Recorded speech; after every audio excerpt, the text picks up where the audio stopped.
So I'm gonna show Garrett the video in a little bit, and I'm actually gonna record his reaction for you. Please do. Please do. I told her that's what we should work on today. I said we need to tell Garrett this is the reason why Ksnaps is going down Hillbilly Lane because she crashed her car after seeing him. Yeah, it was. I was not looking at I wasn't even looking at my phone. You know, the crazy part is that Mars said, don't crash or anything, but look.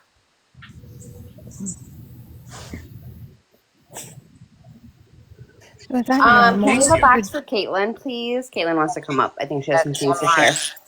Can't trust her. Drop me, Kelly, if you need to. Sure? I'm working anyway. Yeah, I promise. Hey, Anytime. come back now, you hear?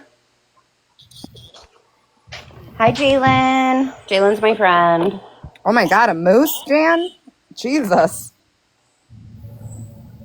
Oh my gosh. You would think I hit a moose, honestly. The way it sounded, yeah. It was bad. It sounded terrible. I think you're totaled, Kelly. You didn't see the video? I just want to make sure y'all can hear me okay. Yes. Okay, perfect. I don't know if you guys have heard the other day, but someone said that Courtney mentioned something about if anything illegal were to happen, it would happen in a storage unit. No, I did not hear that. You didn't? I did, and that makes me question why haven't they checked the storage units at all? Because that just makes you wonder, you know? Yeah, because she's been giving us kind of half truth. Yeah, like putting pieces together. Yeah. Kelly, two top boxes. The two top boxes. Sorry. Do we know if any of these characters have a storage unit? I don't think they can afford one. No, I don't think so either, honestly. Right. Like this is what I think needs to happen. Chef or someone that's good at just questioning like crazy needs to have a one-on-one conversation with them, ask them the timeline, and as soon as they get off track a little bit, bring them back. But the way you ask is, tell me when I'm wrong. And when you just start going over that timeline, you say, was I wrong on that? And they'll get so far caught up, they'll bury themselves. I just don't think they can keep their stories straight because they're all on Smith and whatever else. But that's just me. No, I agree because they're online at 5 a.m. in the morning and going all day. You don't do that normally.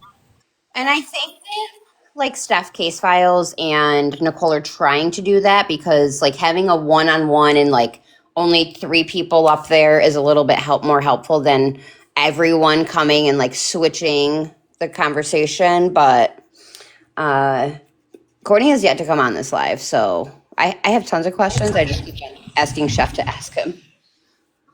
I will say, I went to school with Becky.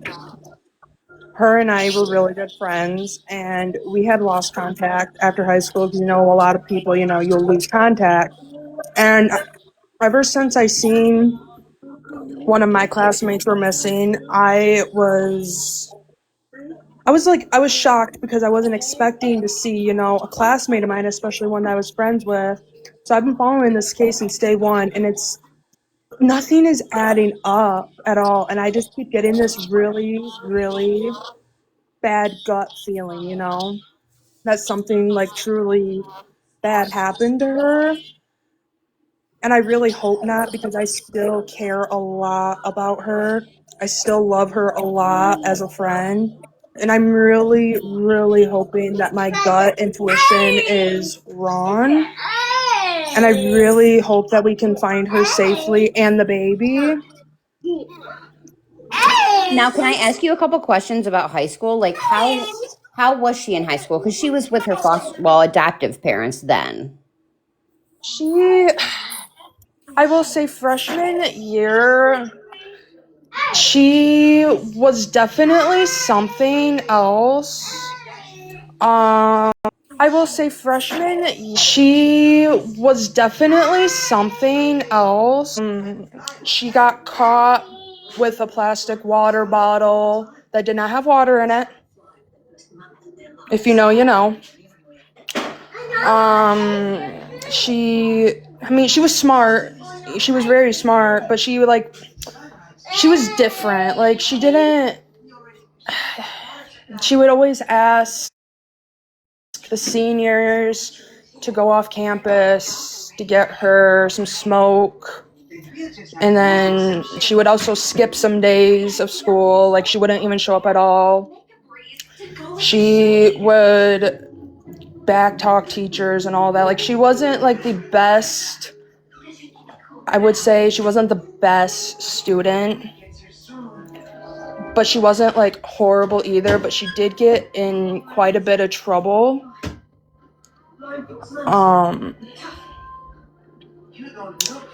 No, I don't know, she wasn't like the best student until like later on throughout high school, and then she like started to like, realize the shit she did was horrible. And then senior year, she wasn't at school like at all during that whole entire year. It's like she just dropped out, and then we found out that she was pregnant with her first child. Can you maybe tell us like a good story, like a happy story that you remember of Becca?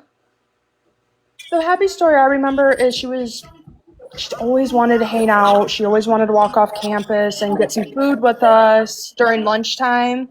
She was always listening to her music and always had her phone. She was listening to music. There was times she always had a nice, beautiful, happy smile. She was constantly always wanting to hang out. I mean, she came over to my house, my parents' house when I was living with them, to hang out and stuff. And she was super, like, really, she was happy because she was out of her house and stuff. But then during the time she was hanging out, it kind of went downhill because then her adoptive dad came and started causing issues and shit with us. So the high school is like one of those open campuses where you can leave for lunch and then return? Yeah, like, but you can only be an upperclassman. You can only be a junior or senior in order to leave campus.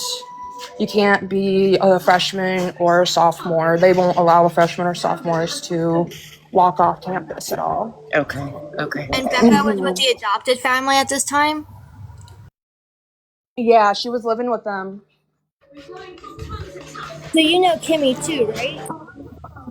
Yep, I went to school with Kimmy too. Is Spanish her real first language? No. Mm-mm. I think she took Spanish, but that's not her first language. I don't know. Did she tell you guys? Did she tell someone that was her first language? Because that's news to me. Yesterday, but then she couldn't speak it, so it was. Nah, we knew it was a lie. I was gonna say I will tell you guys right now. During school, Kimmy was a very good liar. You couldn't tell her anything because then she would go and tell other people and make up a bunch of lies and add shit in that you never said.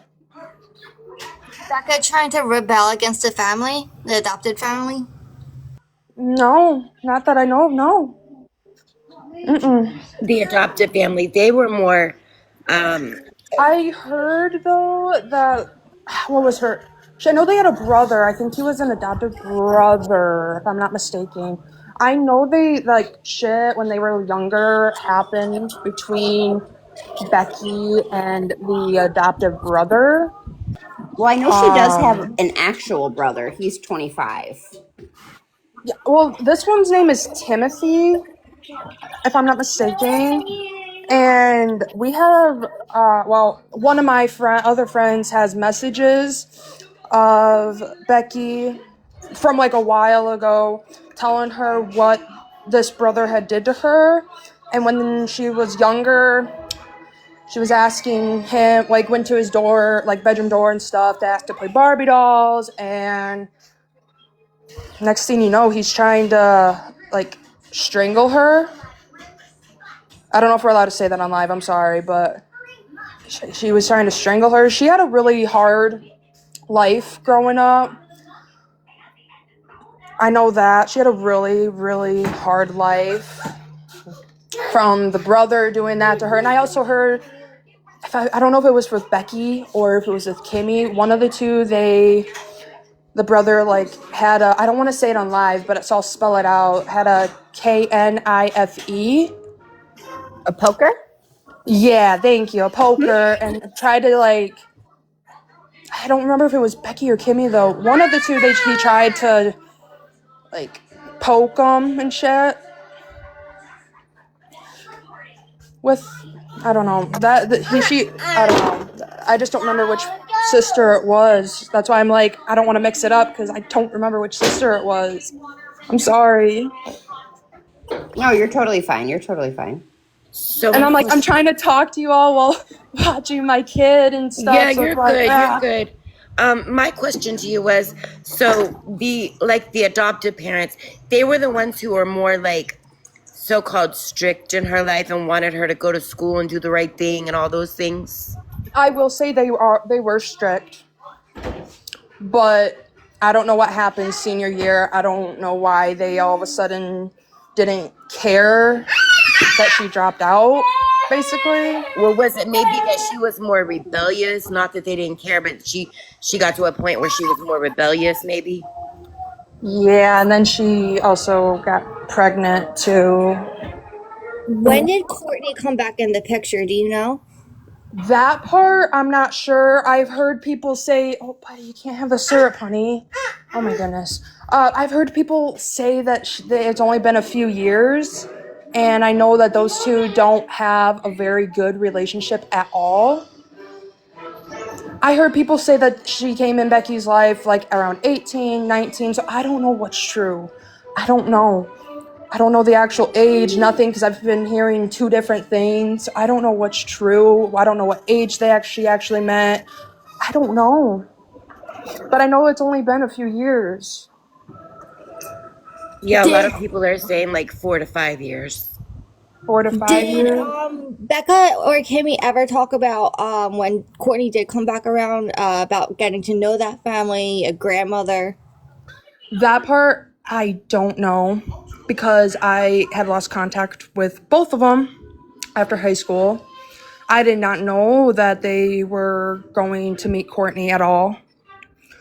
Because I didn't text him or anything because, like I said, we lost contact, and I regret that we lost contact. I do know Becky did talk up in school about her adoptive mom, and not in, like, a very good way. I don't remember the exact words she said, but they weren't like good at all. She like talked down on her, and now it kind of like makes sense of why she was.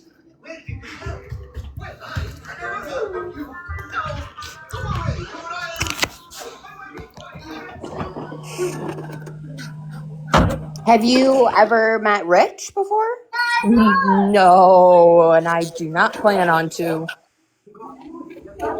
I don't plan on it either. Yeah, I that's don't. I don't like be going near people like that. Is that like the vibe in the town? Like people, like, do parents say like stay away from that Rich's house to their kids? Pretty much, yeah. But I'm gonna be honest with you. I didn't know about this rich person until this case happened. I didn't know about this Courtney woman until this case happened. I'm gonna be 100% honest with you. But I do know after this case happened, people said do not go, like, let your kids or anything around this man. Have you ever looked at the map for the Yeah. in your area? Yeah, I've read, like, with all the Right. people. Yeah, with all the people on it. Mm-hmm. Yep, I have that in my photos somewhere. I have so many screenshots from this case. It's, like, buried in my photos. Do you know Trust in God? No, not in person.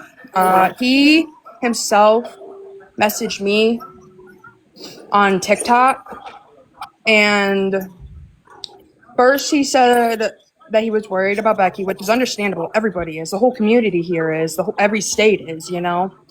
And then he told me that he thinks it's Courtney, but what I find just really odd, why are you spilling syrup, buddy? Oh my goodness, sorry. My kid is spilling syrup. I'm sorry. You're good. And No then, worries. You're good. and then what I just find weird is he was telling me, well, he was telling me that he thinks Courtney did it and stuff. But then it's just weird when he's on live, he's like defending her.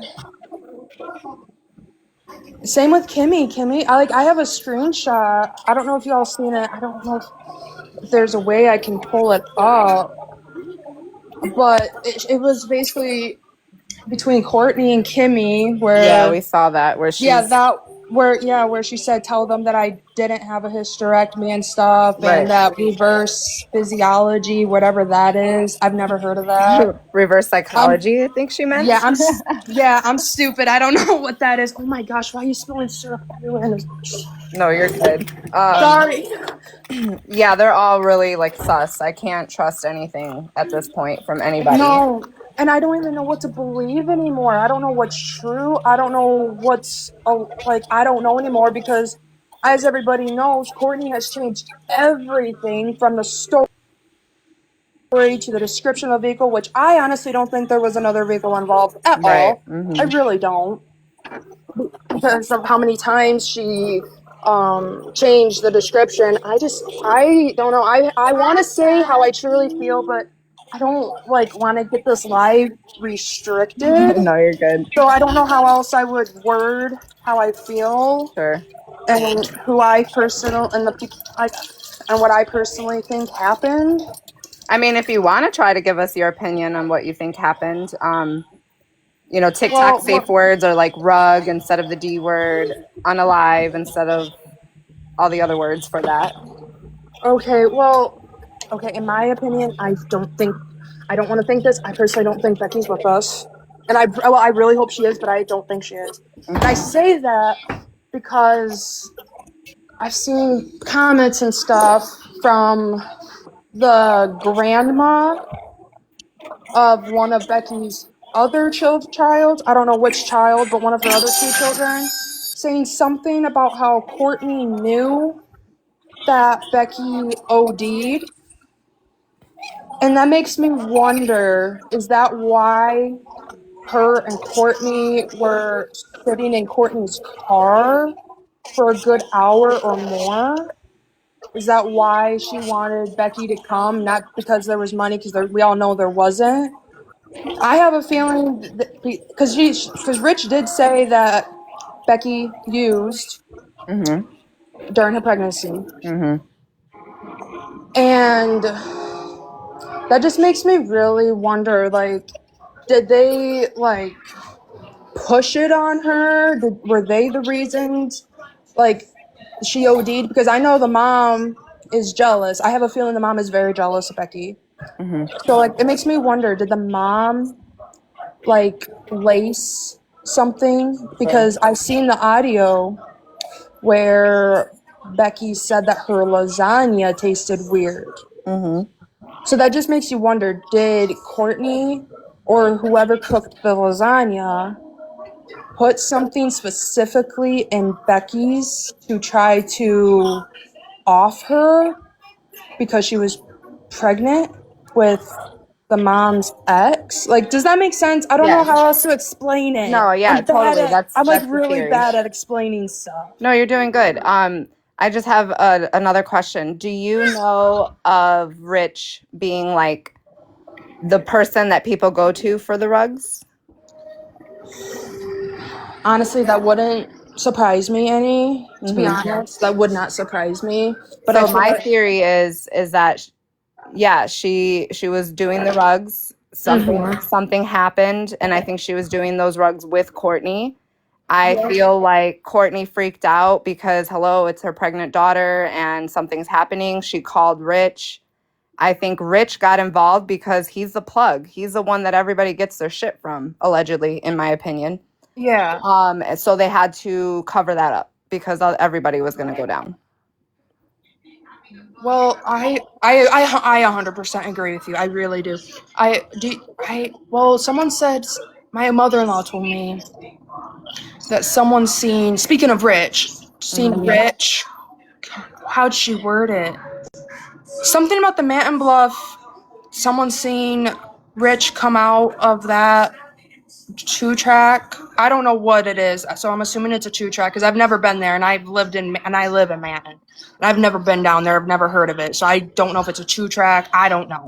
Mm-hmm. But someone's seen him come out and said something like, "Rich, your mouth is like jittery. Your teeth look like they're becoming like sandpaper," almost as if he was tweaking, I should say. And I heard that, I don't know if that's the spot he takes the woman, so correct me if I'm wrong because of that part I missed. Why are you dumping syrup everywhere, bro? I've heard that he's taken them to the compound. I've heard about that bluff place. So it's like, I don't, that's what I'm saying. I don't, is he taking them to both? Is he, like, I don't know what's true.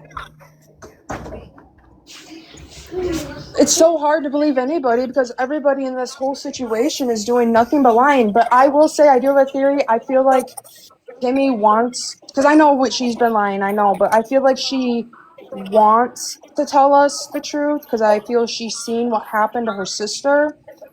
But I don't think she can because of Courtney. Mm-hmm. No, she's I think, scared. Yeah, yeah, definitely. that's why I'm saying I don't, like, she wants to tell the truth, but it's like Courtney doesn't want her to because she knows that if Kimmy were to, like, tell everybody the actual truth, her ass is gonna be, bye-bye, and same with everybody else involved. But then that comment of the reverse psychology keeps coming back to me, and I'm like, if somebody's truly scared, why are they going to say that?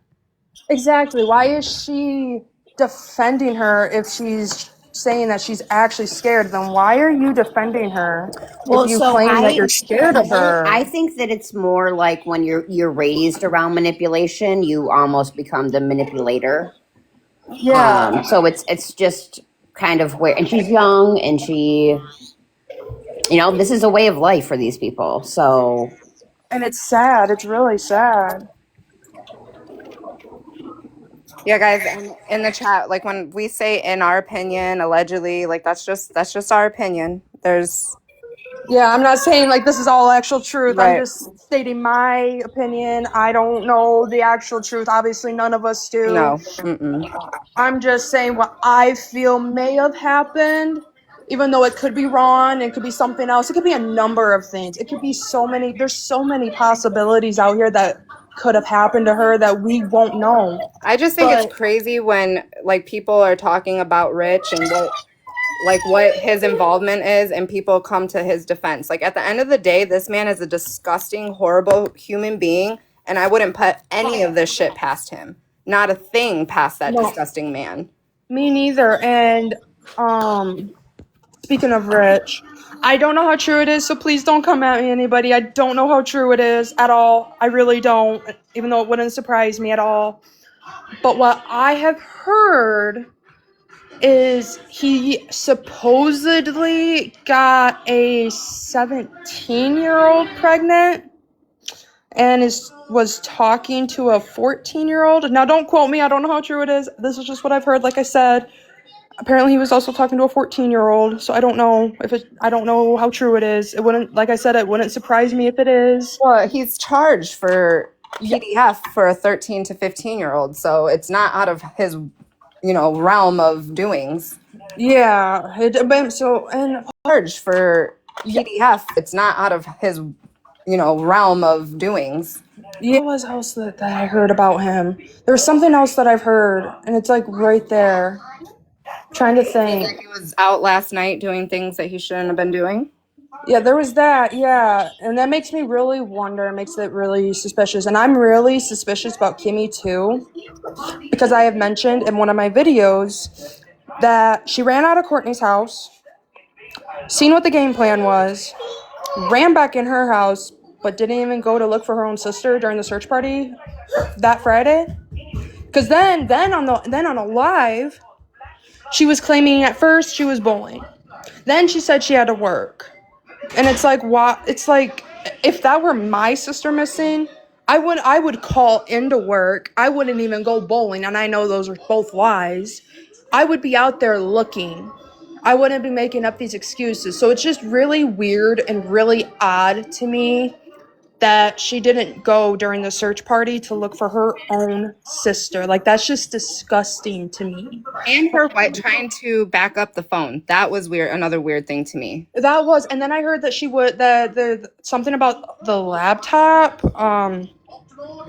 Like she wouldn't give it up, I believe, or it wasn't working. I don't know, something like that. I don't remember, but it's just really weird because she like hid the phone to see if it would turn on, like hiding it from people, and it turned on. Yeah, And then and she, I see, guess, I know that she's gotten away from Courtney, so I really, she is out searching now for her, so that is a good sign of, that's good. Yeah, that's good. turning it around and hopefully, especially being her sister, she knows where where to look the best. I have a feeling, like, this is just me, my opinion, but like, what if she leads people straight to where Becky is? You know what I'm saying? And that's good. Like that would be like our biggest what we are here for is to find To Becca. find her, So like yeah, and the baby, yeah. I think, that's our biggest goal right now. yeah, I think it would be kind of telling though if this is the first day that she's out actually looking, and then, like you're saying, if she leads us right to her, it, you know. It would be really, really good because I have had this horrible, like, pain in my chest from being, like, having the anxiety and worried about because of this whole case. I've had so much pain in my chest and just so much overwhelmed because it's like, where is she? Like, what actually happened to her? Why aren't these stories adding up? Why does Courtney have to constantly lie and change up the stories? Like, why can't they just come out, be truthful? Because this is not only one human being we're looking for, but two. So it's like, why can't they just come out and say the truth? Because either way, the truth is going to come out and they're all going to be busted. My question to you is how is like the local PD? Like what do you think The of county them? or the state? The county. Because The I don't think shit. the state very much is in on this. I'm not even gonna lie to you. The county cops are shit. Like, I'm not even gonna lie. They are shitty. They're very shitty. Do you think that there's some corruption in there or Oh, I believe it. It would not surprise me that there's some corrupt cops in the county. It wouldn't surprise me one bit because I've seen some. Yeah. And I will say the state cops are involved finally, from what I've heard, and they actually get shit done. But this is just me thinking, but I feel the cops aren't doing much right now because they know, like, I think you guys said it on the other live, because they know these people, and I think they're waiting because they know one of them is gonna end up cracking soon. yeah, I mean, I just think that and I hope that it's not this case, but when they deal with rug addicts often, a town over from me is very much like your town, and Yeah. it's like when there's rug use and things like this, people missing, they don't really they're like, okay, maybe they'll just come back, like, or it's not really a big deal. But I'm hopeful that I'm glad that state police are getting involved. I hope that there's a little bit more of a search because there is an infant involved and a 22-year-old. So Yeah, I agree. I know LS has a couple questions for you, so I'm gonna mute up and let her talk. Okay. Hi, I'm sorry, I missed most of the convo, so I'm not sure if some of these have been asked, but just out of curiosity, we've asked a lot of people, do you understand or do you know Rich as quote unquote the plug of that area? Not really. I wouldn't surprise me if he was. but I don't know him well enough like that. But like I told the other girl up here, it really wouldn't surprise me if he was, because he is in on it too, and they usually go and do that shit with him, you know? Who does? Becky did. It wouldn't surprise me if Courtney is still doing it. And could you just share, is it the ice stuff or is it something else? Honestly, I don't know what they would be like, what drugs they would be using. I don't know if it's like what you said, ice, or if it's meth or the H. Okay. I don't know what other word to use for H. I Got really it. don't. But if there's, but they said something about, Rich did say something about hitting the I'm trying to figure out another word for this, Chasing the dragon. like pipe. I don't want to say it on here, but I can't Yeah. think of another word. Okay. So like, what would be in that? It could be meth or ice. I don't Crack. know. Or Yeah, maybe.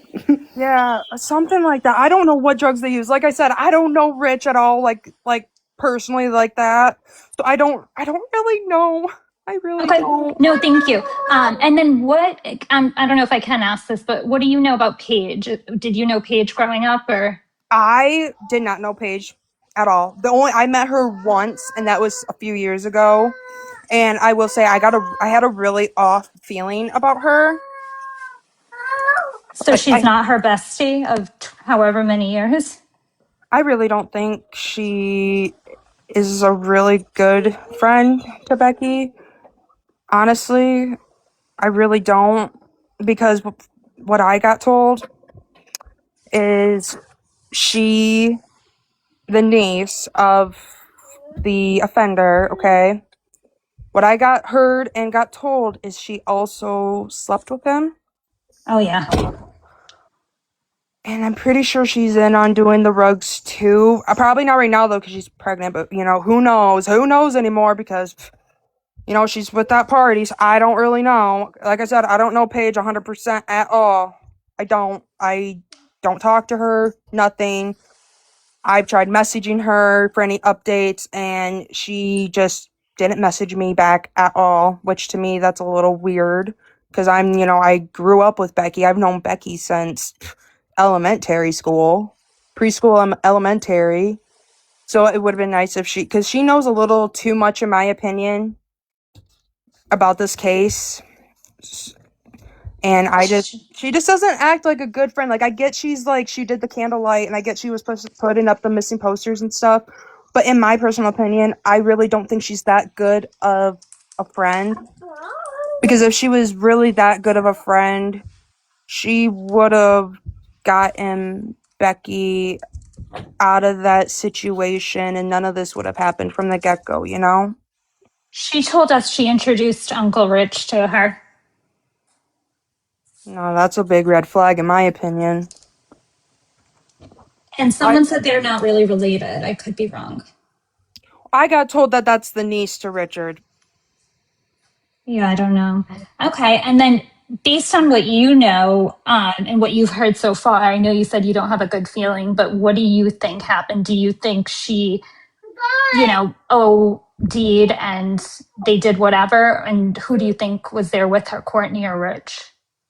Well, I will say, everyone knows she was last seen with her mom, okay? But in my opinion, there's so many feelings that I have for this. In my opinion, they either sold her to the big C, but I don't know if they're actually connected. But in my opinion, they either sold her to the big C, but I don't know if they're actually connected. But I've been told they are, or she OD'd, and the mom knew because I've seen comments that the mom knew, and they just disregarded, or is that not the right word? Discarded? Yeah, that. I don't know why I said that one with her body.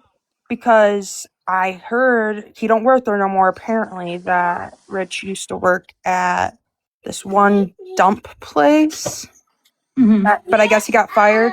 But that makes me question if one of the two is true that I said, could they have, like, put her body somewhere in the dump, or did they, like, have her hidden in, like, hi, buddy, or, like, do they have her hidden? Oh my goodness. I'm sorry. It's okay. Sorry. Or We do need they some have? lightness to lighten the mood.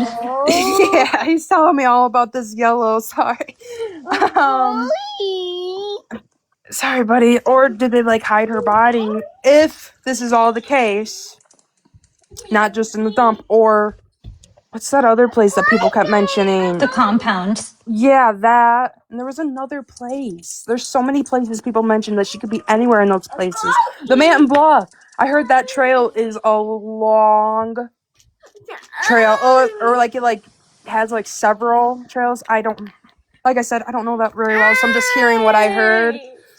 So like, could she be like on that trail somewhere? Did they like bury her body like in that trail somewhere? If, you know, if what we're thinking is true, or did she not leave and they just have her body somewhere? You know, I don't know how to explain it. I'm so bad at explaining things. Well, this definitely will make your head spin, I'll tell you that. I think this is Oh. the most wild case that we've ever covered, and it just gets worse and worse day by day. It does, and it's like everything that I know is like I can't think because this case, like you said, it's I promise I'm trying to help you guys, but there's some of these people I don't know. I only know two of the people out of this whole situation. So I have a question. I know you mentioned Becky when you guys were in school and she was living with the adopted parents. And at that time, she was still into things, like doing things teenagers do. Yeah. At that point, did she know Rich or any of these characters? She never mentioned Rich at all. I don't think she didn't know Rich at all in high school. She never mentioned him. She never messaged him, nothing. I will tell you all, both of those sisters do have a thing for, and this is no offense to all the older men here. It's no offense to you guys, okay? It's really not. I'm not attacking you guys. But these two girls have a thing for being with and liking men who are like twice their age. They've always have. I've caught Kimmy messaging a man in high school. I want to say he was like 40 years older than her. Jesus. I'm not even gonna lie. I don't know what site it was. I'm not gonna lie. It looked like a book site, and it's like, girl, how are you messaging someone off a book site? That's just weird. And he's like, looks way older than you. Like, he looks like he can be your grandpa. Okay. That's not my cup of tea. Her adopted family didn't know any of this, right? Like they would have put an end to that. Not that I know.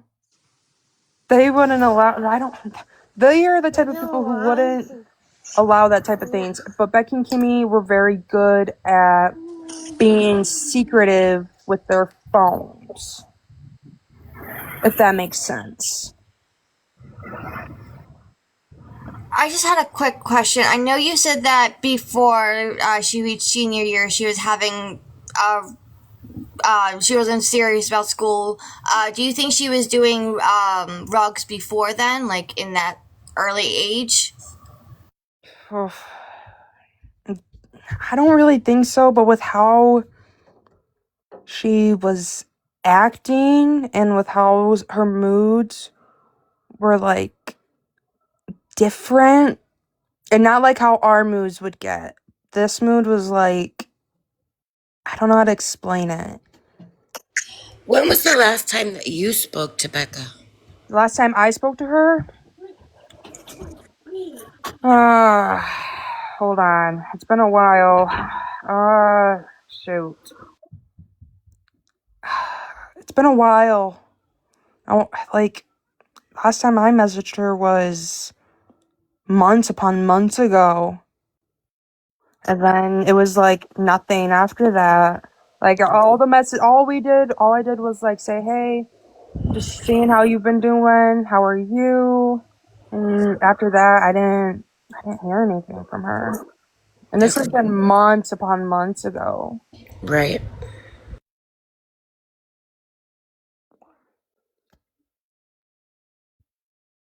Thank you for answering my questions. I'm sure I'll have more, but appreciate your time. I'm sorry. Like I said, I suck at explaining things, and like you said, this case is like it's got my head spinning so much. I cannot like think of clear answers for you guys. On top of that, Yeah, no. And one because more question. Sorry, when you're done. no, you're okay. Hopefully, I can try and explain it good to you. Now, are you in?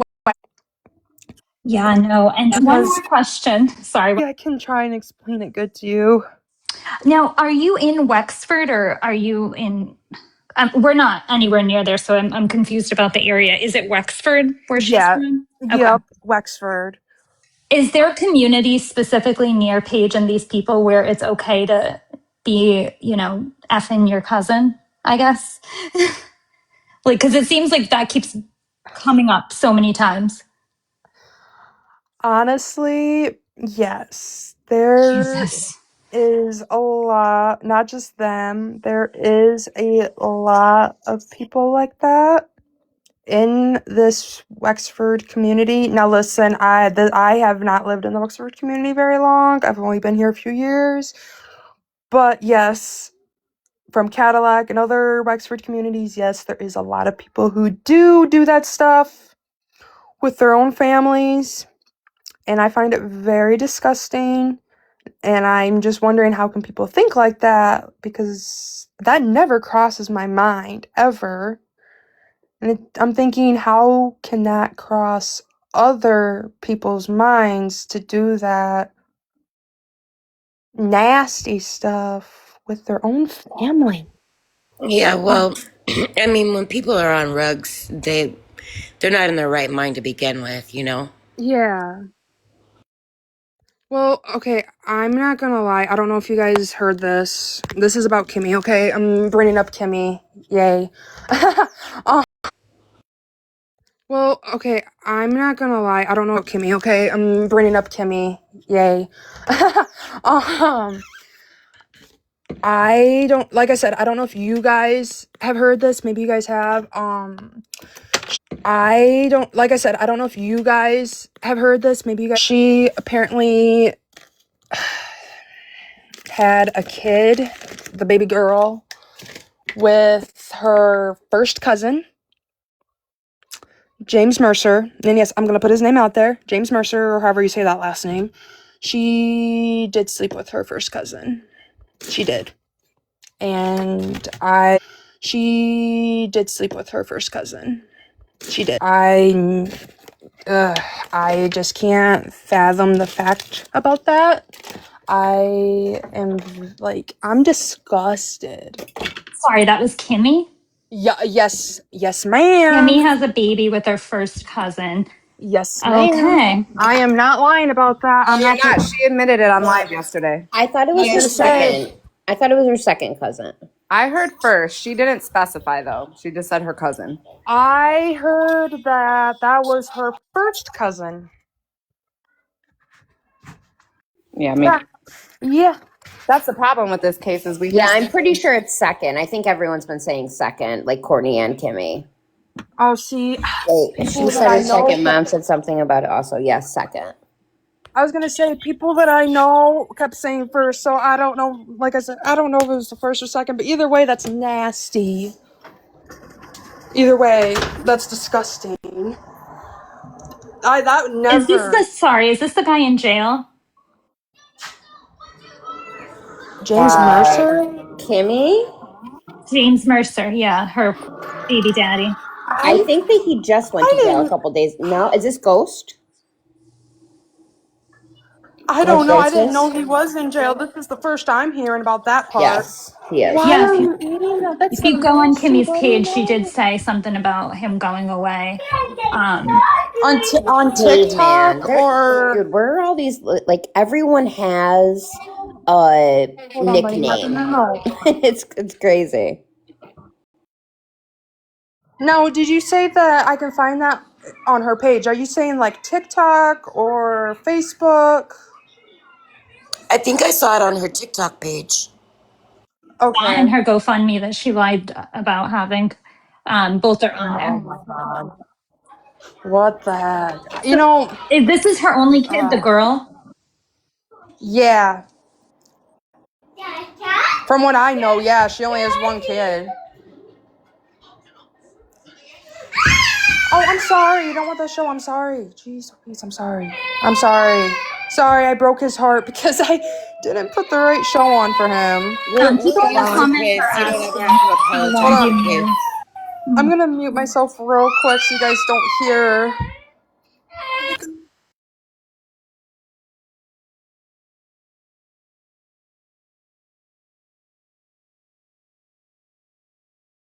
Sorry. Like I said, I turned on the wrong show for him, so he got mad at me. People in the She, comments are asking how long you knew Becca, but I know you said you knew her for years since elementary. I've known her for a very, very long time. I've known her since elementary school. And then I seen a comment. She has two adoptive moms. The adoptive mom has Becky's two kids. Caitlin, so can I ask you a question? Yeah, absolutely. Did you move away from Wexford and come back? No, I always have lived in Missaukee County. I moved to Wexford with my boyfriend because he's originally from Wexford, so I moved with him. Okay, so you've known her since elementary school? Yep, when I used to live in Missaukee, yep, I've known her since then. We went to the same school, everything. And then you moved closer I to where moved. she is now. See, I didn't know she lived in Wexford. Honest to God, I didn't know. Found out she lived around me ever since this case started. I didn't know she moved out of this hometown like I did. This is honest to God.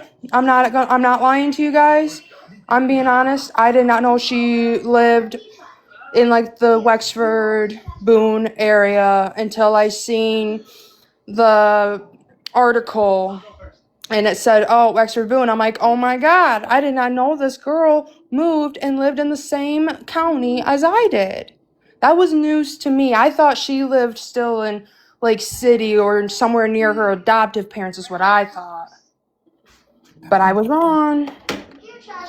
You can drink from the bottle.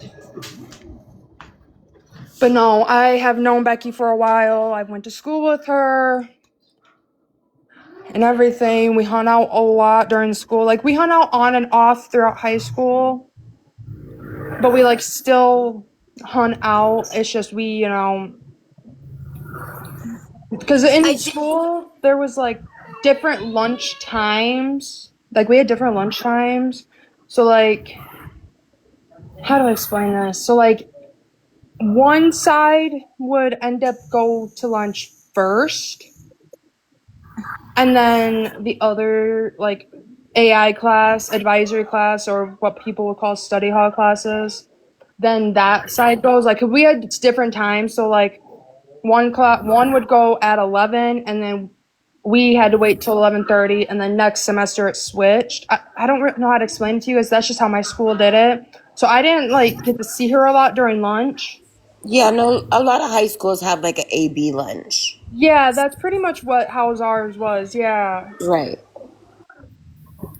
And then when I finally did get to see her during lunch, we hung out for a little bit and then for a little bit because she was friends with a couple girls that I personally didn't care for.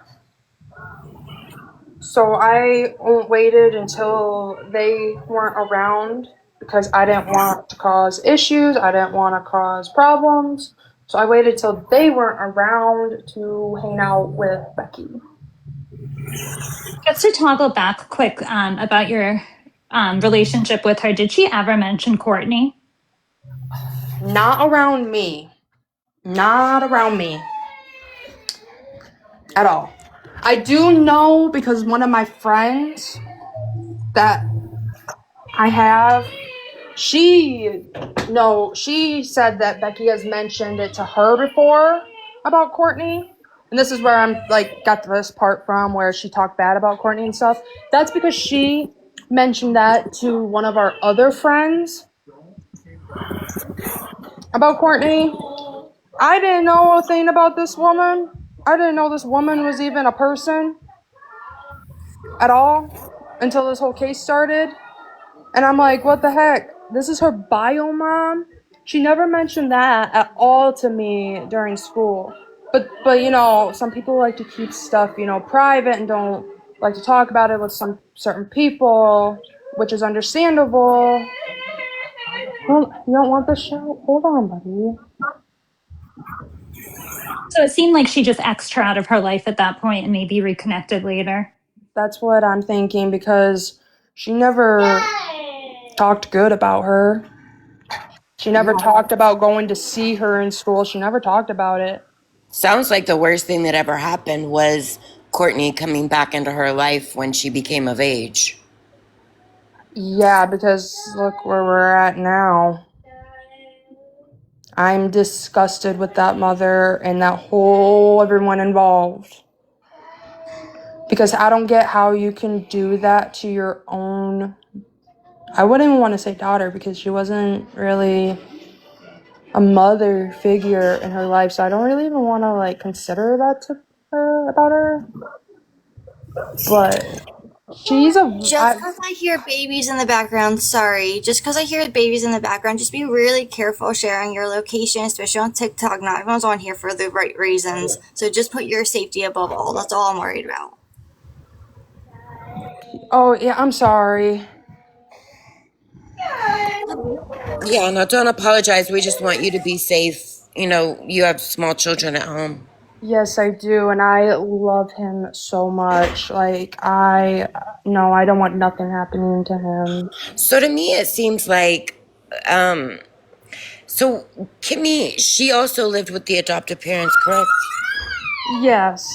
Right. So both of them got in contact with the bio mom once they like got older or became of age.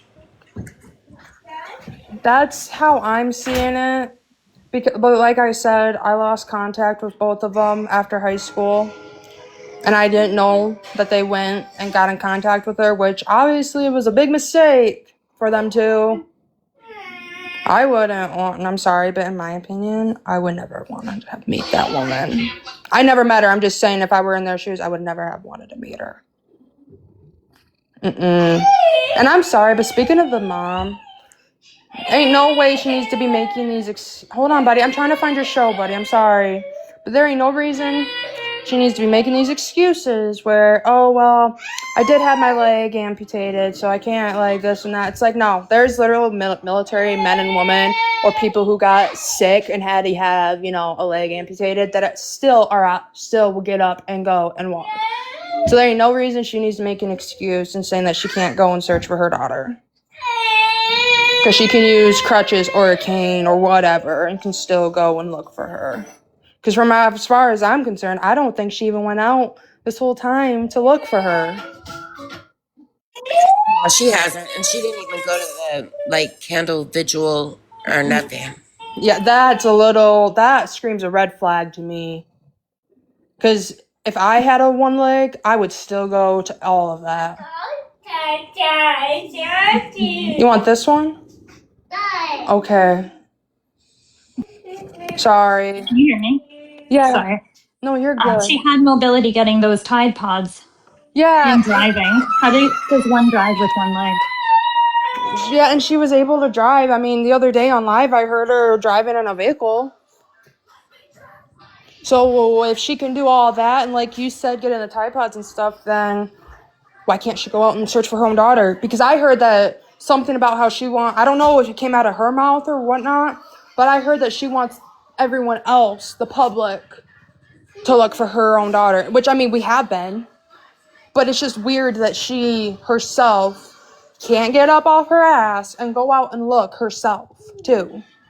Instead, she puts all the pressure on the community and makes all of us overwhelmed to find her own daughter that she can't even go and look for. And that makes me upset. That makes me mad. Because I'm sorry, if that was my daughter or my kid in general, I would be out there day and night without sleep, trying to look for her, trying to find her, make sure she's okay and safe. But, that's the difference between, Courtney and I.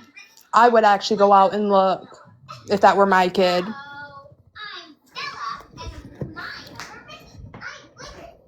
One more thing. Are you aware of this community just being like hyper aware and okay with PDFs just running amok around their children and everyone amongst them? Are you talking? I'm sorry, Mom. I'm slow, so I'm sorry, y'all. Are you talking about like the pedos, PDFs? Yeah. Sorry, it took me a minute. I'm like, whoa, hold on. Nah, we're very aware, but at the same time, for cop-wise, they seem to not really give a fuck. The community, though, there's a lot of PDFs, and that's why I don't like going out in public a lot. I'm not gonna lie to you guys. Years ago, a couple years ago, I thought I almost had an encounter with one. I only say that because I was at Walmart shopping, just getting a few items, because I was getting ready for the baby and everything.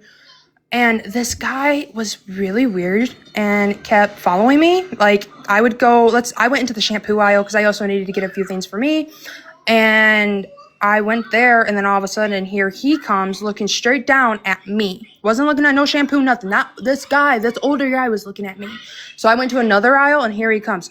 Looks right at me, different aisle. So I went all the way around the entire store, scared as shit, because I thought I was about to, get, what's the word that I can use? Like, trafficked? Stolen? Yeah, that's what I thought I was.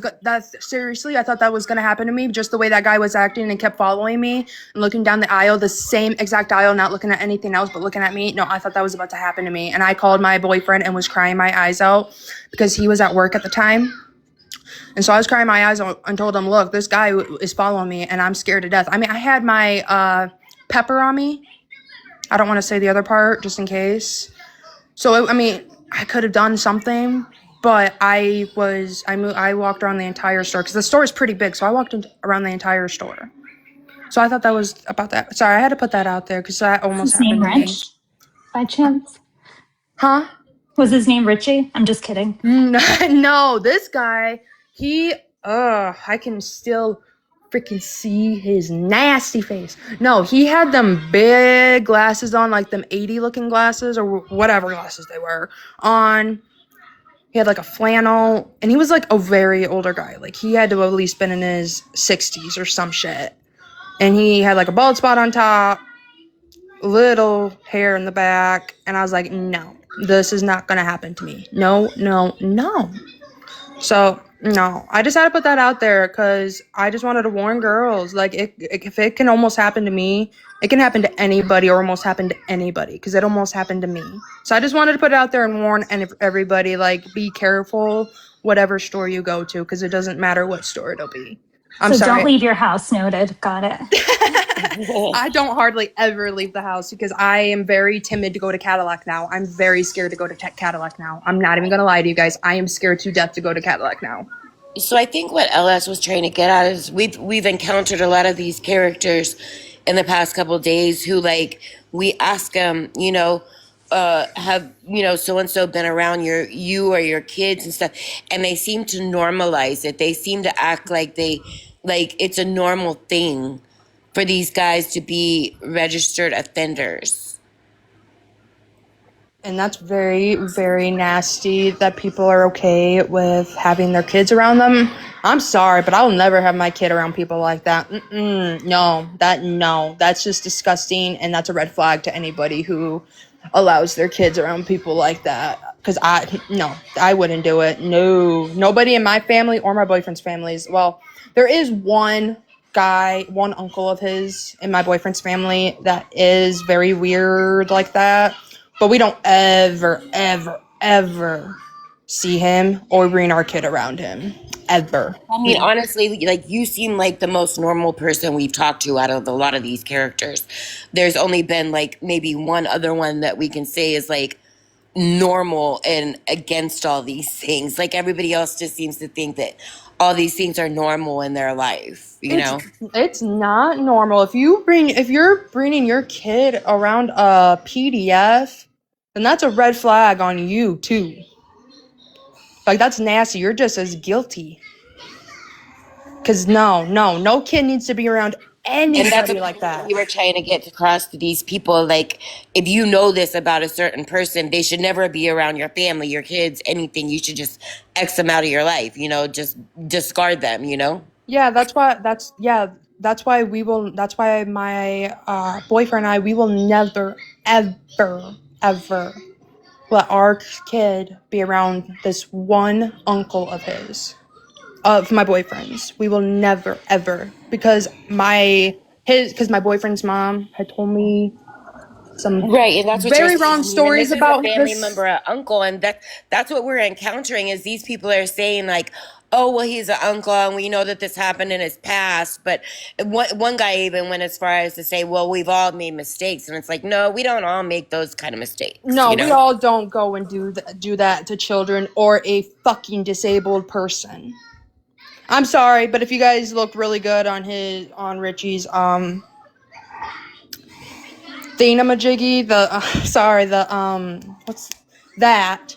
That Yeah, like one what his word. charges are. Yeah, that one. What was it? That one word. I can't remember the word, but I looked it up and it said pretty much it was a helpless person. So that's telling me it was a disabled disabled person of some sort who was helpless. That's how I took it, and I think that's just as wrong as all the other charges that he has.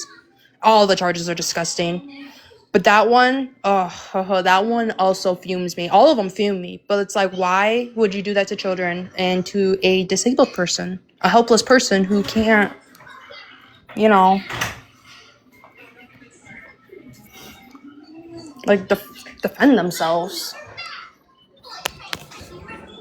I don't know. It's just wrong and sick. I don't know why the people that you guys were, like, you know, talking to were saying that was okay, because it's not.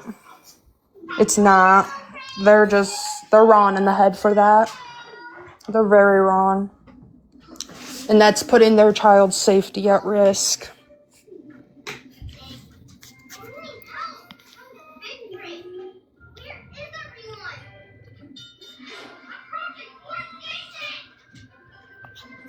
No, I completely agree with you. Yeah, we went over it pretty extensively, and he is just a horrible person walking, and even the things of people that come forward is just horrible.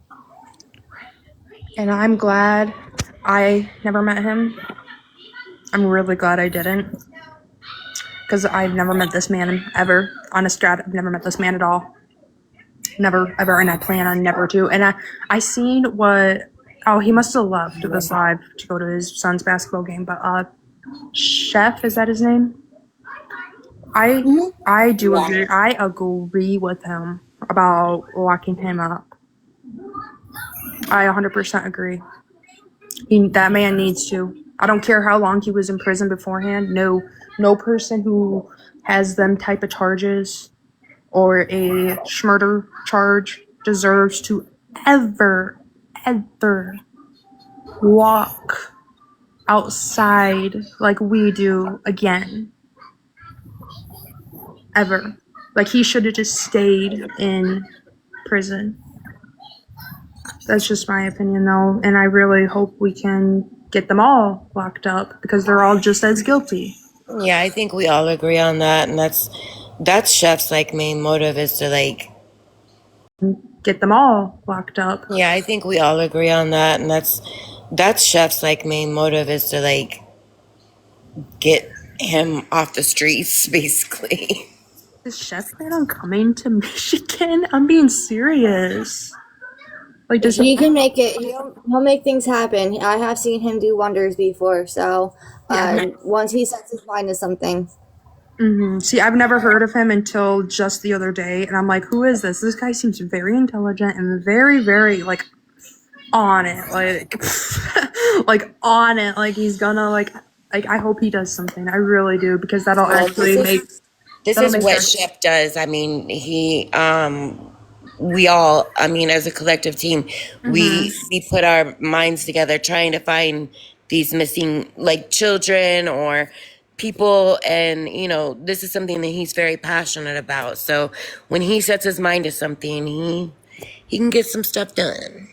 And I'm very, very glad that we have someone like that and like you guys like that. And I just want to say to you all, because I know there's a lot of you here that aren't just from Michigan, but like from other states, I just really want to say I'm very grateful and thankful that you all are trying to help find a missing woman from my state, not just my classmate, but a missing woman and the baby. I'm very, very thankful for you guys, and I will never stop saying thank you, because it means the world to me that there's other states and like people from other states or even other countries that care so much. Like, I've never thought in a million years this case would make it that far.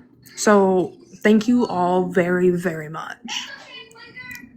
Like, from the bottom of my heart. Like, I'm like, thank you guys. Oh, no reason to thank. This is literally, we're just like true crime junkies that get on a panel and talk about different cases. And it kind of lately has turned to a lot of like missing people cases. So, you know, it's just like, well, we already know so much about like true crime and as far as like the court proceedings go and all of that. So now we're like kind of turned into little investigators on here and, you know, help as many victims and families that we can. And I love that so much about you all, like, from the bottom of my heart. I really love that about you all. I don't have a lot of information like you guys do, but I do have some, because like you said, you guys are like, you know, the little investigators, the little detectives and stuff. So I don't have all the information like you guys do, but I do have some. I have the screenshots, but I can't remember every single screenshot, you know? Right. I do have them. Like, I have all of the screenshots from the messages between, who was it? Courtney and Rich, I believe it was. I have all the screenshots of every single screenshot. Yeah. I don't want to see our photos, our photo albums. Probably. They probably have like thousands upon thousands. Yeah, and it's like all true crime. It's like, Lord, please don't let anybody get into my phone that doesn't know me. No, same. Oh my God, they would be seeing a lot of screenshots from this case, like a lot. Like, I mean, a lot. But probably not as much as you all. Honestly, God, probably not as much as you all.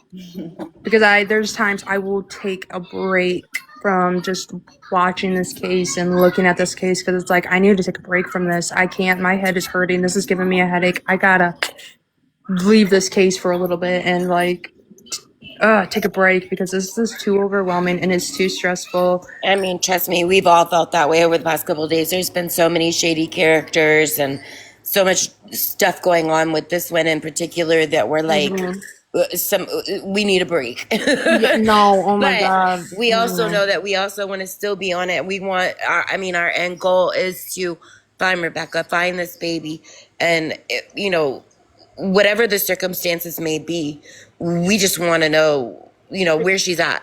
Yeah, and is she okay? Is she still with us? Is she, like, we want her safe. We want her found. And I don't want my gut to feel like this and be horrible and think something horrible happened. Like, I truly want her to be okay and the baby to be safe. And I just want them both to be safe, because like I said to begin with, like when I first came on here, I still care so much about her.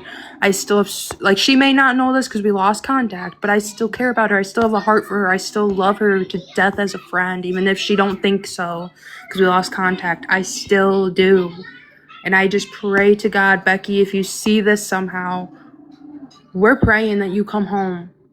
We are praying that you will come home safely and you are okay. And we don't want to think the worst of what happened to you. We just want you safe and found. We are not going to stop. We are going to keep posting you, Becky. We are going to keep sharing your face. And we will not stop doing this. We will not stop mentioning your name until you are found.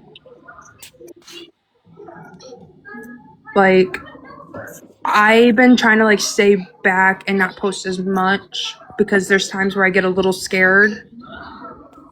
Like, I'm not gonna lie, I do get scared a little bit because of the case and like some of the people involved. I get a little scared because I know some of them are probably like, viewing my profile because my profile is public, so everyone can see the missing person posts that I have posted about Becky, but I get a little scared and a little worrisome. So it's like, okay, I'm gonna take a little step back because now I'm getting scared for my life. So it's like, okay, we're gonna take a little break and I'm just gonna post this and this, because I don't know, I get scared.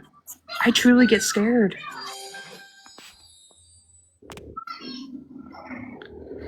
Yeah, just make sure you're keeping yourself and your baby safe. And I am. I promise you, I am. Like, that's why I step back from this case so much.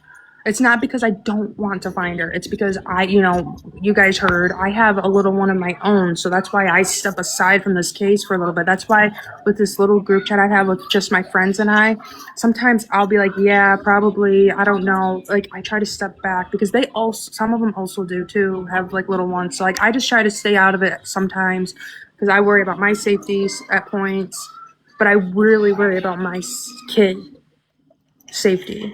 I worry about his safety more than mine. That's why I don't like get into this too much, because finding out that Courtney's crazy bitch. Yes, that. She knows where my in-laws live. Yes. Yeah, be very careful. That's why I step back and I'm like, okay, we're gonna, She knows where my in-laws live. That's why I step back and I'm like, okay, we're gonna, no, especially since she knows. No. Because I don't need the same fucking thing happening to me. But I promise you, if she were to try to do anything to me, I will fucking fight that bitch. I don't care. I will, because she has one leg. What the fuck is she gonna do? Like, literally, what the fuck is she gonna do? Just steal her wheelchair and run.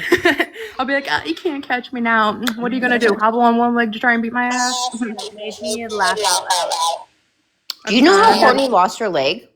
I don't know. Alibi said, Caitlin, I saw a few posts you made about Paige and Kimmy. I got heated, Alibi. I got fucking heated. I don't even care that I posted them. Like, the one I posted about Kimmy, nah, I don't even care. That bitch wasn't even being a good sister to go and look for her sister to begin with, right at the get-go. So I don't even care. If she sees it, she sees it. She gets butthurt, she gets butthurt. I don't even care at this point. If you were truly a good sister, you would have went and looked for her from the get-go, not just recently. Hey, I just wanted to put out there because nobody had answered, but Courtney was on live, and I'm sorry, I'm sick, so ignore my voice, but Courtney had said on live that she went something about going to the hospital and she had to have something done to her belly button that would have fixed her leg, but the doctor wouldn't do it, so they just amputated her leg. Hey, y'all. And Muna, I have no relationship to Courtney.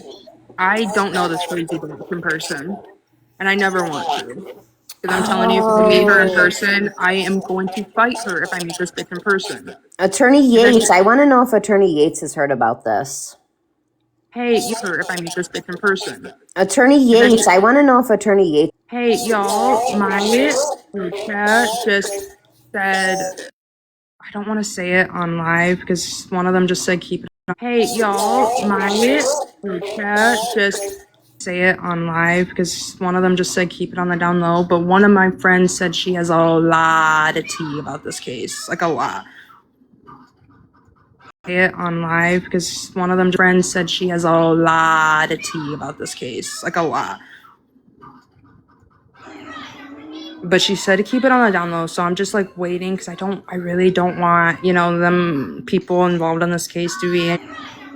But she said to keep it on the down low, so I'm just like waiting because I don't people involved in this case to be in here. Look, at this point, if people have information, they need to go to the cops. They need to stop getting on live and saying it to everybody in these panels. Y'all need to go straight to the cops. Period. I agree.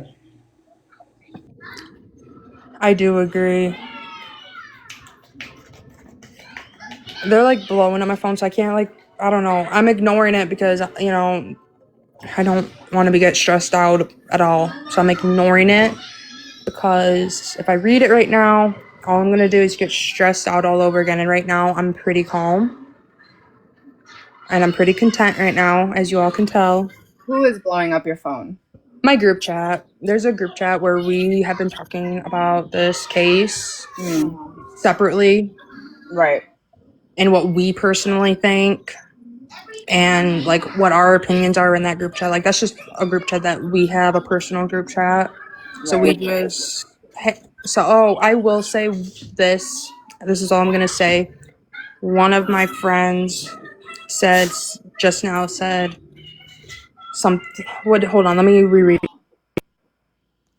it. So it says that she OD'd and they hit her body, and one of my friends is 100% convinced about that. Okay, but if they have proof of that, then show the proof or take it to the cops. Yes, First they of do. all, take it to the cops.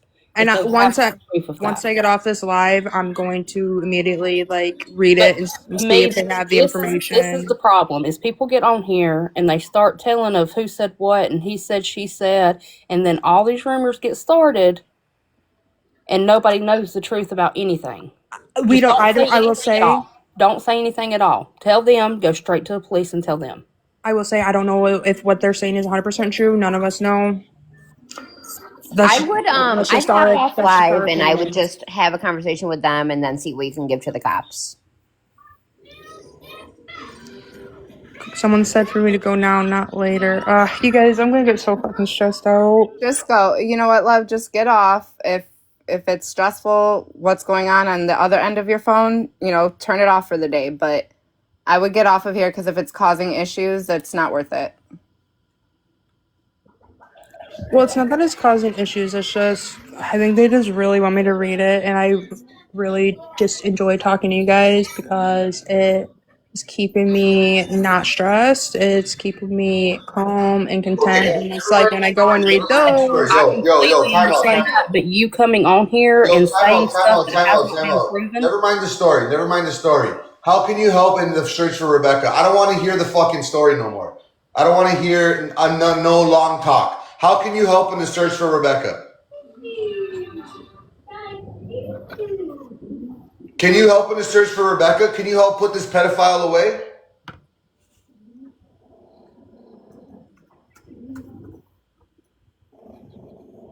I've been hearing you blab. I've been hearing you blab for an hour right now, but you're not getting us anywhere. Yes, he is. Yes, love. I didn't know. I'm sorry. I didn't know who he was talking to. No, you're good. Yeah, I'm talking to you. Can you help in the search for Rebecca or not?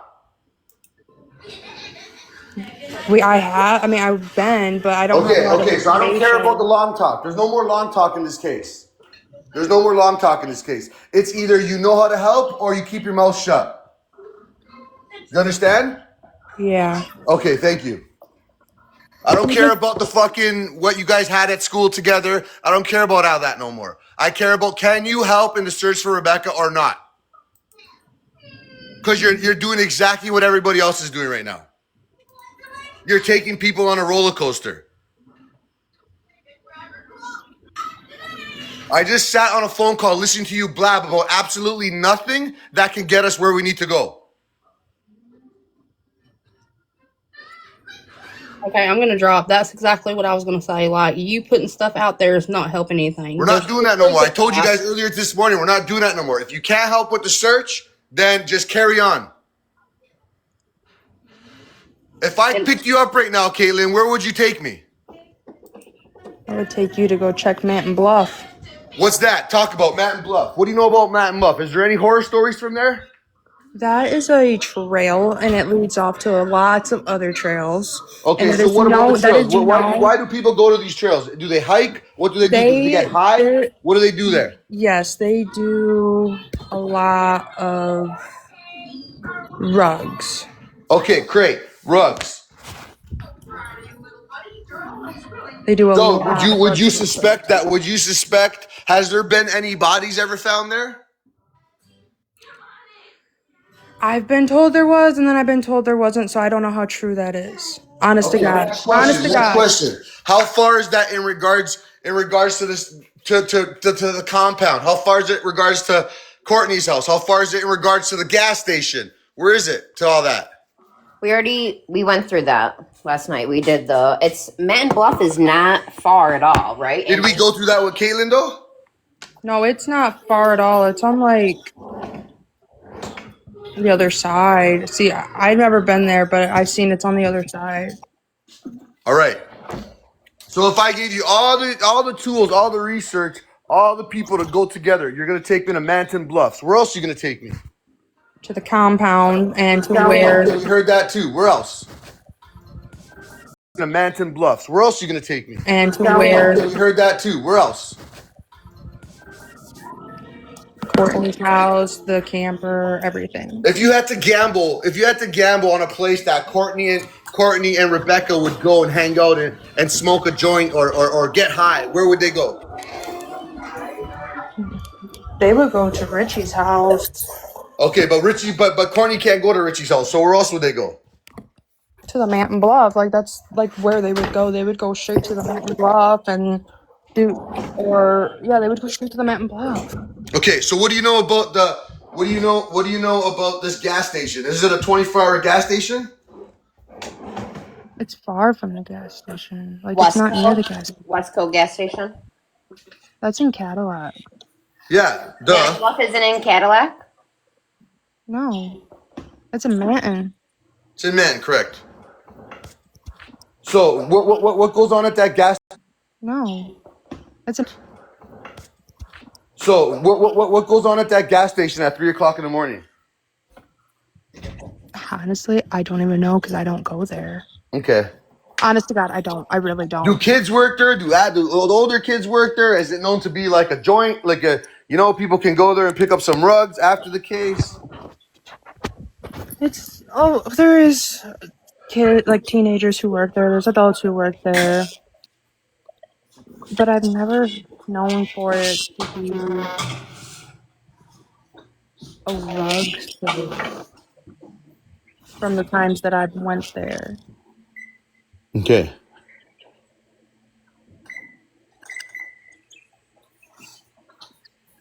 Alibi, I don't know if it's open 24 hours because I haven't been there in like forever.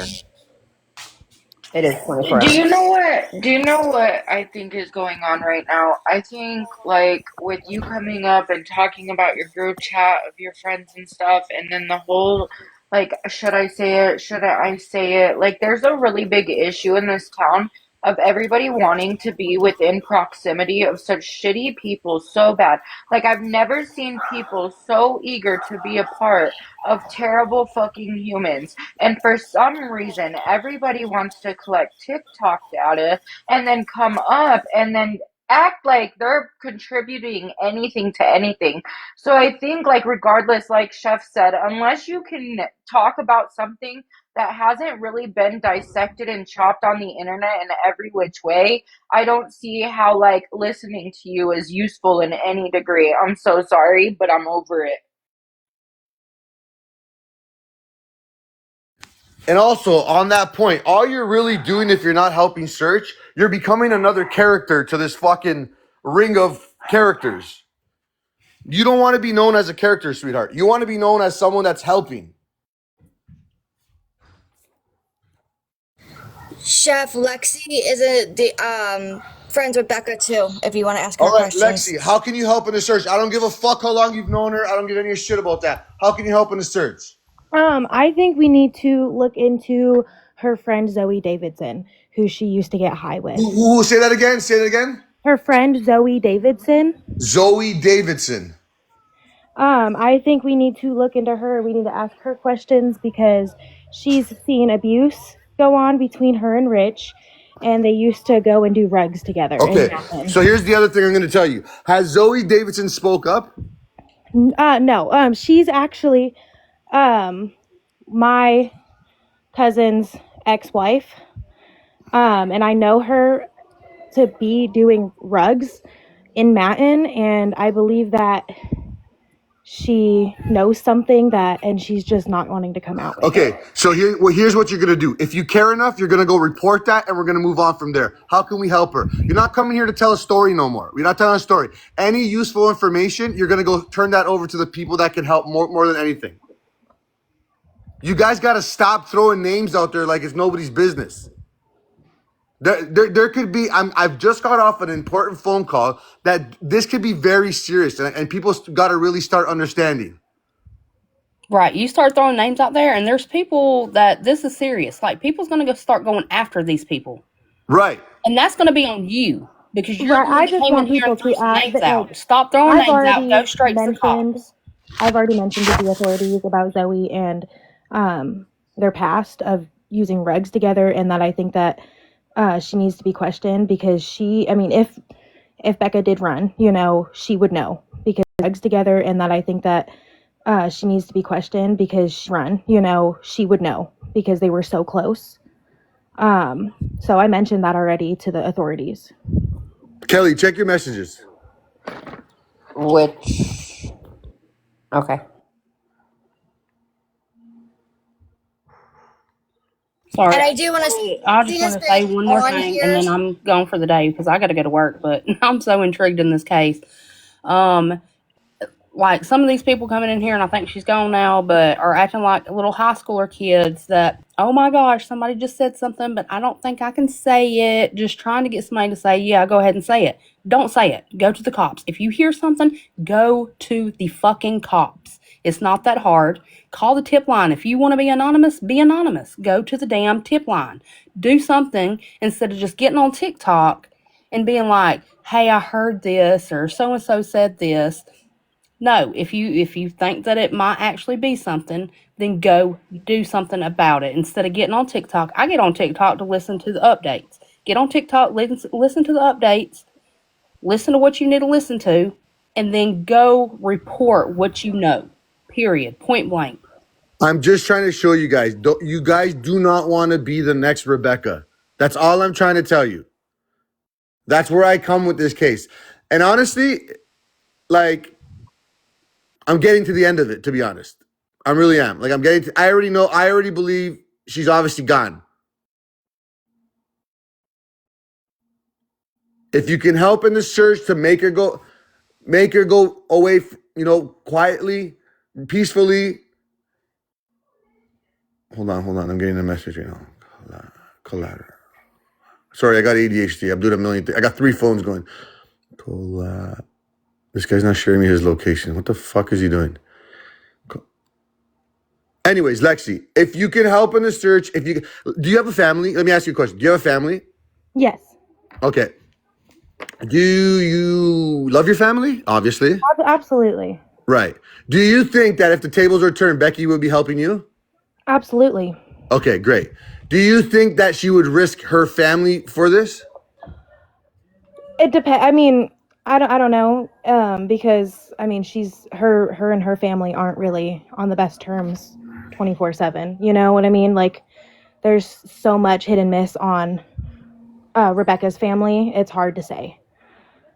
Maybe her adoptive family, she would definitely not. I wouldn't think. Okay, so maybe I'm reading biological family, maybe. The bottom line is, this is a very situation. There's characters involved. There's rugs involved, and where there's rugs, there's money, and where there's money involved, there's unalivings involved. Can we agree to that?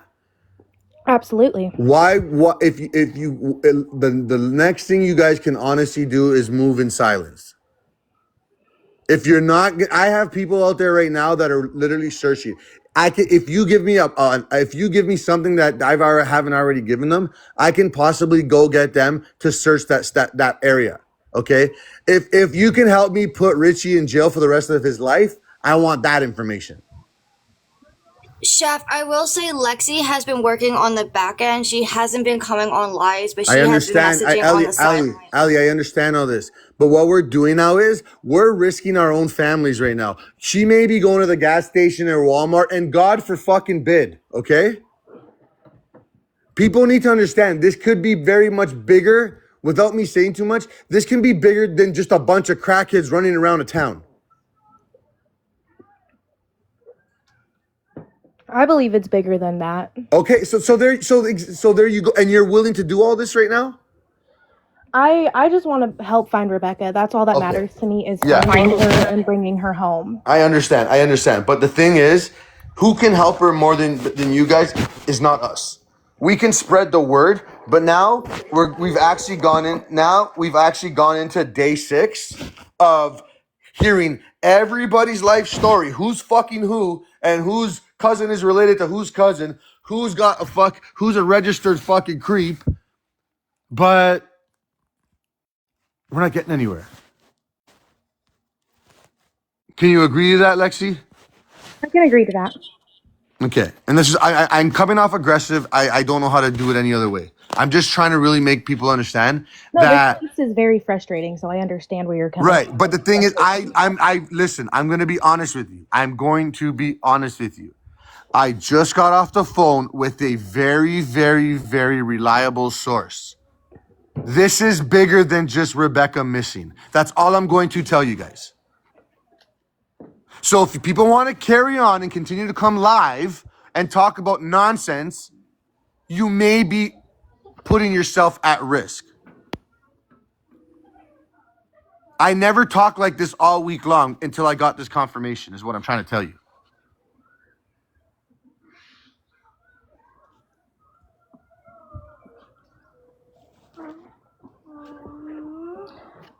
I'm just getting sick and tired of the false. The false. All this fake stuff, all these things that don't even matter to the case, these screenshots from months and months ago, I don't know. I just feel like there's not enough. People aren't actually focused on what's important here, and it's finding Rebecca. They're wanting to point fingers at, Courtney. They want to point fingers at Courtney's husband. They want to point fingers at her sister. They want, and it's like, let's find Rebecca and let's get the facts straight before you speak. Right. But the other thing is, though, these people are allowing us to point fingers because they got nothing else better to do with their fucking time than to come and get high and talk on TikTok.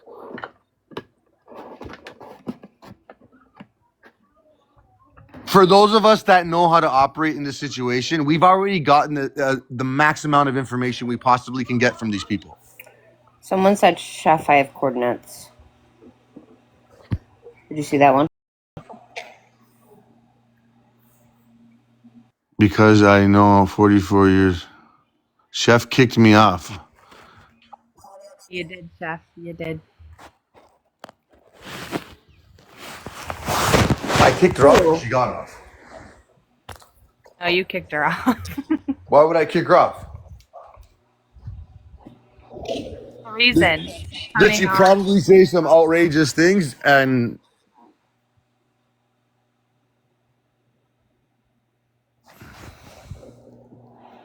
Okay, Mama Bear, just message me privately, please. Or Mama Braden. Samantha, who are you talking to? Because Chef's not shutting anybody up.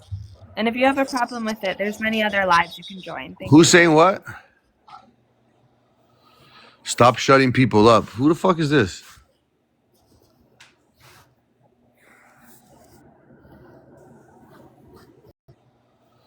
Stop shutting people up. Who the fuck is this?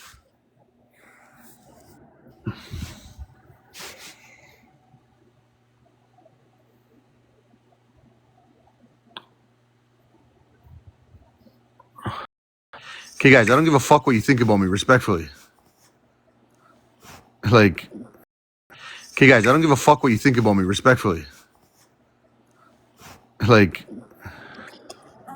hate because he's literally just trying to find Rebecca. That's all that matters right now. I don't really give a fuck about the hate, to be honest. I Main feed, goal, find I, Rebecca.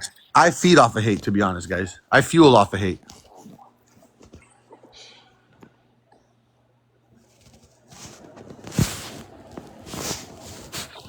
So, Yeah, Chef, but is it Samantha, like when you're talking about stories that should be talked to the So what? these stories need to be talked to the police, not us.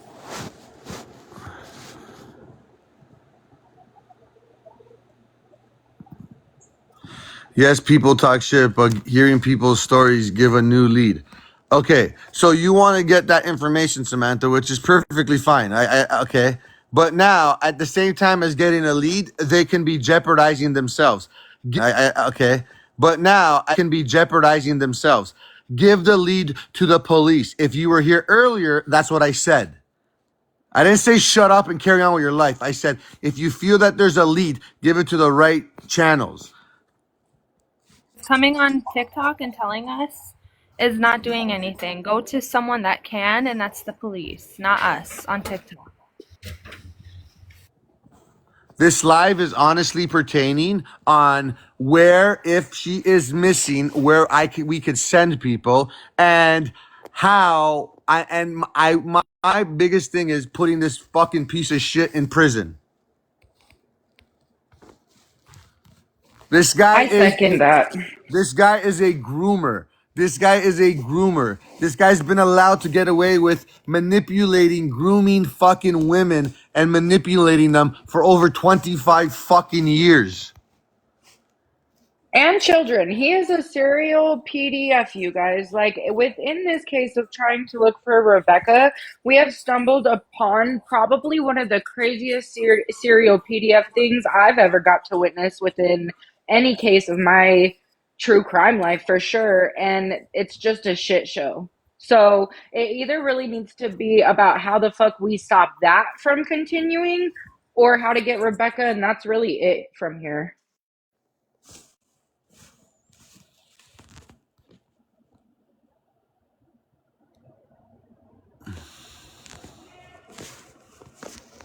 Sorry, Kelly. I don't mean to fucking blow up your live. I apologize.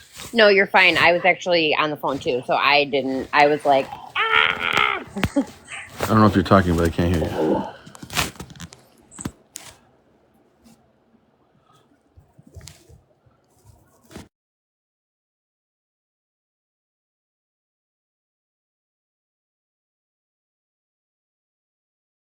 You're Kelly. you can't hear me? Can anyone hear me?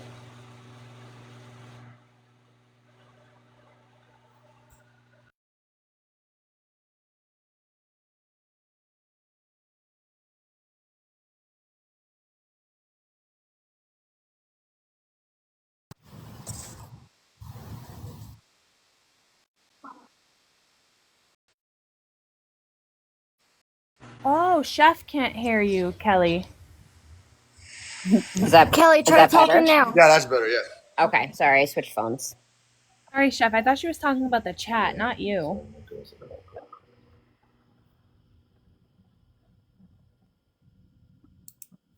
Could you not hear me that whole time? No. Time I couldn't hear Oh my god, no way. you. Yeah. I was saying, I'm sorry if I just fucking. No, you're fine. I was on the phone too. Oh my god, no way. Yeah. I was saying, I'm sorry if I just fucking. No, you're fine. I was on the phone too, so I literally just got back to the phone. And you got the same information, correct? Yeah. Okay.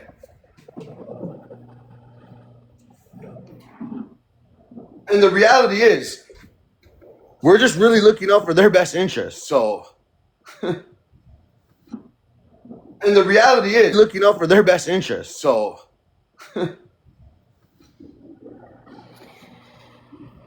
Yeah, I mean, the main thing right now is just finding Becca. Like, the stories right now that are going through are just. Yeah, I mean, the main thing right now is just finding Becca. Stories right now that are going through are just. Like La La Land.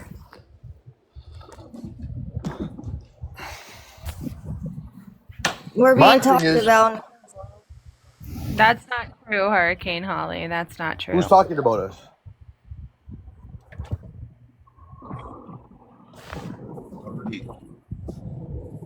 These killer stuff. Not even. Who's talking about me? Well, what'd you say? Someone on Nicole's live, someone just popped up on Nicole's live saying Chef is going crazy on people. Checking you in the live. Hurricane Holly said that. Yeah, but in a good way though. A good You already reason. know Nicole. She's for that energy, so YOLO. But yo, Kelly, I got some information on a totally separate case. Side note, you were fucking right About what? about Austin Drummond. Like, wow. About what? About Austin Drummond. Wow. That's all I can say is wow. Yeah, insane. You heard about all that? Don't we? Like, we'll talk on it, but wow. Wow, wow, wow, wow. Don't we? Like, we'll talk on it, but wow. Wow. Nicole's really into that one too. Oh, is she? Yeah. Yeah.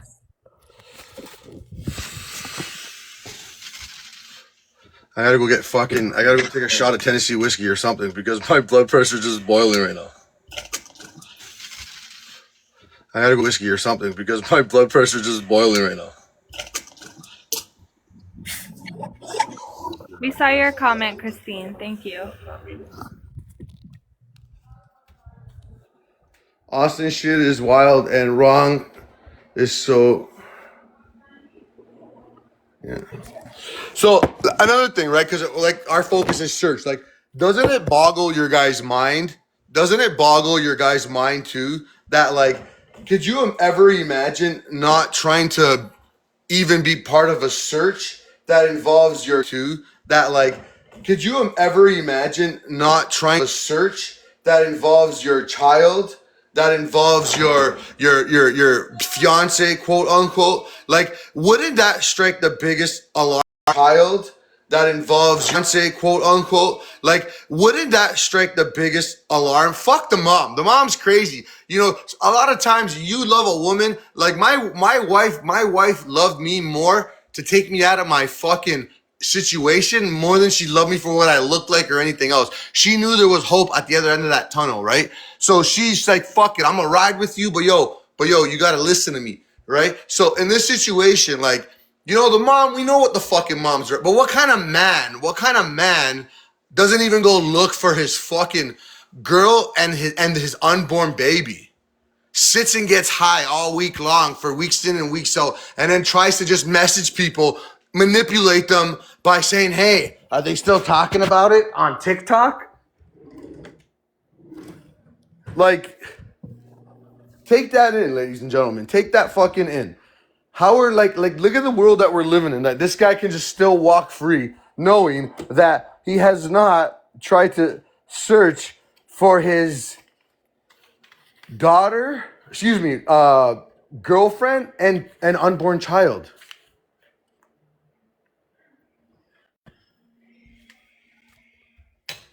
Yeah, it's really. So think about that.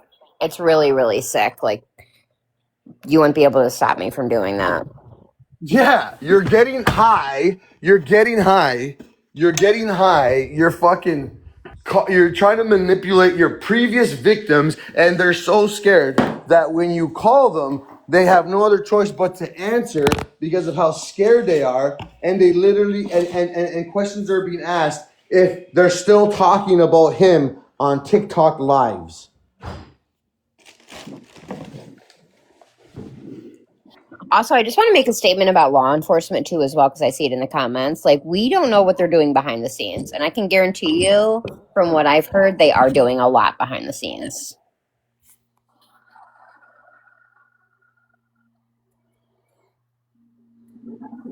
You don't want that baby. She does. If she did.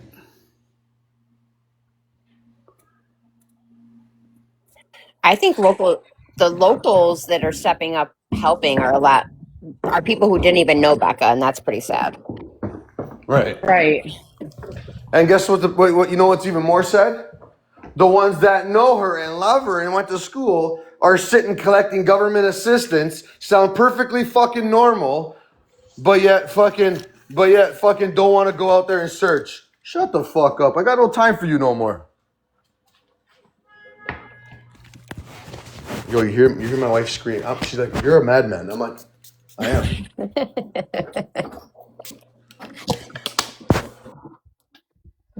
Tornado chef. I'm coming. I'm gonna be in the chat. I gotta jump on a call quickly, and then I'll keep you informed. But I'll be listening the whole time. Okay. Okay.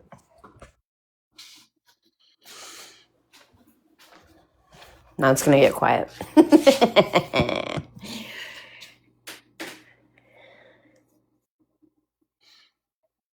Dun dun dun. Oh my gosh, Colleen, are you who I think you are? I've been sitting here wondering where your voice was coming from. And then you heard my dun dun dun, and you Exactly. I was like, oh. How's he gonna crash out and then leave us like that? Right? I was like, oh. Crash out and then leave us like that. And I do apologize. I wasn't trying to entertain bullshit. I just, nobody else was talking, so I was talking to the girl. No, you're good. Yeah. No, I can't be mean, so I just was talking nonsense. Oh, Butterfly, you did good. Yeah. We appreciate you. Yeah, you did amazing. Don't be sorry. Don't ever be sorry for having an input. Sorry, I felt like Chef was yelling at me too, though, because I was entertaining bullshit. And I don't know. I feel like this is something where local law enforcement has let this go on for far too long, and a lot of unalivings have occurred, and now it's gone so far that this is really big. Right. I agree. That's the good thing about now state maybe being involved as opposed to county, because it seems like this small town county, I mean, they're probably corrupt. I don't even know about corrupt, more so like it's hard to when you have that many people. I mean, and not the whole town is like this, okay, guys? I've talked to a lot of people behind the scenes that are nothing like these people. So I think this town is getting a really bad rep for what people behind the scenes that are nothing. So I think this town is getting a really bad rep for what has transpired. They grew up here. It's their friends they're protecting. I will say that early on in this, right, like my, I don't want to say my initial red flag, but one of my beginning red flags was the fact on two different occurrences, two different settings, two completely different platforms. Well, not platforms, but two different settings. The detective claimed to have known Courtney for a long time, and then Courtney also in turn did that. So, I mean, I don't know what's going on behind the scenes as far as like that shit, but if it is that big and there is a good substantial amount of money that has been going on, and with all the name drops, y'all really just dry snitching on everybody, people that don't even have anything to do with Becca's disappearance. So, like, now, like, just if that's what's happening, yes, absolutely. There's always cops, there's always judges, there's always people in towns. If this is the way it's going, yeah, I don't. They showcased it. The people in towns. If this, yeah, I don't. First couple days that they knew each other for a good amount of time, so I do feel that that is a big part. But what I don't think they understood is that for a good amount of time. So big part. But what I don't think they understood is that unlike every other one that wasn't uncovered until now, they didn't think it was going to get recognition. And now, like, the whole house of fucking cards is falling, and that will go up to a lot of other places if that's the case.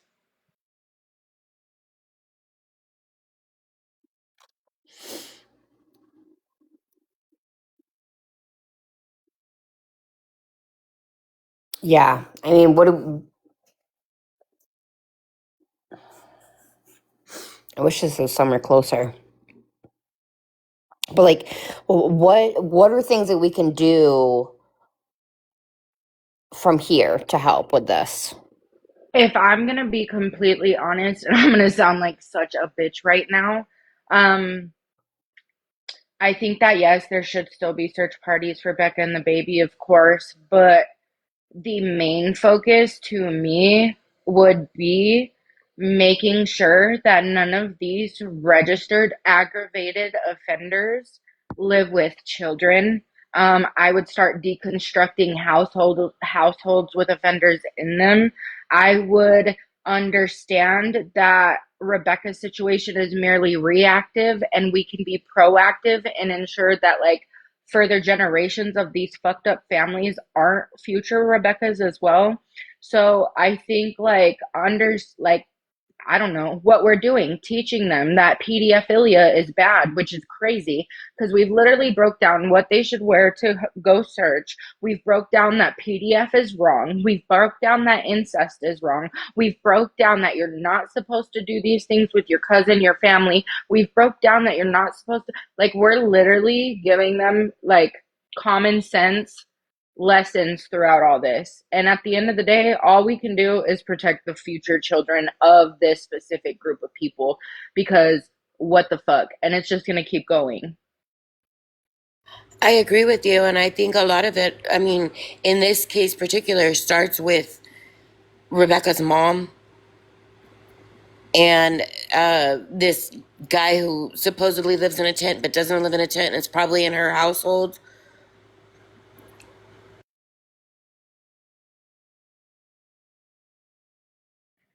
I think the only little one step is just making sure there's not minors in homes with PDFs. Literally, that's the only thing that can be done. And the population is small enough that each case could be looked at. There's a detective clearly answering thousands of tip lines by himself every day. I'm sure they have some kind of fucking paper pusher they can put to do house calls. I don't fucking know, something, but the amount of crimes committed throughout this, we've listened to it. We've listened to people say they're under the influence. We've listened to people say that they have somebody near their children every day. We've even had a person that had their children being picked up by one. That's the thing is we're focusing on one crime, but there's so many crimes against other children going on in this that I don't even know. I think that's the only thing. I agree. I mean, it seems to be a whole community of these type of people.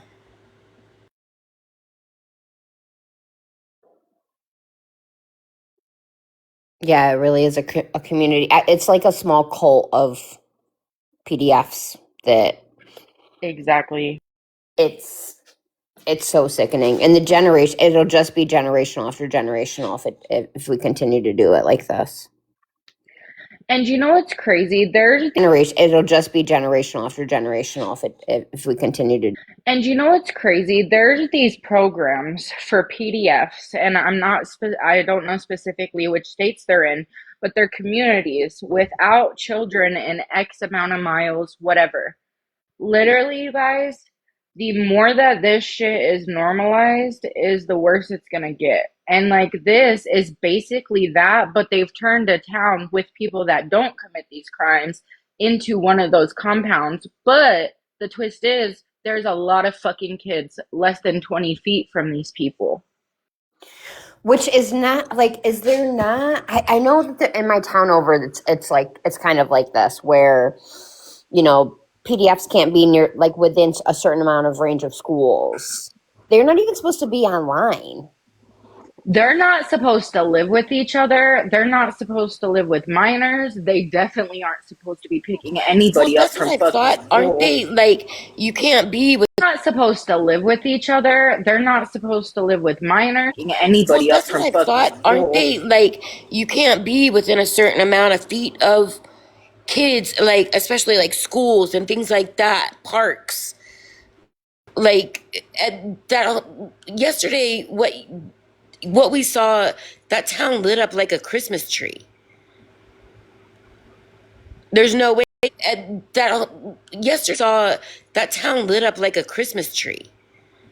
That all these people are not in the realm of parks and schools and things of that nature where they shouldn't be. In the realm of and things of that nature where they should.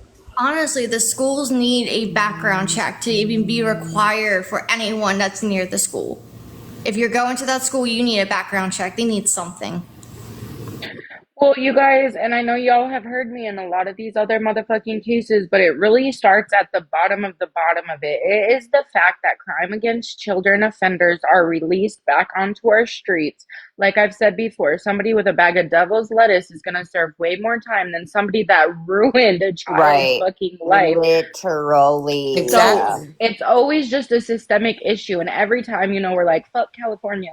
And then we're like, fuck Texas. And then we're like, fuck Michigan. But literally, it's just the huge system where crimes against children are not taken seriously. But that's a whole nother fucking thing. But it just trickles down. And then we see these towns with way less money than a lot of other towns. And we see that, boom, it happens in the masses. Yeah, I mean it's a slap on the wrist. It's disgusting.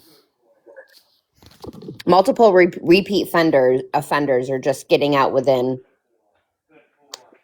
Like Rich has done how many, and he gets out and then he'll just reoffend. Exactly. And Yeah. these people, like, they are getting less time than for a robbery or a rug offense, and they're just getting out on the street. It's ridiculous. Well, and the one that we heard that's picking up a child from school, he shouldn't even be allowed on that property. It should be against his offender registry thing. No, you know what needs to happen? They need to go to Alligator Island, right, Mars? Alligator Island. Yeah. And Yeah. literally put them on an island that you offend a child like that, then you go to an island. You don't get another chance. Right. You don't belong in our society. Amen. I'm starting to notice a little pattern here, though.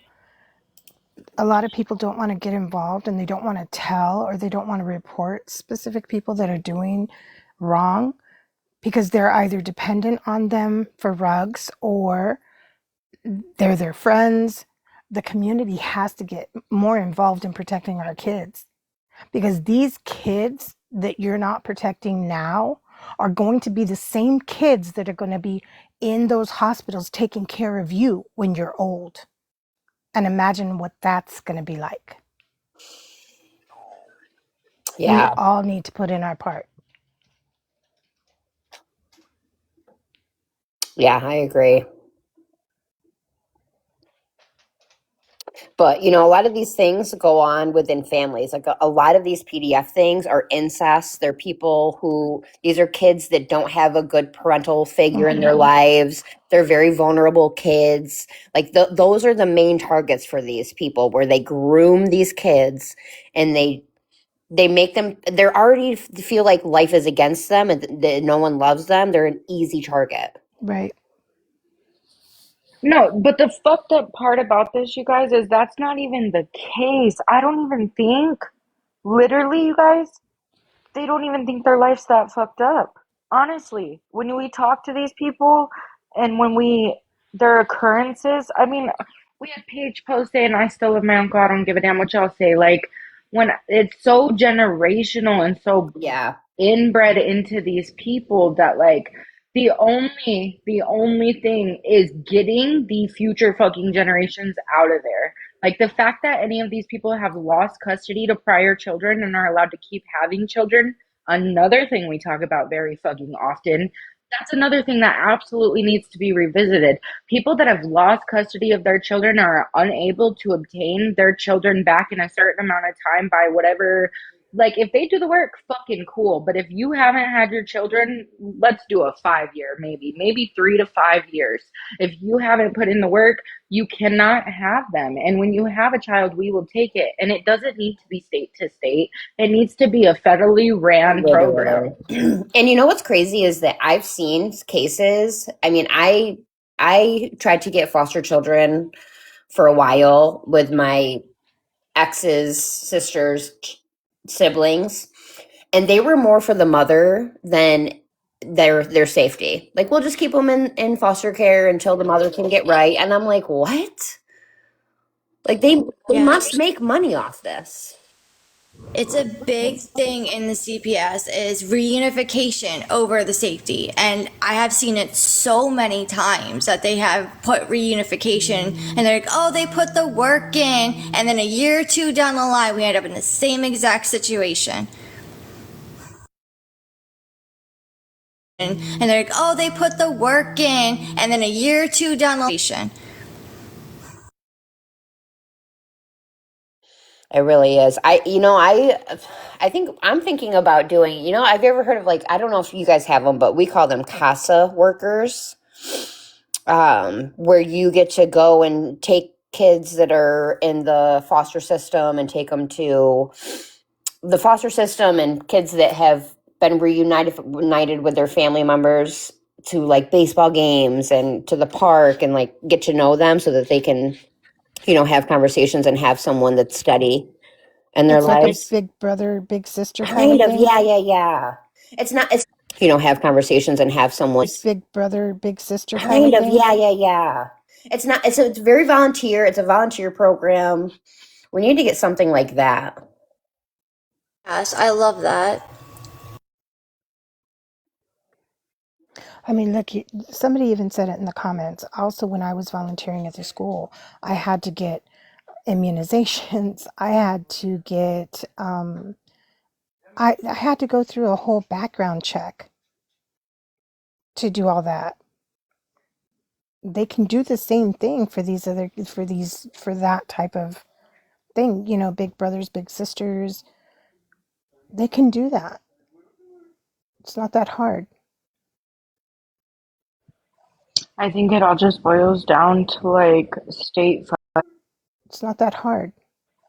I think it all just boils ending, and then like the fact that I I had don't to know. pay. No, I I'm had to. talking about Kalak, love, you're they cutting out, baby. make a good amount of money off of.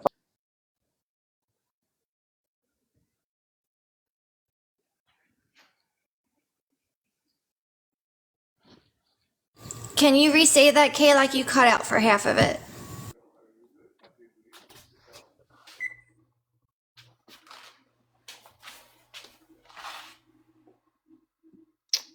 Should we have a phone call? Probably. But I think I got what she was saying, that they make a lot of money off of these social workers and foster care. So I definitely understand. It's just so frustrating. One thing I will say for on the backhand of that is like within the foster care system, there's a lot of children placed with families who are not there. There's just not enough families equipped and knowledgeable enough in the psychological issues that are coming with whether they be abused, whether they be neglected, whatever, what have you. Like it's just there's not enough, and that's the issue. And I don't like it's so big that I don't even know where anybody can start, you guys.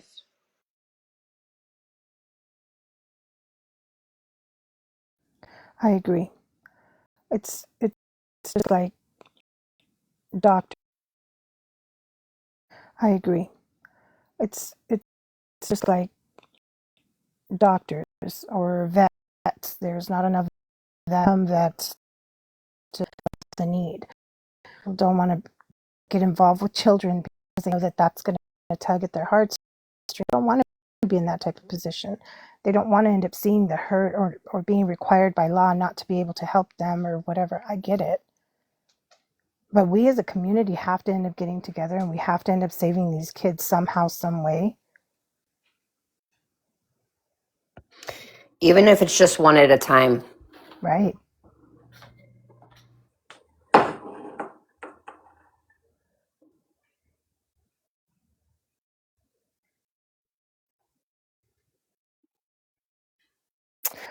The same way that this group has grown, the same way that this group has grown, that's the same way that it has to grow to become larger for more protection for kids. There's got to be a way where, shh, there's got to be a way where where we can get the word out, shh, most, where we can to different states, because chef's group has become very large, getting involved in these different cases. But now it's got to go a little step farther. And sometimes I know that it gets scary because I'm like the biggest chicken shit that, should I go farther? I'm afraid. I think it's time, since Emmanuel, I think it's time for it to move up a little bit, move up a notch, where we do something else, where we get something else going, where people start noticing that it's for kids and their safety versus just trying to, solve a crime or bring awareness versus just, And I also think that that's where Chef is getting frustrated because it's like we come to a certain point in a lot of these cases where we feel like we're at a standstill and we just want something more to happen. We want to see like an end result. right, at least with, right, one. And that's the way we have to start. We have to start with one, and then another, and then someone else might come in and say, hey, we need help. And that's where, it's just like with Texas. Texas has the man, I don't remember his name, but I know who he is. I could see his face in my head. He's the one who had lost a daughter. He started from somewhere. He started from scratch. You're talking about Tim Miller, I believe, Yes, with yes, with Texas the horse. EquiSearch. Yes, And yes, I'm here in Houston. It was a local case. It was a big deal. Like his yes. daughter was on billboards, and Hmm. he grew a whole nonprofit off of what happened to his daughter. Yes, and he's known nationwide now. He's involved himself in different cases, Yes, yes. and he started off with his own daughter, and he kept it going. We need to get to that point to where we can do that for kids. Because, listen, I'm probably one of the older ones here. You guys are very intelligent. You guys have been doing this a lot longer than I have. One of my friends said, hey, I saw you in boxes the other day. And I said, oh, yeah. I said, that's Chef Talks and Schmurder. And they're like, you finally found where you need to be. Because I'm always talking about different cases, but I don't know half of what you guys know. You guys are in there. You guys are on it together. We all bring something to the table. Now we just need to push it a little further. I don't know how we're going to do that. I agree. Devin and the Missing and the Missing Network's Mind of Monsters, that's a really good team that we should start seeing where they could use our help. Yes, I agree. They have an amazing network too. Listen, y'all, you know I'm in. I'm here. I can't say that I'm going through my own thing right now, but I can't say how much I could be here, but I will be here as much as possible. Send me a text. I will come in, whatever you need. But like I said, we are an intelligent group of people. And I think we're wasting our time. I agree. I really agree because it's one thing to be on TikTok and be able to try to figure out what happened. That sorry, I lost my train of thought. But it's one thing to be on TikTok and talk about what's happening in these cases, but it's another thing to actually take the step and do things to prevent it. Right. Do you know what really grinds my gears, Ksnaps? Like really, really grinds them? That if you literally got to eye level with that young lady yesterday and then we got the reverse psychology picture, the way that I wanted to run and jump out my window and run to Michigan, I was absolutely so pissed off. I couldn't even breathe.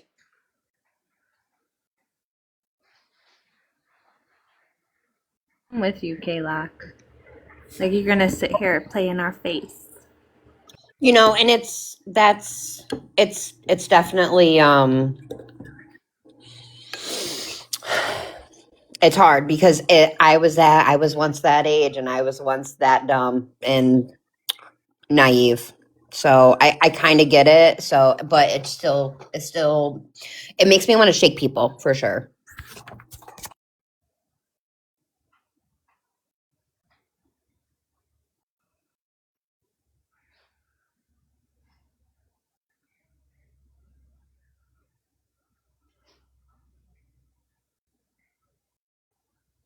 Feel better. Feel better, Heather. That's a tongue twister. Feel better, Heather. Finally, you're going.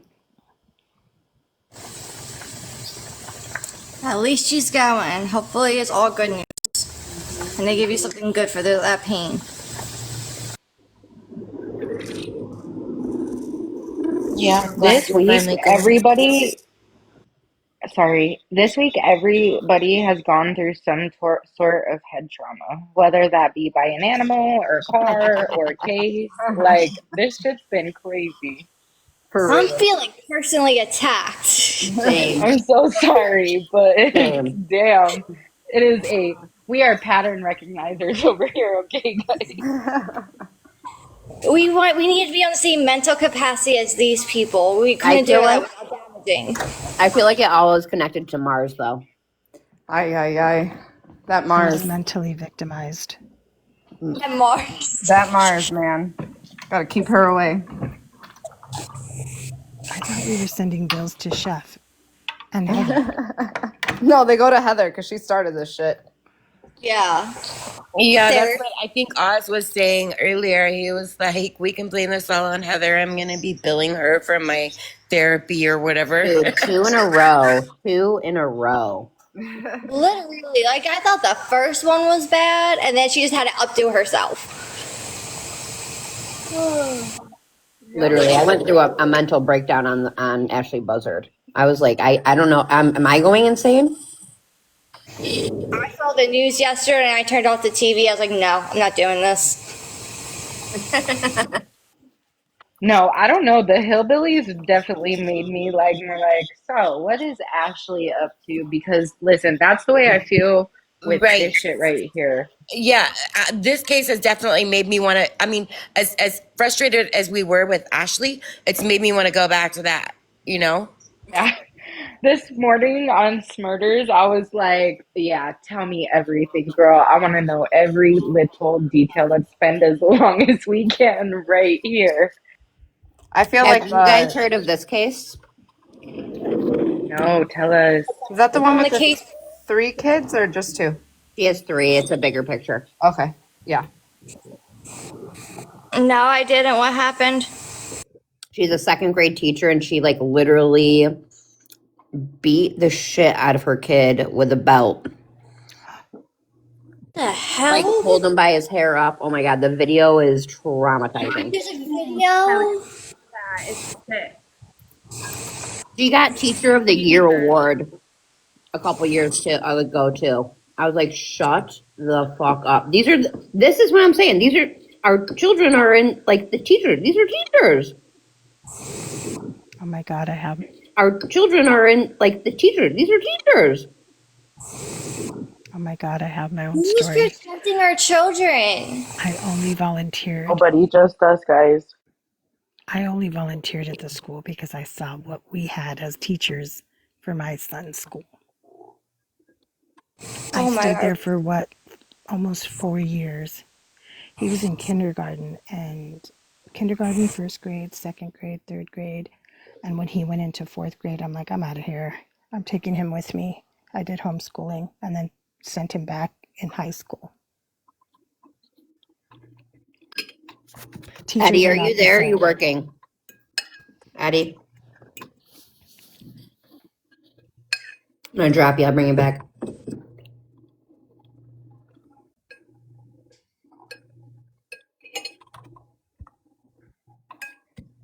Now, if anyone knows this bitch, okay.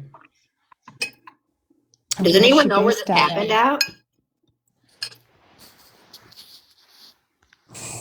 This is the first time hearing of it. Yeah, me too. I've been so busy with this nonsense. I missed this one. Who is she? Let me get her name.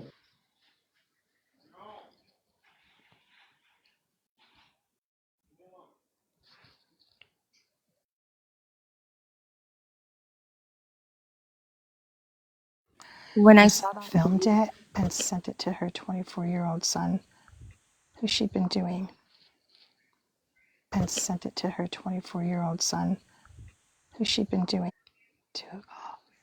She had been doing this to his whole life. yeah, you can tell when you watch the video that those Oh kids my went. God. Hold on. Let me show you something. Let me show you this. This picture right here tells you everything you need to know. Okay, Ree? And the Look at dad, it. Look at this kid's hand on her shoulder. Not even touching his mom, dude. He doesn't even want to be fucking close to his mother. Yep. That They tells you. charged her too. Yeah, they did. 44-year-old Nicole Staples. Okay, let's see. Listen, I know y'all were talking about how we need to Staples. listen, I'm bigger and stuff, but don't ever put me no boots on the ground. I will go to prison. Like, No, we can't put you. Why did I didn't know who was speaking, and then I saw the little box, and I'm like, why did I know it was Kay? Why? The photo is not timing, Karma. There's no. If you watch that video of her beating her child, this isn't timing. That kid doesn't even want to touch his mother. Yeah, Josh, that's I'm with bizarre. you. And that was her favorite. So can you imagine what she does to her other children? And Right. guess what? That's her favorite. The kids got taken out and was given to her sister, who literally is just as bad. Mobile, Alabama. Oh my God! You know what? I think Miss Smith lives by this woman. A teacher. Alabama. Miss Smith will go give bammer. her. Mobile, doesn't she live by Mobile? So it says the teacher was taken into custody after an unsettling video I believe of so. a beating surfaced online.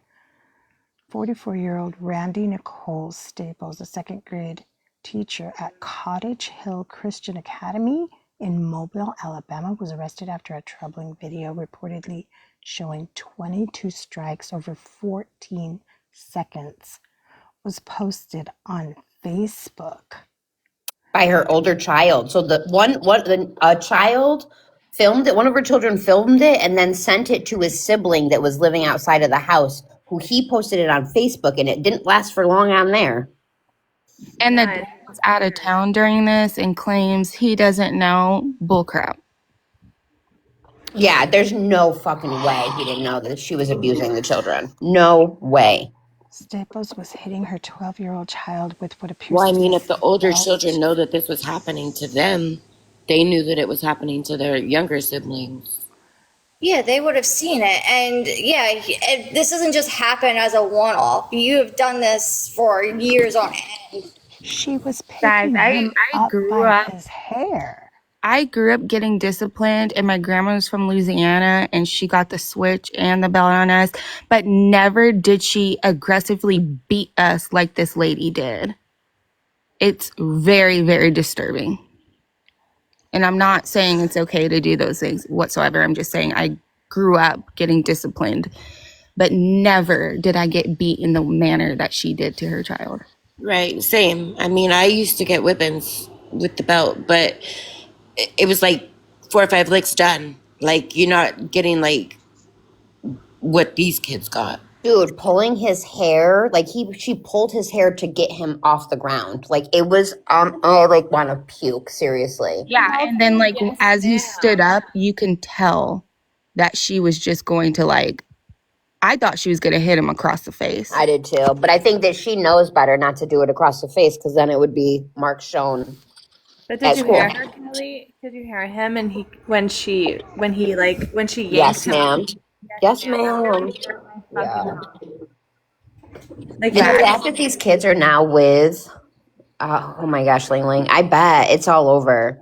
The fact that these kids are now with her sister, who, I hear is just as bad. And why? Why couldn't they place them with anyone else? I don't understand. That's where we circle back to like the wanting to keep it like the family and the children. Allie, what were you saying? Like the reconciliation, like keeping them like it's just the fucking system in every place we look. Like they will keep children in these cycles just to keep them close to the situation, kind of. Yeah, reunification. Also, it's the lack of foster cares, and sometimes the foster homes can even be worse. So, I mean, it's just a bad situation all around. Yeah, I mean, it's understandable. The system is shit and corrupt, so. Oh my. What? Are you watching it? Fun fact, guys, I don't watch videos. I'm watching I'd rather. I'm watching That's it. crazy. And you know what? You see what I mean? Sick to my stomach. And you know what? I shared this post, but someone had said, mothers like that, like when people say, but that's your mother, and you watch something like that, like now you know why it's a slap in the face when people say, well, that's your mother. Like you should be in your mother's life no matter Right. what. Like then now you see what people go through at home, and with a Christian mother who is a teacher at a Christian school.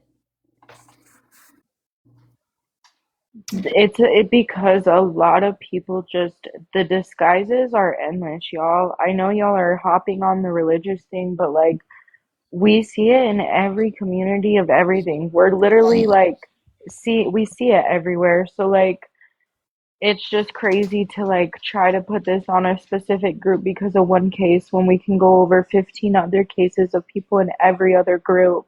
I don't even think it's just about the religion though too. Like yeah, that does bring like some aspect to it, but there's bad people everywhere. But this is a fucking teacher too. Like oh my God. Our children go to school and they all have teachers. Like my daughter, she was in kinder and her teacher was so aggressive and hot tempered and just overall just all bad. And every time I'd walk into that classroom, she's screaming in the kids' face. Mind you, they're kindergartners. And it's like, how are you a freaking teacher? How did you get hired? And after like she left the school, the principal and everybody was like, she had us fooled. And I'm like, how? I'm like, I went in there several times. Yeah. I will say the only way we can really counteract that, Ksnaps, I know you shared that story about the teacher with your son, but like just making sure that we are the moms that their teachers find out when they fuck up that they're not allowed to fuck up around our children ever again in their entire lives. Like we're the first sign. Exactly. Like if they get cussed the fuck clean out by a mom, they're gonna make sure they don't do no fuck shit around that kid again, even if they are doing something crazy.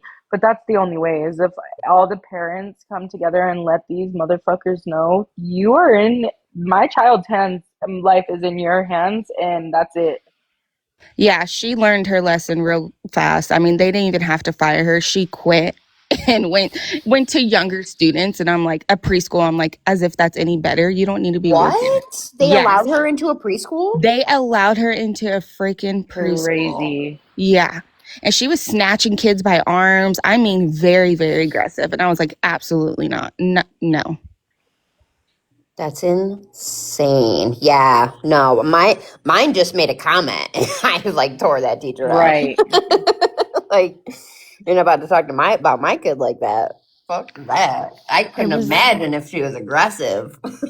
it was a very long time All the ago. parents can tell because, like, even on the fun days they were supposed to have, like, she could not get herself together to allow them enjoy any bit of happiness.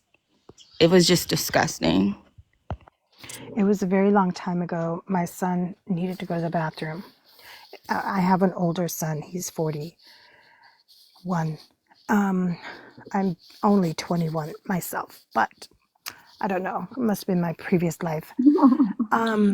He needed to go to the bathroom, and he was in a Catholic school, and he wasn't allowed to.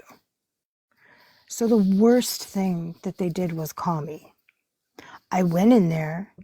I told them I needed to get my son, that he needed to get out of class. They still had him in class.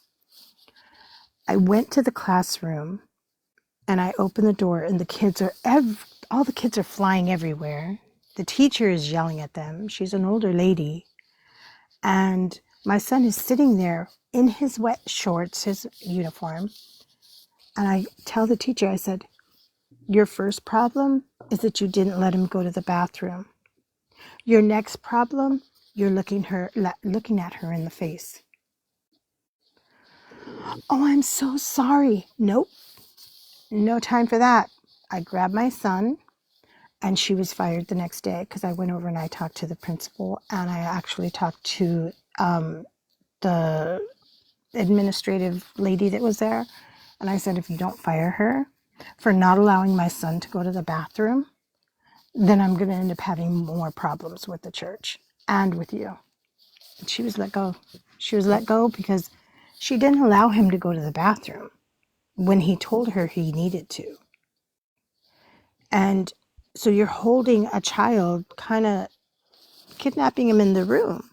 You're, kind of holding him hostage in the room because he really needs to go. That's humiliating him. Do you know that he's 41 now and still remembers that? Yeah, my brother went through that, and my mom homeschooled us after that. And it was every day. Every day. Oh my gosh, Miss Smith. Miss Smith. Oh my God, I need a box. Oh, Let me give you a box. I'm gonna get down. You can no Are you drop me. sure? Drop me. I'm at work. Drop Okay, me. bye. Bye. Murder. Just murder.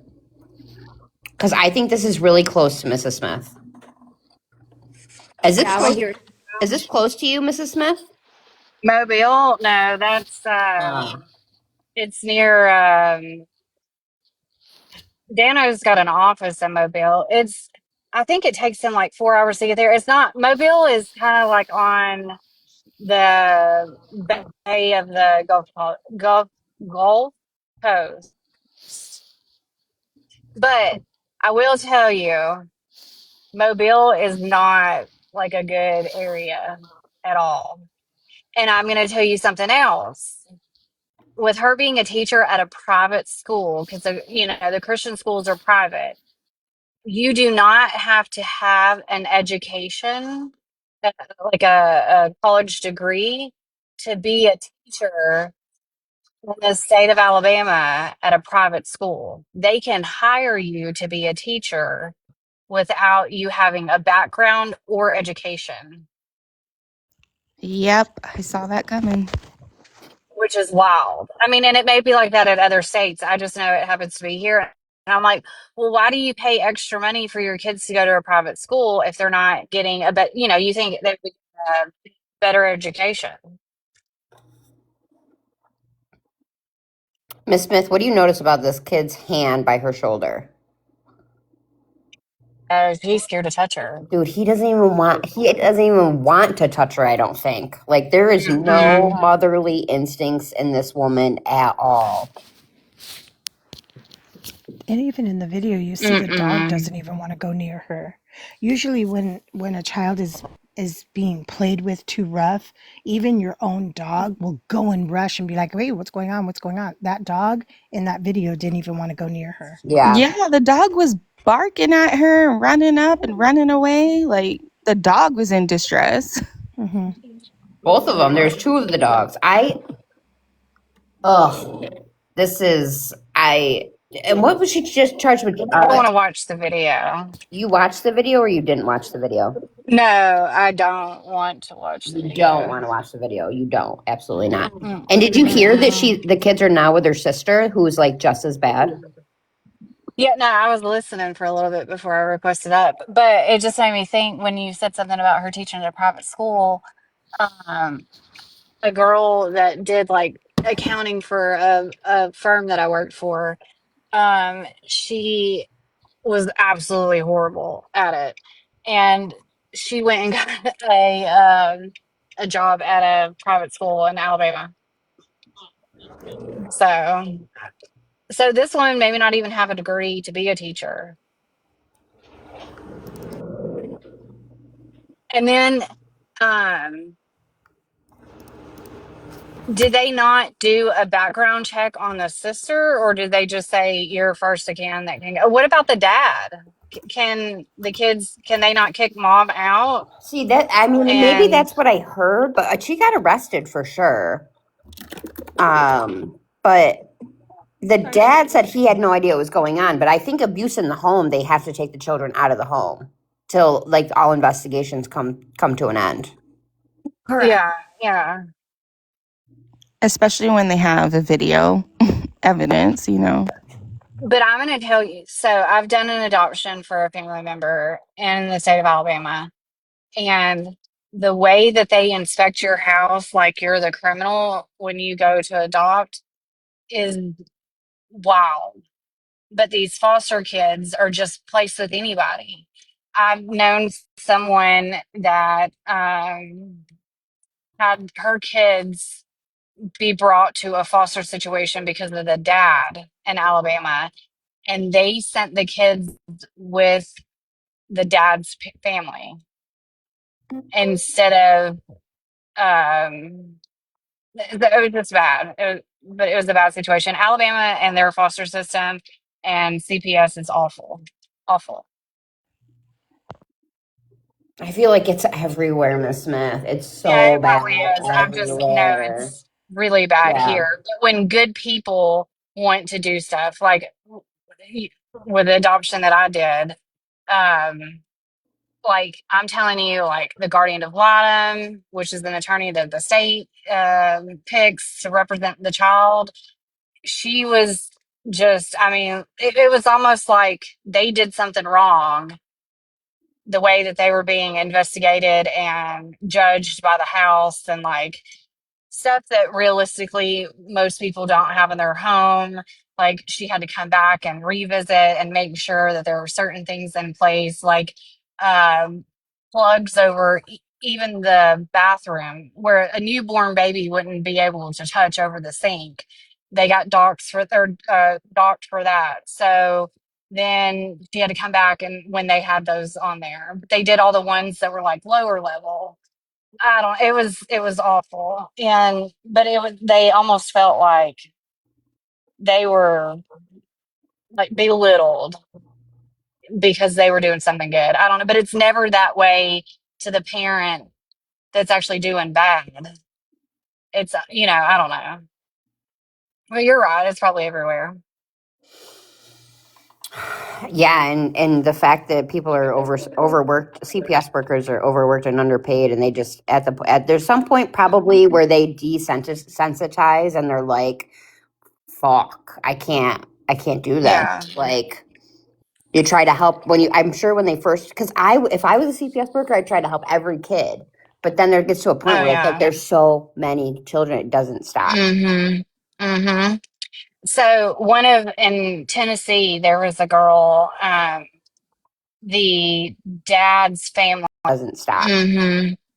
In Tennessee, there was a girl got an emergency court hearing for the child to be taken out of the mother's home because of abuse.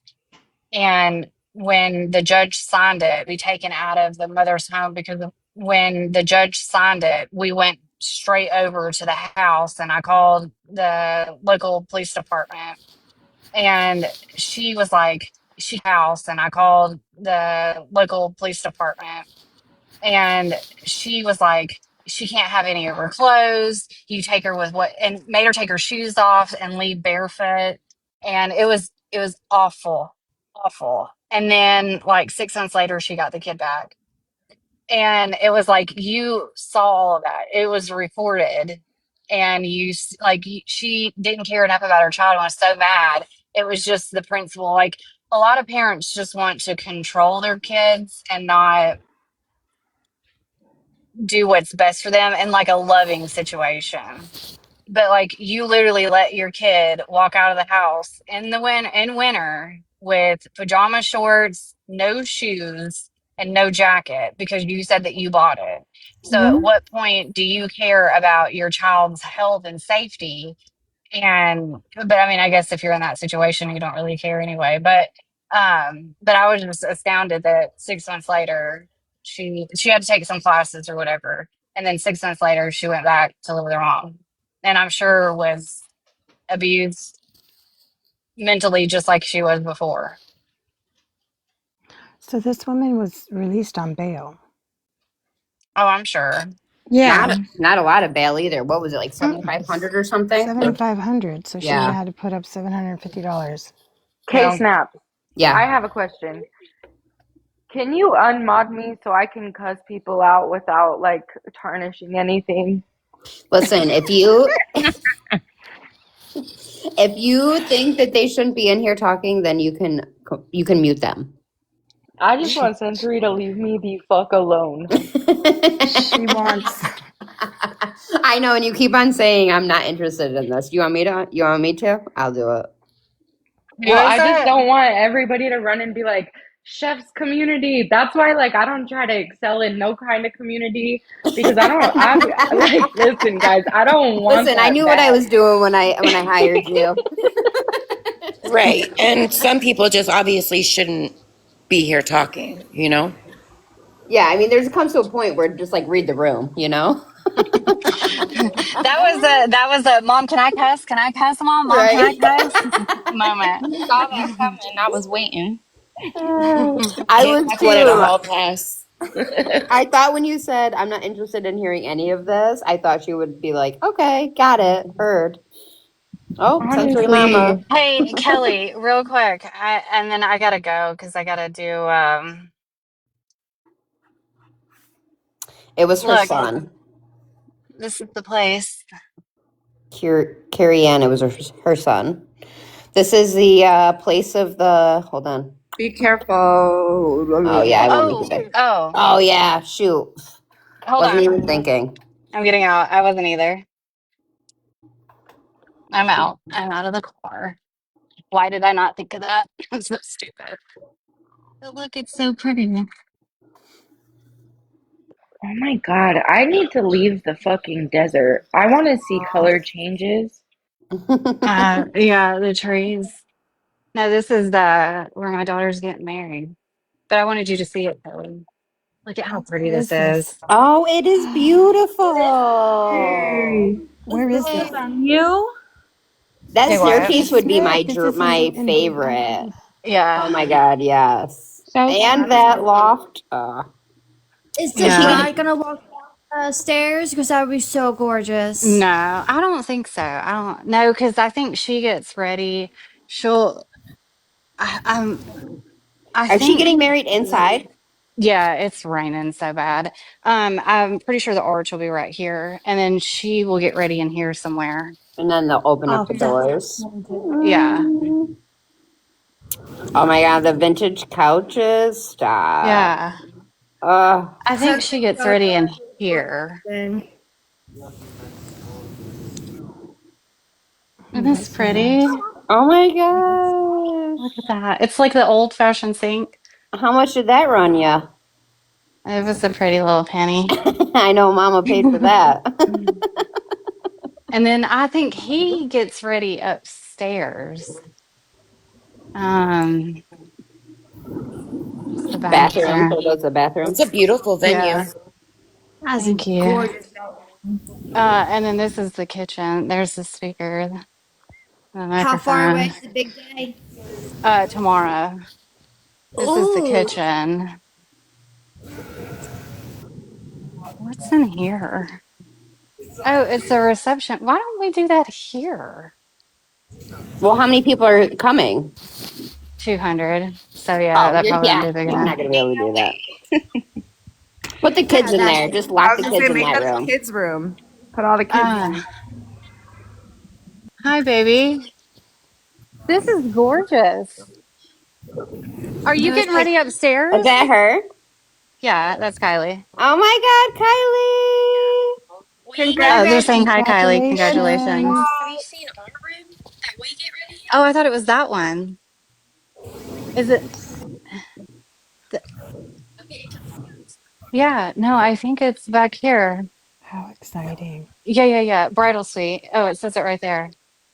I know. It's beautiful, baby. Those pictures will be gorgeous, especially I the want to kids. go upstairs. It has its own bathroom. Yeah, it's got its own bathroom. He'll buy y'all before Mimi gets here. I know. Hey, I give them my brought, business card, Miss Smith. Give them my business card. oh, you're You know, gonna it's take funny. I was newborn like, pictures. I knew your finger was itching, K-Snaps. If I I didn't. wasn't already booked, I'd be there. Oh, I know. That's a beautiful backdrop for any photos. And I'm sure you would do amazing with it, Oh, Kelly. this is where you're supposed to get ready, Bryce? Well, let's go upstairs. It's wherever you want to do it, babe. How many's in her wedding party? Uh, 5 bridesmaids and 5 groomsmen. Oh, good. She's got an even number on both sides. She needs to come down those stairs, though. They think you need to come down the stairs. Yeah, so those Oh, pictures would this be is pretty up gorgeous. here. Look at It's a this. lot I'm bigger. terrified. Of heights. Yeah. It's too bad they have those down there because a photographer taking a picture up there would be sweet. Oh, I didn't even Mm-hmm. think about that. Yeah, I don't know about walking down the stairs though in a big dress and like You could take a heels whole and ass shower. Yeah, but the picture of like her on the like barrier looking over at I had a I I had a want to wedding walk. earlier this year that was literally the same layout, and she walked down the stairs and it was beautiful. And then met her dad at the end at the bottom of the stairs. okay. Oh, Jesus. So she I had don't like know a if I'd Just want her. smells so beautiful. how big are the heels? Kylie, your heels are pretty high, aren't they? At least make them do pictures on that. Oh, Well, yeah, yeah. I was gonna Mhm. say Well, you could do pictures. she wants him to stand right here and her right here and them hold hands but not look at each other. If you At the do corner right here. test the heels, have her wear the heels and walk down. My husband and I did that, and Oh, yeah.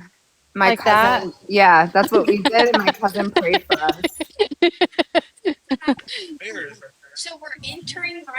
Yeah. Okay, so look, what if we put the people we don't like in this room? Oh my. Great. I'd be like, I love sorry, it. there's not enough So room. There's a I we'll room. just know, put them in right? there. Yeah. There's not enough room for people I don't Look, like look, in there. we could give them cards, and if you've got a red card, you sit in here. If you got a green card, you go in there. Yes. First class. Kylie, put all the kids in there. If you have a no kids are allowed. Oh, ooh, If even you better. Kid Put all the free if you living. husbands have a in there. certain color card, you go in here, or if you have a All the certain color husbands. card, you sit in here. And just tell them it's all random. It's random. It's so beautiful. Oh, there's JJ. That's your twin, Kristen. She is your twin. Copy paste. Oh, don't make fun of him. Hi, baby. I love you. Oh, did he? Hi, Granny. Hi, Granny. Everybody's Hey, here. Granny. Did Granny You bring a got towel? your AirPods in, don't you? Yeah. You son of a bee. Love you, Granny. All Okay. right, we'll come back when it's all decorated in a Okay, few I will. hours. Okay, I will. All right. Bye. Great. Bye. That was so Aww. cute. I love it. I can't believe the time's already here. I feel like she just told us.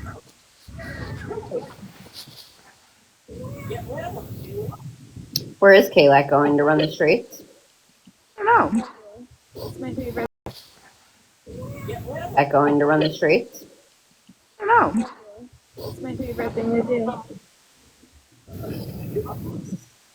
Oh, I'm on my other account and I'm like, why don't I see anybody live? I don't know. It's my favorite. Why don't I see anybody live? So Only this is people. the. Oh yeah, because you don't have anybody. That's not many people that you're following. So Nope. this is the post that someone said. Many people that I don't know have reached out to me via Messenger about her. So I will put it here. It's so little. I'm trying to look.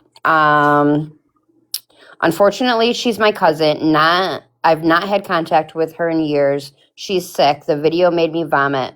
I hope she goes to jail for a long time. The school did the right thing and fired her. The people online saying maybe he needed a beating are disgusting humans. What the fuck?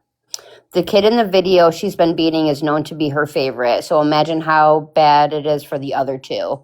And make matters worse, DHR, that must be the CPS to them, let her sister, whom she is close to, take the kids. This sister abandoned her first two kids with her first ex-husband when she got remarried. The same sister who mistreated her dying mother, and the mother was removed from the home and placed in a facility until her passing. So DHR has made the situation worse. Pray for the kids. They all need prayers. They need all the prayers they can. What the fuck? I'd be throwing an outrage. No way. What the fuck? No way. Cottage Hill. See, this is what I mean by the system. Like, and I know there's not a lot of room and people who adopt to foster, but come on now. Yeah, that's the lady that beat her children, her child, which I'm assuming beat them all. You know, when I hear about real Christian, like I had my stepdaughter, who's my daughter, her aunt is like a real Christian woman who like homeschools her children. This is what they get for their birthday. They get to eat sugared cereal for their birthday. They don't get any sugar at any other time, only on special occasions. She will make them retrieve like the spoon or the switch to get a beating. Like, I'm like, I could never. I don't know. And it's like the discipline. You need to discipline your children.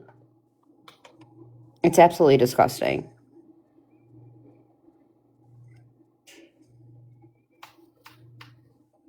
Yeah, I know firsthand how messed up the system is because my husband was one of those children where his father played the system and used the courts against the mom to get custody and knew not to leave marks on certain places. And when alarms were raised at school, he was pulled out until he ran away at 15. So it's so messed up in the system, and I can say firsthand that something needs to change. You could send it to Ashley. I don't know if Kelly can get anything right now because she's on panel. But you That's could husband's definitely send it case. to Ashley. Yeah, send it to Ashley. She'll send it to who it needs to go to. Yeah.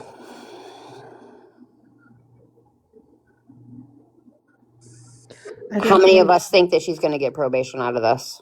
I'd like to take a stick to her ass, though. I think Literally. she won't even get that. Probably not. You'll probably just have to do parenting classes and a couple like Year, visitations. year conditional discharge. Yeah. Well, since it is her first offense, let's see. They always do a slap on the wrist for the first. Well, But and I they're going to use watched the fact that, oh, she's an upstanding citizen, that she's a teacher, and blah, blah, Never been blah. in trouble. Teacher of the year, guys. This woman the, got teacher of the year. but I've watched That's wild. the That's news wild. video with the person, the guy that was talking, he indicated that he was talking to the DA and said that we're gonna try to give her the max sentence. Well, what's the max sentence, Anya? I don't know. That's all he said. Because they're still talking. Because I just watched the video not like 30 minutes ago. Max sentence should be a beating like that every other day for the rest of her life. That should be max sentence. Where is this video at? Everywhere on TikTok, Butterfly. Just look up teacher. Or you can pull it up in Okay, Google I got and you. just Yeah. in Mobile, Alabama. Alabama, Cottage In teacher. Alabama, a first offense for standard child abuse is typically classified as a Class C felony, which can result in significant penalties, including imprisonment and substantial fines. Penalties for the first offense of child abuse conviction: if convicted of a Class C felony for child abuse, potential penalties in Alabama include imprisonment, a term of imprisonment for not more than 10 years or less than 1 year and 1 day, or fines, a fine not exceeding $15,000. Courts will consider specific circumstances such as the extent of injuries, the evidence presented, and any mitigating factors when determining the final sentence. A judge may also impose probation or mandatory counseling. Factors that influence severity. The severity of the charges can increase depending on specific factors. Aggravated child abuse. The charge may be elevated to aggravated child abuse, a Class B felony, if the child suffers serious physical injury due to the abuse. Chemical endangerment. Knowingly, recklessly, or intentionally causing a child to be exposed to, ingest, or have contact with a controlled substance is also a Class C felony. The other is the child passed away, so we're not going to read that one. Legal guidance. Because the specifics of each case can vary, it's important to consult with a qualified attorney to understand all potential outcomes and legal options. If you need to report suspected child abuse, blah, blah, blah.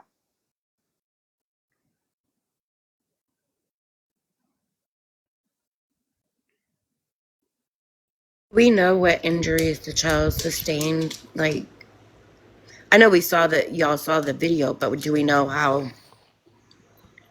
No, Like, I haven't go to the seen hospital or anything. Probably anything? welts and fucking some hair loss. Guaranteed. Yeah, if it truly was, and it's probably really bad. Yeah, and this is on video, so I mean, the judge is going to be able to see it on video. And the sad part is she even swatted him one last time, I think around the arm area. Yeah. Because the others, he had clothing on, but it doesn't make a fucking difference. But also, do you know why she did it? No, and that's what I was wondering too. Over chores. Yes. Over not doing his chores. Really? Not picking up after himself. Wow. Some people just don't need to procreate. And she should be sterilized the same way they don't. She just needs to be sterilized. It's fucking disgusting. I don't know. Like, I can't wait for my kid to get home so I can, like, kiss and hug him. Oh my gosh. My son was frustrating me earlier this morning. I'm not feeling well and all, but, like, I'm lucky to have him, you know? Like, why would you do this for just a little that he didn't pick up one little thing or whatever? Over anything, though, Anya. Like, I don't Mhm. see a just cause for beating a child like that. And some people say, like, a whooping, like, oh, I was whooped when I was a kid, no big deal. But like, when these people posted this on Facebook, I'm telling you what, the amount of people that were like, yeah, I was beat like that as a child. I was like, oh my God. Like, I was flabbergasted.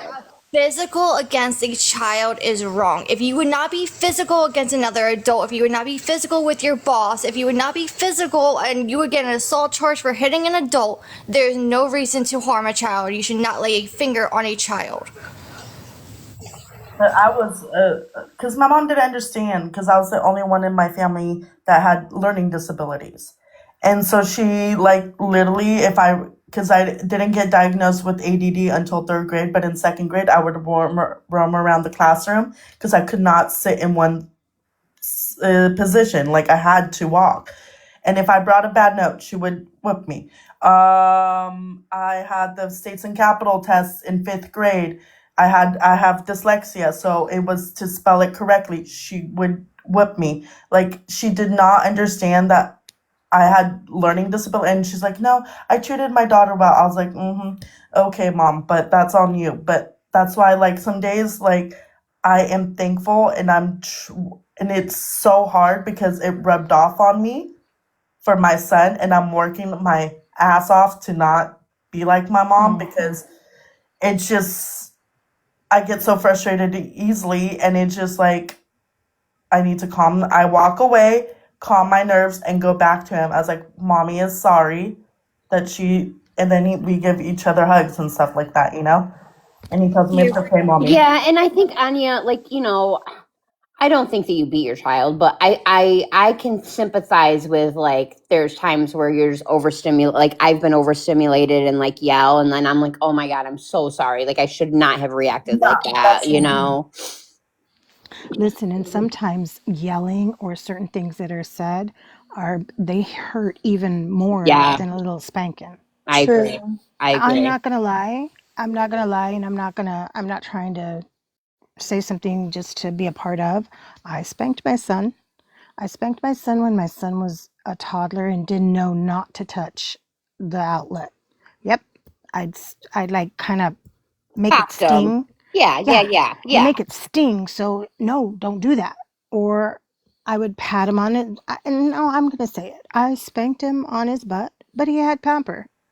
It wasn't like I was getting a belt and going and constantly. You Right. just kind of want to stun him, not stun him to where he's going to have, it's like, my mother just touched me like that, and she's never touched me like that before. She spanked me on my butt. It Yeah. kind of gets their attention. This is insane. I would not treat an animal like that, much less a little boy that's trying to understand. People say, "Oh, don't touch your child. Don't." No, I'm going to sting my son, especially when they're kind of toddler age, when they're trying to get into everything. I'm going to sting him so he knows, "Don't you touch that outlet." Cuz but I'm not going to end up abusing my child. No, same here. Like I You did that to can Yeah. my son the other day because he was on his little push bike and he wanted to go across the busy road. And I like literally yanked him off that bike. And I was like, no. And I like tapped him. I didn't care what anybody saw on the public sidewalk, but that was not okay because he knows better to not do that. And I and you had to. can't get in trouble for that either. So don't.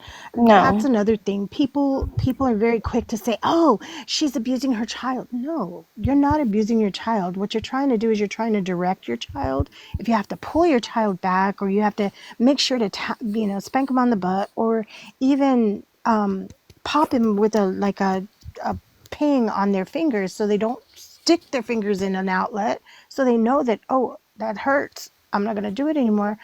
You have to do it. We have to direct our children somehow, some way. When our The, kids get a little older, we can go agree, ahead and but talk to I'm them. not saying that there's anything wrong with spanking, but it's not teaching a toddler to regulate their processing. It actually does the bad effect where they can't do it naturally, and it actually has more negative impacts where there are actually better ways to get the message across.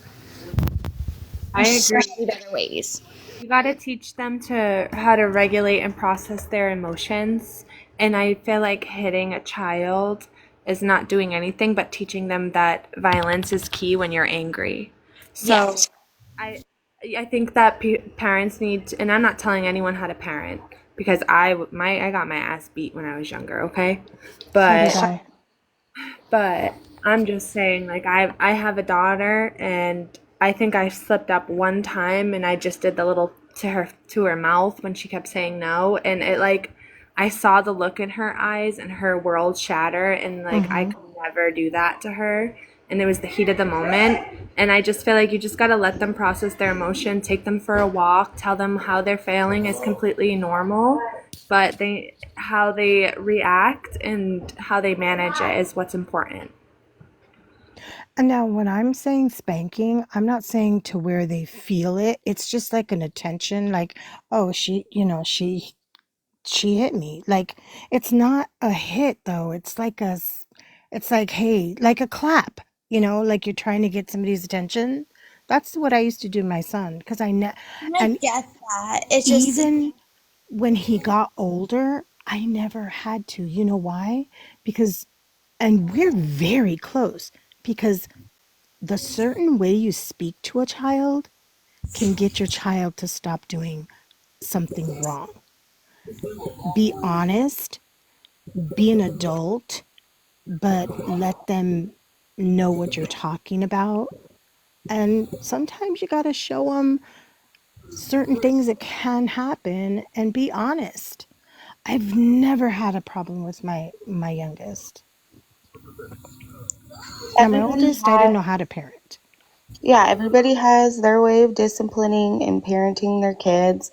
But at the end of the day, 20 plus whips of the belt is very, very Now wrong and that, excessive.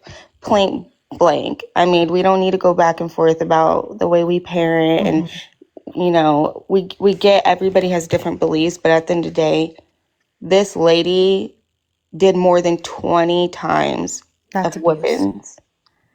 That That's is abuse. flat out abused. And I'm Just sure it's not the first time. Yes. Oh, And that was probably an everyday thing over little bullshit like Yeah, like go chores. get the belt. Go get or the like belt. the other sibling that was recording it could possibly got abused too Oh yeah, because this was her favorite child that she treated like this. So imagine how she treated the others. That's her so cousin came the out saying, like, made a statement, was like, she's such a sick woman. so the um It's like she's but there's an older son too, and he said he couldn't believe that she treated his brother that way. really. Let me get you the tape. Yeah, Roll the please. tape.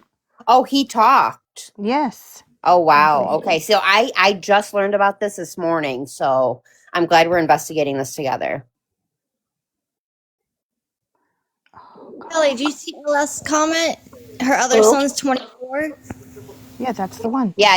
That's who. So the brother sent the video to the sibling that recorded it. Sent the video to its older 24-year-old brother. He posted it on Facebook, and then it got taken down. But it got the attention that it needed to before that.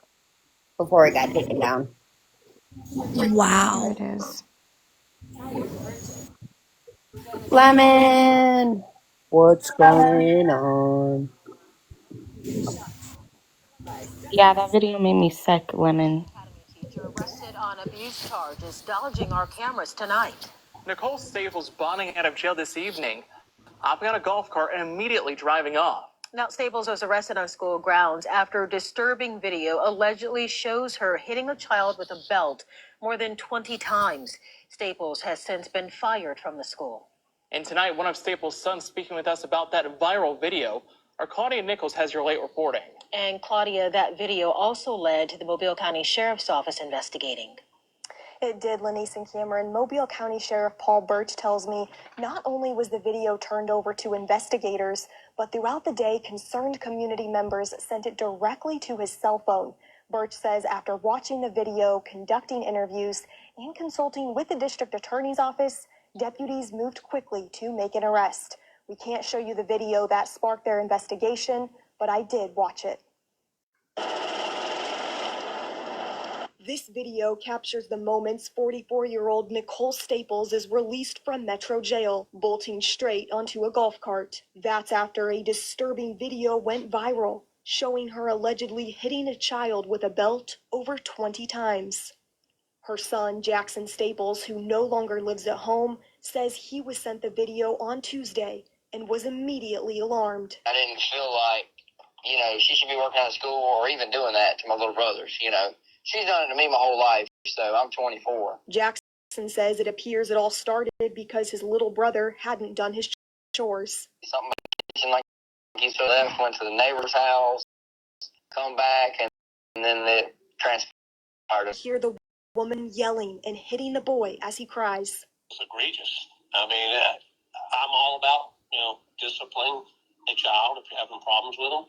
If that involves a spanking, everybody disciplines their children different ways, but that was way above and beyond any form of discipline. The clip also appears to show the woman throw the boy to the ground by his hair. Staples was arrested Wednesday afternoon, charged with willful abuse of a child under 18. Staples was a teacher at Cottage Hill Christian Academy. While this incident happened off campus, the school released a statement saying she has been fired. Mobile County Sheriff Paul Birch says this investigation is far from over. The fact that another person in the home felt the need to video that is somewhat telling.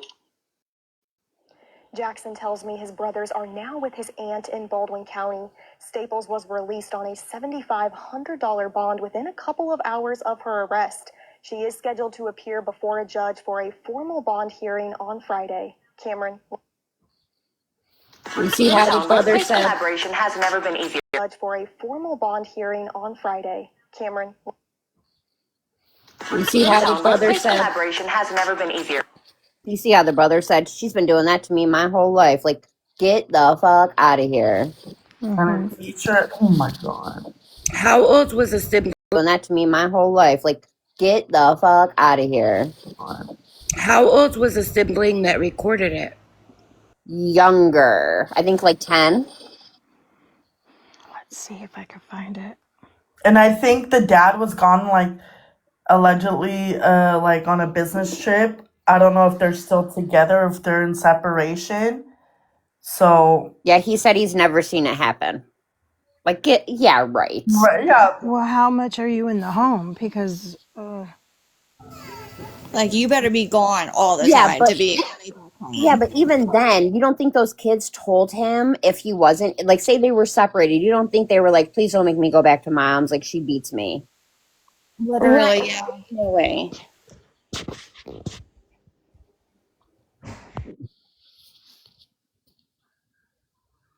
Right. Are you not going to see the marks on your kids? Like, come on. Exactly, Ruby. Because those are welts that she created on that child's back and his behind. Yeah, even though he had pants on and they were probably a little thicker, but still you can get welts. And he would be in physical pain following the days. So, like, if you touched him, he wouldn't be able to lay right. Like, there'd be signs that something is wrong. That's but exactly you why could they see, did she that could with have it. given him whiplash by picking him up with it by his hair. Oh my Right. gosh. The hair thing was, I mean, it was all god awful, but like, and the way he got up and he was like, yes, ma'am. Like, It just, hurt my heart. uh, I literally cried, and I didn't even watch the video. Like, it was blurred out, but I knew what was happening. But they did show her like picking him up after, and you could hear the whips. And I had to like fast forward. I couldn't hear him crying like that, and that's not even my child. I can't imagine like how she continued to do that with him. And it's unfortunate because that was her issue, and that was her built up emotion and anger that she's been carrying on that she took out on her own kid. Like, she needs fucking therapy. I agree. Seriously, she was spanking him so hard, and you could just tell how angered she was.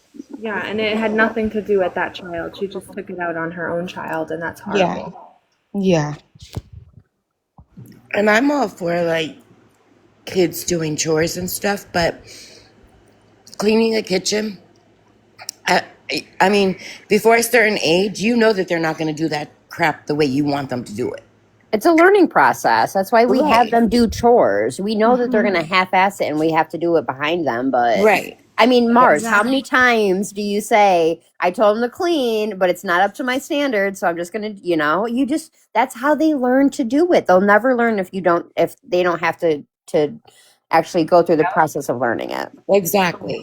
And even like I have a 16-year-old and I tell him to, clean his room or something, and I get home from work, and if his room isn't clean to the how I want it, his girlfriend's not coming over, or you're not going to your girlfriend's house. Like, you literally need to do how I say to do it. You're at the age where you should be able to do it on your own.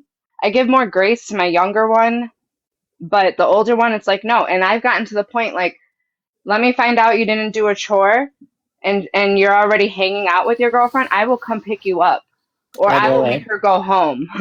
Like, no, I mean, there's so many other ways to discipline, and you got to get them where it hurts. And usually it's electronics, it's TV, it's dessert for a week. Like, there's so many other ways than putting hands or belts like that. My mom was the same way like you, Mars. Like, my friends would come and because like they wanted to hang out with me. So before had to leave the house, and so I can get some like allowance to go out and have fun with my friends in high school. My mom told me you need to clean the whole house because I already started cleaning at 13, so I couldn't half-ass my job, you know. And so she literally made sure that my friends were kind of like they called my mom the three-letter word agency. That's how my mom was to me. She like they would make me help, and then like I had to make dinner before I left. There was no questions about it. If I didn't do it, I missed homecoming one year because I did something wrong and all, and that hurt more than not go than getting Yeah. I thanked. mean, and I know your mom was a lot harder. That's a little excessive. Like, I have four things that are on his little list to do before he goes. And it's not even like, the whole kitchen. It's the dishes or your room and the bathroom. Like, they're smaller things that he should be able to keep up with anyways. Like, and they are like the dishes are kept up with. It's not like he's going in there and doing like 4 days worth of dishes to go out. But for me, when I was a kid, it was the skating rink. If I didn't do my chores on Saturday to go to the skating rink, I didn't get to go, and that was like torture. So I did my chores. Oh, what's today? I'm thinking back to my daughters and like even, teenage age, whatever, middle school. I'd be like, if I have to go in there and I have to redo them, that means you're not going to, most of the time it was going to their friend's house on the weekends or spending the night, whatever it was. You're not going to get to do that if I have to go in behind you and redo it. So do it right the first time. So there's further information. Okay, so no, it's not, maybe not further information, but there's information that was gathered yesterday at 9:10 p.m. It says Sheriff Paul Birch said investigators found that other children living inside the home encountered the same actions as the child who was shown in the video. There's an adult who no longer lives in the home that has contributed some information that is significant to the investigation. And so it's very much an active investigation. We'll get to the bottom of it, Birch said. Sheriff Birch says their main focus right now is making sure the kids are safe. Our first priority is making sure they get the care and services they need, to get past this. They're at a safe place right now, and that's what we care about. We want to make sure they get the services that are offered and provided, get them back in a better position in life, Birch said. Birch confirmed the boy seen in the video was 12 years old. There are probably more charges coming in the future, Birch said regarding the investigation into Staples. Newly filed court documents show Staples has entered a plea of not guilty and requested a preliminary hearing in Mobile County District Court. Jail records show Staples has since been released from jail after making bond. Update at 10 p.m. News 5 spoke with Mobile County Sheriff Paul Birch again about the investigation regarding former College Hill Christian Academy teacher Nicole Staples.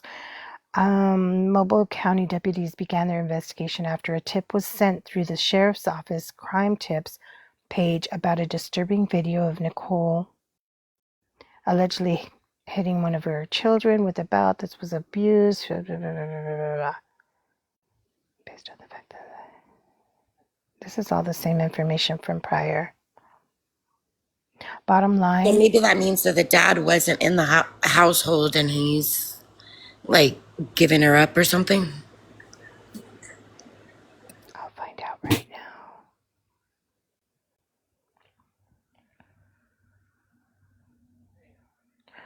now. Cottage Hill.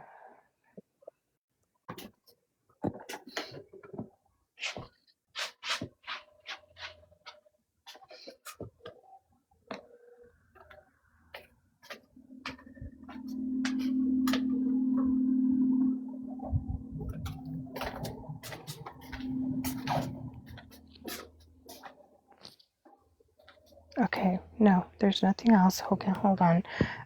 What's her name? Nicole Staples? Yep. Her name is Randy Nicole Staples, right? It's Nicole Staples from what I see.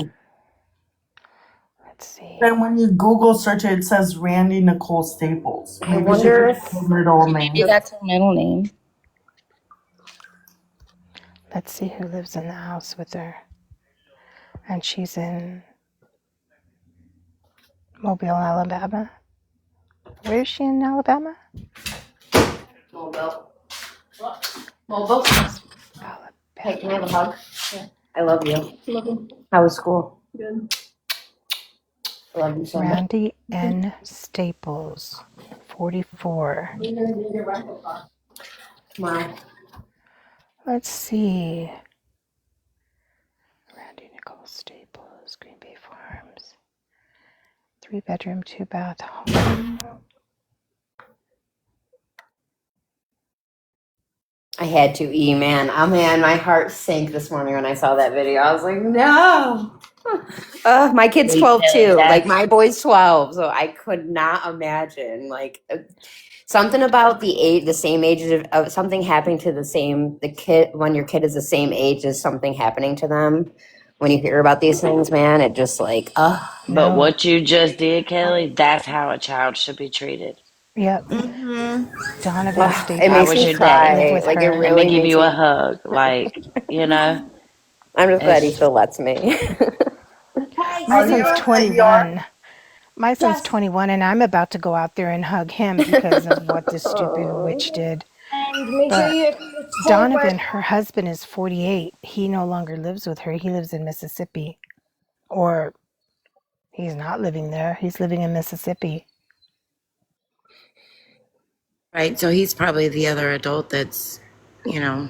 He probably got far the fuck away, Riri. Far as he could go. Well, no, wait. Where is he? You said he's in Mississippi. Oh, Mississippi. My God, I'd be in New Hampshire. The only thing I wonder is why didn't he, when he moved out, why didn't he say something? It's almost like just like I'm normalized, you know. I'm not blaming him. I know.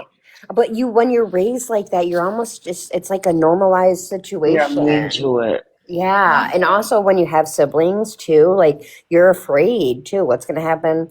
Like, look, if I say something, the kids went with her sister, and it seems like the sister is just as abusive. That's what the people in the chat were saying. I'm like, why'd they place the kids with somebody just as bad? The sister's been in trouble for this before.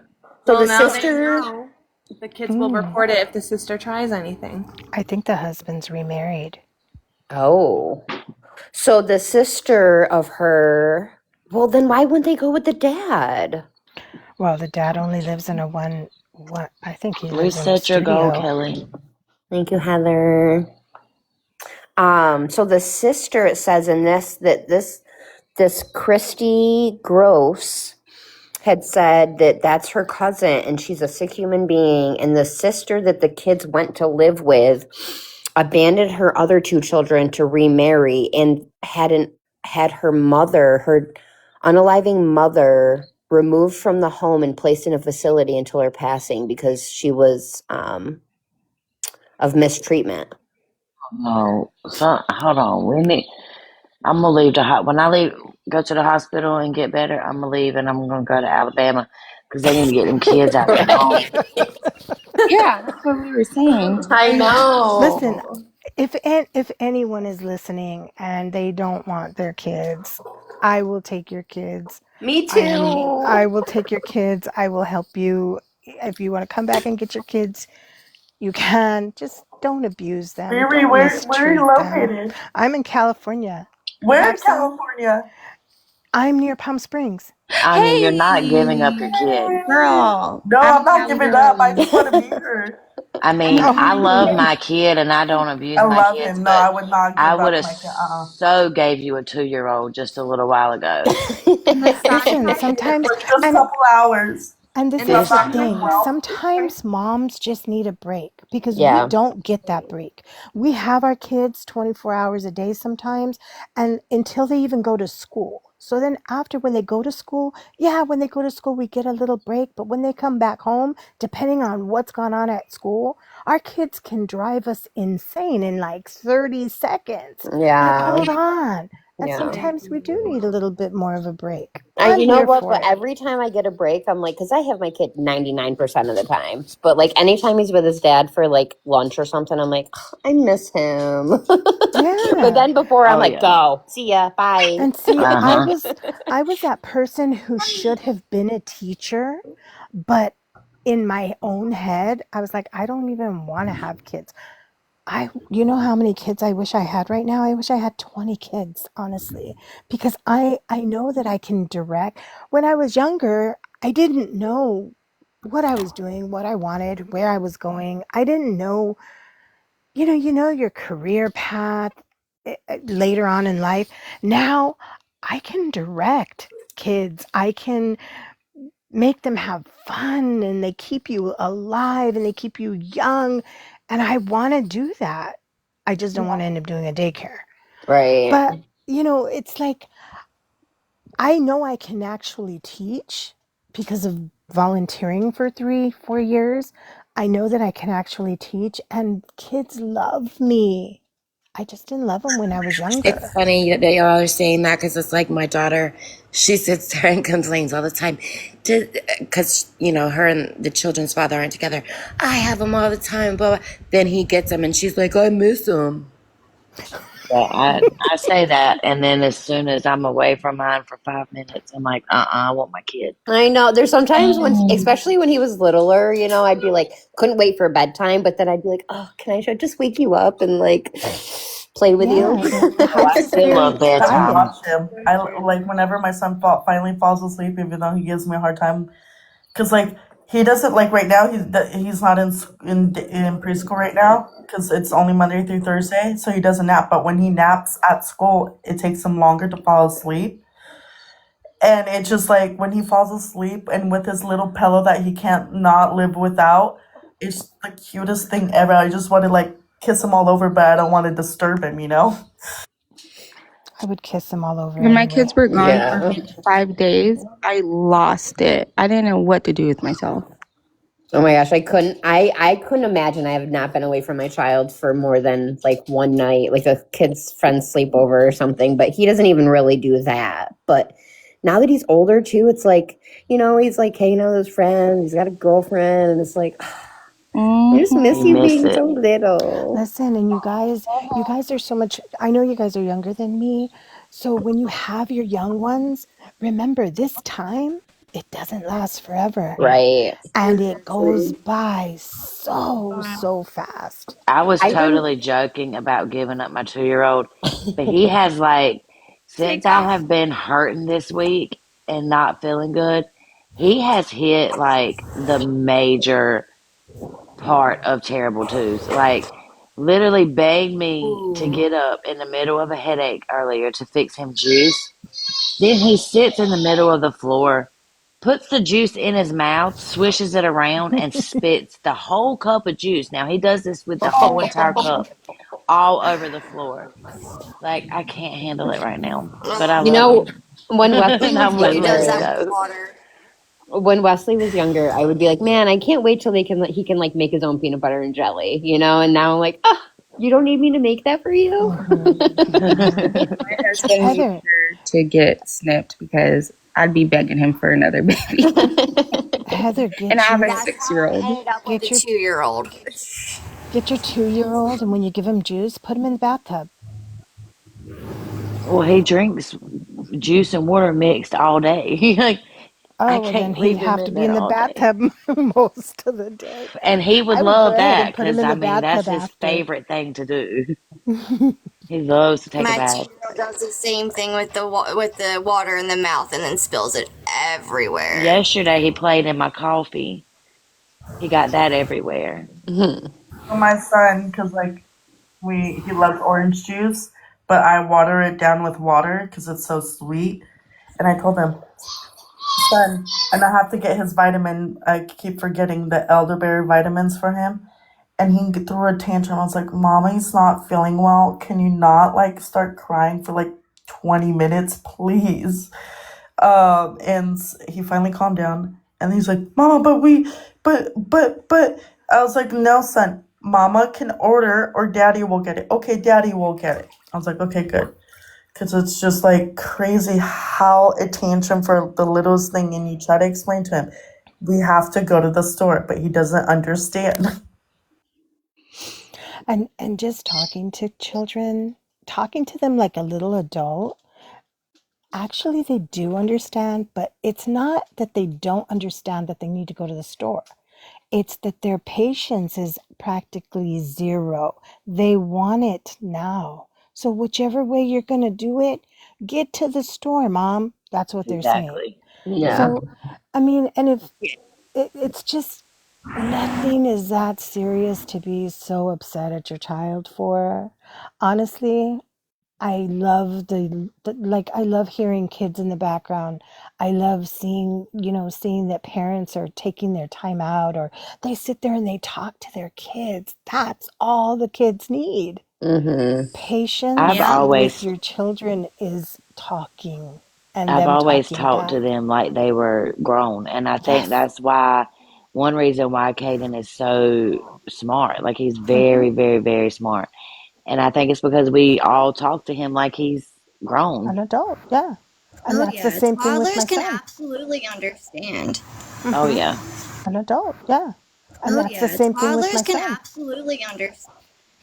Yeah, that's the way I did it with my son, and my son sometimes knows a little bit more than me. And I'm looking at him like, how did you get so smart? And it's because you talk to them as an adult. They start understanding a little bit more as an adult, and it's wonderful. It's you see that progress in them. You see the education that you've actually instilled in your child with patience. I just wish not I could yet, do it over honey. again, knowing the things that I know now, Yes. because Oh I yeah, wish me I could do I too. it over 10 times, uh 10 because times over. I had a hysterectomy when I was 33, so I wasn't able to have more than just Oh, Wesley. So, and I was like, oh, I really want a sibling. I was on medicine for a really long time to try to have children, but I had endometriosis really, really bad, and I had surgery after surgery.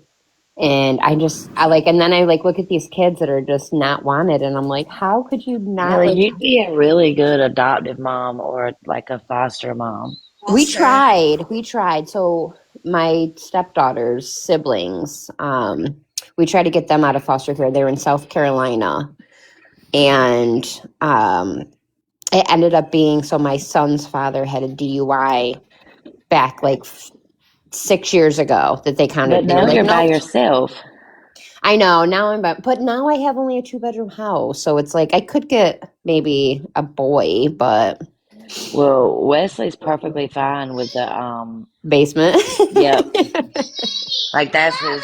I would want that if I was him. Like, I that know, would be right? my room. I But now that know. he's older, you can get you a little one and get I one know, but that now doesn't I'm have a older, good Heather. I'm life, you know? 41 now. I'm a grandma. Yeah, if I could have more kids, I would, but I can't. I can't carry babies well. So, and then with my youngest, I had help in preeclampsia, so I went into liver failure. So I can't have any more. Yeah, I had a hysterectomy after my last one, so babies are done for me, but I definitely still get that baby fever too. Hey, Look Hayden, you at. want to come to my house?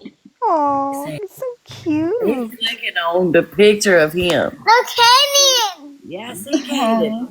look Oh, at all the babies. stop. She died for my Look mommy at. today. He Oh. ran. Na na na! I wish I could just pick up my child one more time. They always say like you never know when the last time you pick up your Yeah. child is, and it's like so true. My daughter used to hold my hand Hi. everywhere I went, and I don't know when the last time she ever Hi. held my hand. He's singing his ABCs Hi. to y'all. Hi. What are you doing? Mm. This is my Oh, 6-year-old baby. No, stop it. ABC's A, B, C, D, E F G H I J K L M N O P Q R S T U V D. W X Y and Z. You know how like He's so precious, Mama. Cute. you know how like most kids like you would have God, y'all don't need to see me. I look He's a like crap. cutie. But you know how okay, Hi, how most precious. like, even adults sometimes you'll be like, okay, what comes after L? He Oh, that knows. happens to me all the time. He doesn't have to like LMNO like He he doesn't doesn't have to have to do recite that. the Like he whole literally alphabet. knows. Oh my gosh, I He's need to just do that, Heather. At my he's just age. too freaking smart, man. Bye bye. All right. Oh my gosh, I He's need to just do that, Heather. At my he's just age. too freaking smart, man. All right, everyone, bring the babies over to Aunt Kelly's house. Okay. Aunt Kelly lives too dang Yeah, far. we at Aunt Kelly's house. Riri, have you picked out a book yet? I need to know. Not yet. I You feel like you picked me should one. do like a Lemon was saying, like an exotic, romantic, like Yes, dark. anything. A Harlequin. I know you definitely need to be hired for what is that? The auto The books. auto books, audible. Yes. I told her They if make she good would money. pick out a book and do like, you know how like you could do like the 10-minute videos on TikTok, read a chapter per like in each video and post one a day. Like she's gonna blow up. Mm-hmm. People are gonna listen to that. I Yeah, my should try husband it. has a good speaking voice. He's had random people come up to him and be like, "Can you be on my podcast?" Her voice is so soothing and just, I don't know. I just need her to read. I need her to read. No, no, eyes. Okay, Not let's need to Harry do Harry Potter. Potter. Heather does not like Harry No, Potter. I don't like fake. No fiction. I like real stuff. Dare you disrespect Harry Potter like that? I'm not trying to. I just don't I know, right, like the Ashley? Heather, you can I make an just exception for Harry Potter. I don't like mythical things I've either, never but I watched love it. Harry I've Potter. never read it. Thank you, Chef. I've just You're crazy, I might have to unfriend you. I'm just don't kidding. do that. I love you. I'm As just long as kidding. Riri's No, we reading love you, reading it, Heather. I'll listen. Can we I'm the drop same with Heather? Harry. I'm the Honestly, same. I Drop me probably too would then. listen to it just because she's reading it. I don't Drop me like too mythical then. things either, Heather. I really don't. I But said, like Harry Potter is something different. Like I won't watch anything like it. I only like Harry Potter, and I've read You know, everything. like what do they call it? Sci-fi? It's honestly, I would Like, say, no, I'm talking about like the movies and stuff. Oh my Oh, God, Chef. sci-fi. That name makes me cringe. Honestly, too. Say that. spelling it wrong. She We spelled it literally just got all the crazy COO. people out of here, okay, Yeah, Chef? yeah. We're not going back, Chef. Calm Please. down, Yeah, we're done with Smiley. that case. We already We're officially gonna get decided. Actually, her a he's worse gonna get headache. Courtney bills in is the mail. spelled like this because they are slow. So here you go. Chef has to pay for all our medical, our what is it? Our mental anguish. Well, Yeah, for they sure. said I had to do No, that it's because Heather. I'm. You're gonna do 2 it cases first, in a and then we're fucking gonna double row. dip and do it for Chef too, especially if he Yeah, but starts I doing don't that even and gets people back in I here. don't even feel like Ashley did me the way that did. Like I don't know. See, I felt You more with Ashley than did. I did this one. This one Ashley. just mm. Ashley was crazy too, trying to figure out why she was Ashley getting is all hundred with it those did wigs. Ashley did give me a headache, but Dude, I've never been like, I need a break and like gotten off from TikTok for a day I or two. couldn't. I couldn't. One day, there was a day that I went into, I don't know, some country live. I don't know who it was, and I I was looking at the screen and I wanted to throw my phone, and I'm like, I gotta stop. What am I doing here? Right. I It's so couldn't weird. My daughter understand. called, and then now I rejected the call and texted her. And when I came back, I don't see any people in the boxes except for me. No, We're here. right now, you're a ghost. drop out and come back. Okay. Somebody drop me. Y'all, I'm not kidding when I say I got up this morning at like 4, 5 o'clock so I could go ahead and take medicine to be well enough to take the kids to school. I'm not kidding. I literally blocked, unfriended, unfollowed, whatever, and blocked everybody I seen talking about Let this shit. E. Except I was y'all. gonna say, Ellie, let E bring her up. Oh, I'm sorry. I did a Hold quick on, ready? leash. Butterfly, come Yeah, up again. you're fine. Go ahead. E, gotta be quicker than that. Yay! Welcome to the I feel fam. some type of way too, Kelly. Oh, sorry, You're my all a bad. part of our family, whether you're a mod or not. I know. You're all family. That case is very irritating. I don't I don't know how all of the other info came out, but what everybody is doing, it doesn't matter. It just shows you the character, type of character they are. And it also shows that they're really not too concerned on where she is. They're not because all of them know. Like, Mhm. I'm not even really trying to talk about it, but I'm going to just say this. They all know, every one of them knows where that girl is. They all know what happened. And that's what has drove me crazy about it, I think. Like, and that's why, like, Ashley, at least Ashley knows how to shut up. Even though we don't want her to shut up, we want her to talk. But, I mean, at least she knows how to be a good criminal. But silence is golden. Like, the Right. more she comes on here, it's like, because everybody is using her own words against her, and it's like, but you said this, and now you're saying this. But look at I how didn't think much TikTok was silence gonna be does. like that. Oh, I'm sorry, Riri. What was that? Look at how much silence does. Right. Ashley's not saying anything. Mm-hmm. Is E still in here? I I don't I saw think her know. she's like the trying to live. figure out how to bring Butterfly up. Hit the little button, the third one over from the comment. Go to manage guest, scroll down, and hit accept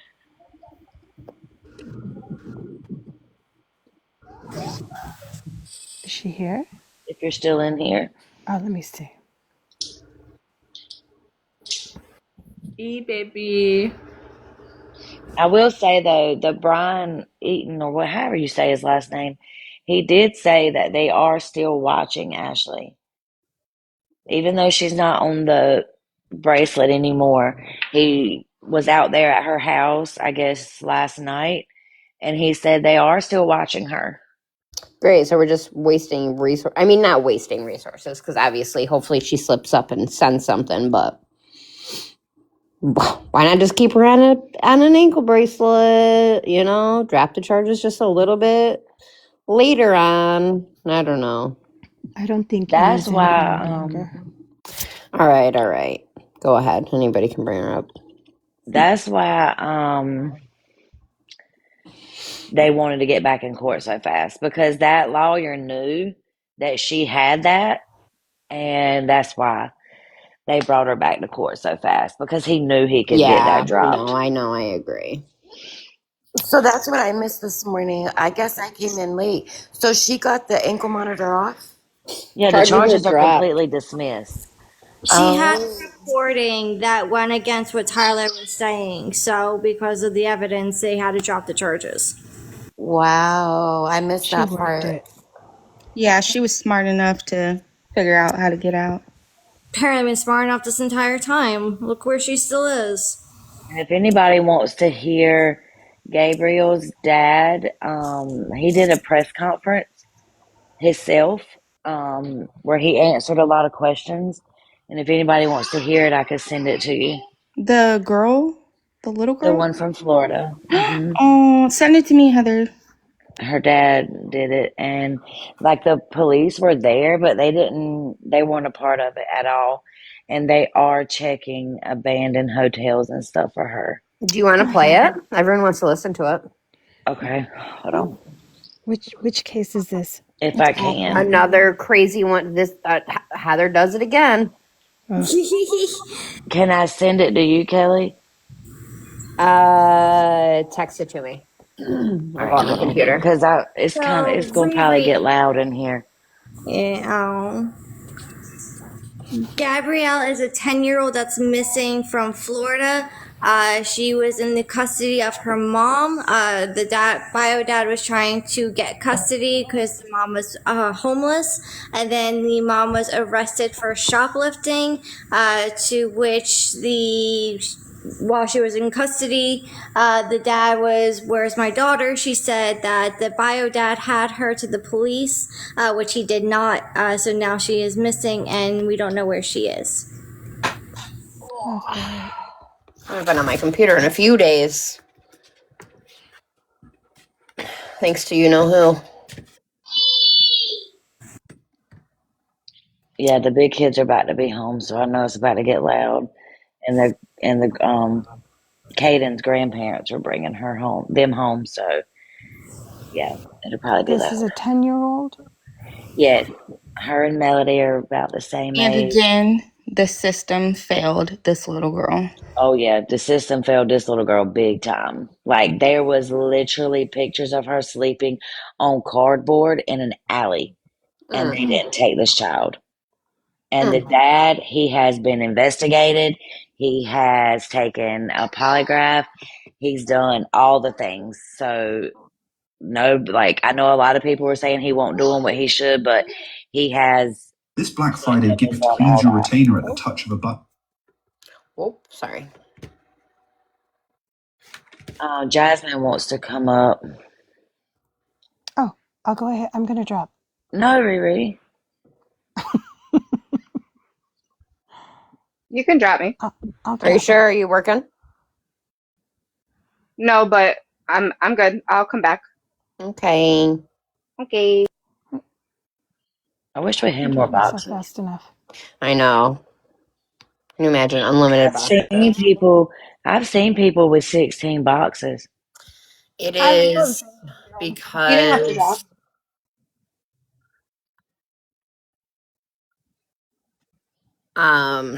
they're on TikTok. What is it? The other one. They're doing them battle thing, like no, them TikTok Live. box battles or something.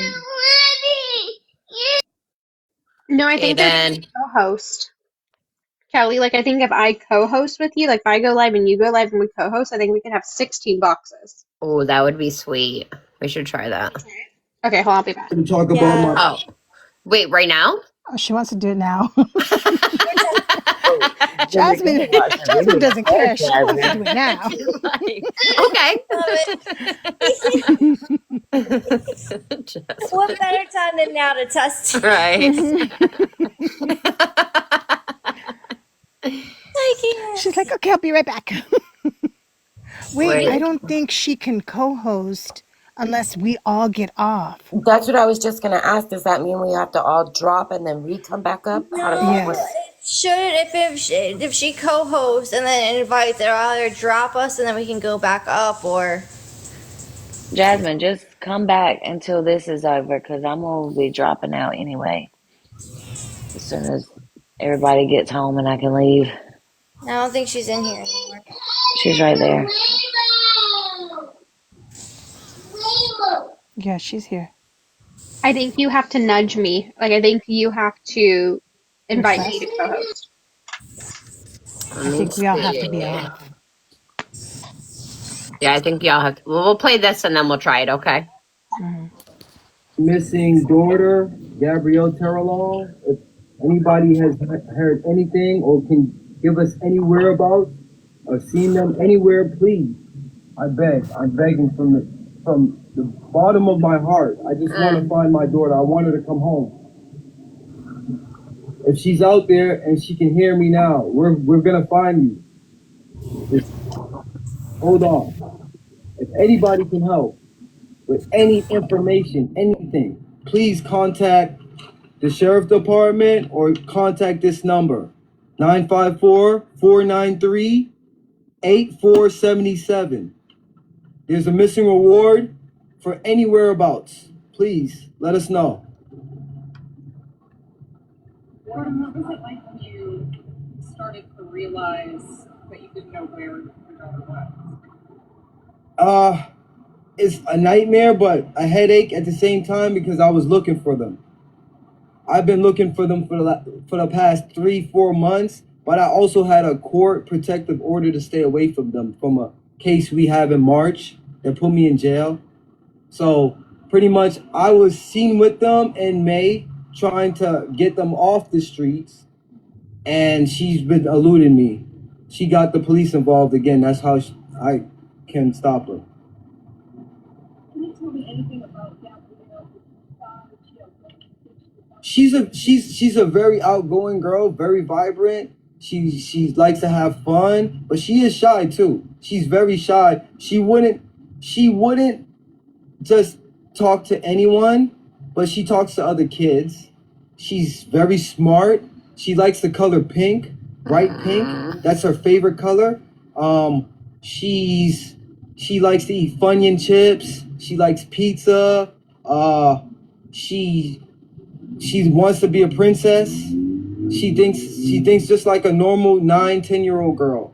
She's 10 now. She just turned 10 June 25th, that's when I figured she was missing because I went looking for her since June.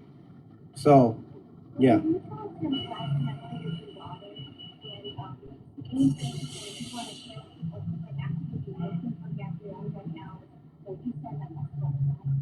Well, the last memory with me and my daughter was I was ordered by Osceola County to stay away from them. So when that happened, I fought and plead, but then I had to do exactly what the court order was. And I end up running into them hours later. And the last moments I had with my daughter, she was happy, energized. Her mom was out of it. And me and her had a brief second to talk, but it wasn't really much. And because I didn't want to go back to jail or to really jeopardize myself from what I went through, I pretty much had to leave. So that was the last moments I had with my daughter. It wasn't much, but it was enough for me to remember. Do you know why they may have come to Orlando? Well, I'm from Orlando. I lived in Orlando for maybe the past some odd years, maybe 7 or 8, but I originally worked for the Miami-Dade Fair in Miami and traveled with them. So I also, before I lived in Orlando, I lived down south. And she's from there. We met each other down there in South Florida. Or why she may have gotten on a bus here with your daughter? From the experience of us living in Kissimmee and living in Orlando and the East Side, we live a couple of locations out here. So she's just going back to what she knows. She's not doing anything she hasn't done. She just doesn't have nowhere to go. Where do you think Gabby would have been at? see that mom would come up here from time to time in Orlando? What areas? Well, it was Kissimmee, because we lived in by St. Cloud. We lived in St. Cloud, and we also recently lived in Celebration. So that was the main reason why she'd come back, because she knows a lot of people there, and she knows she can get help without me. But yeah, that's about it. That's the last time she went to school was South Florida and Pompano, and it was only for a couple of weeks because her mom, she has this attachment where she was used to homeschooling her, me and her both, but I tried to transition her into regular school, and it didn't work out for the mom. The mom couldn't agree with it. No, it was 2022. Her whole life, pretty much. Her whole life. Since 4 years old, 3, we both took turns. We buy her, for each grade, we buy her the book for each grade and go through everything, which grade she's supposed to know. And were you able to speak to her mom on this too? Yes. How did that go? Not the way I wanted, but at the same time, we got a good amount of information, because as far as that point, I'm thinking my child is probably somewhere no one can find. So I mean, as long as she is telling us something, we know that there's hope. You know, that's. Do you think that the child is with you? No, she gave that story because she's afraid of DCF.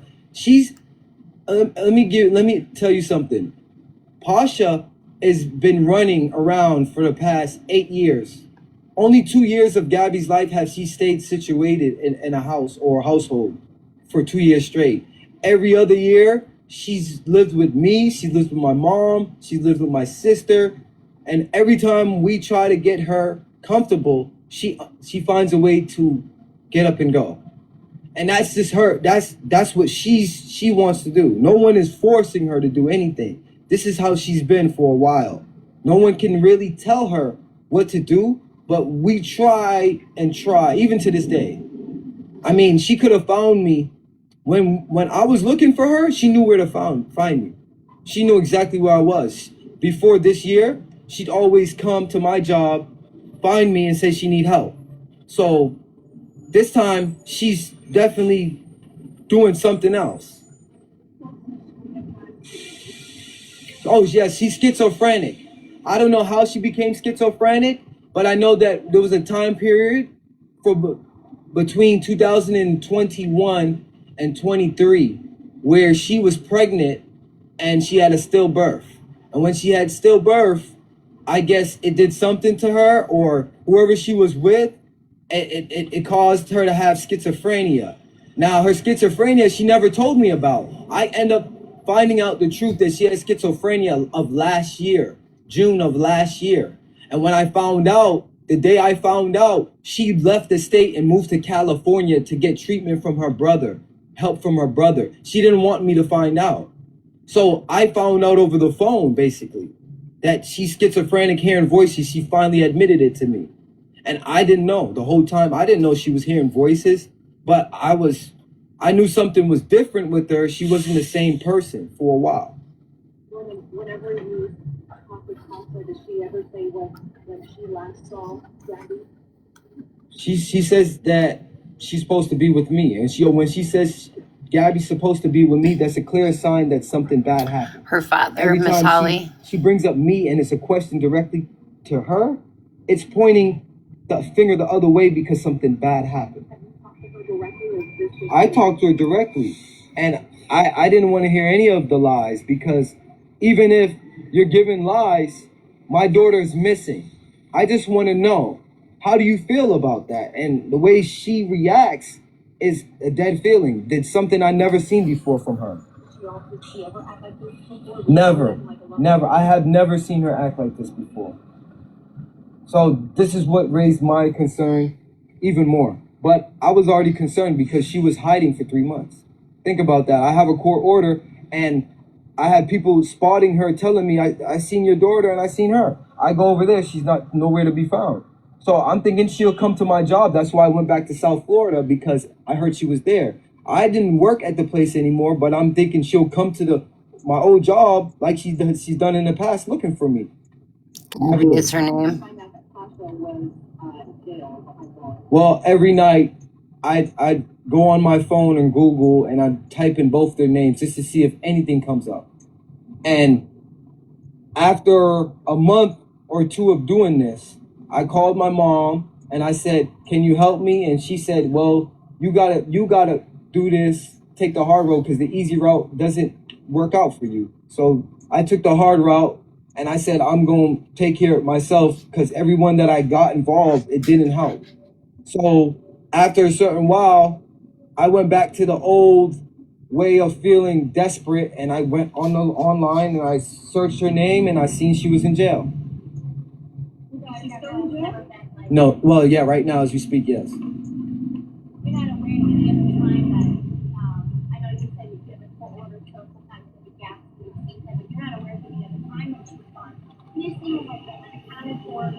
I reported her missing before. I reported her missing in 22. And this time, she was, in 2022, she went missing and was pregnant. 6 months pregnant. I reported her missing to the same Margate police.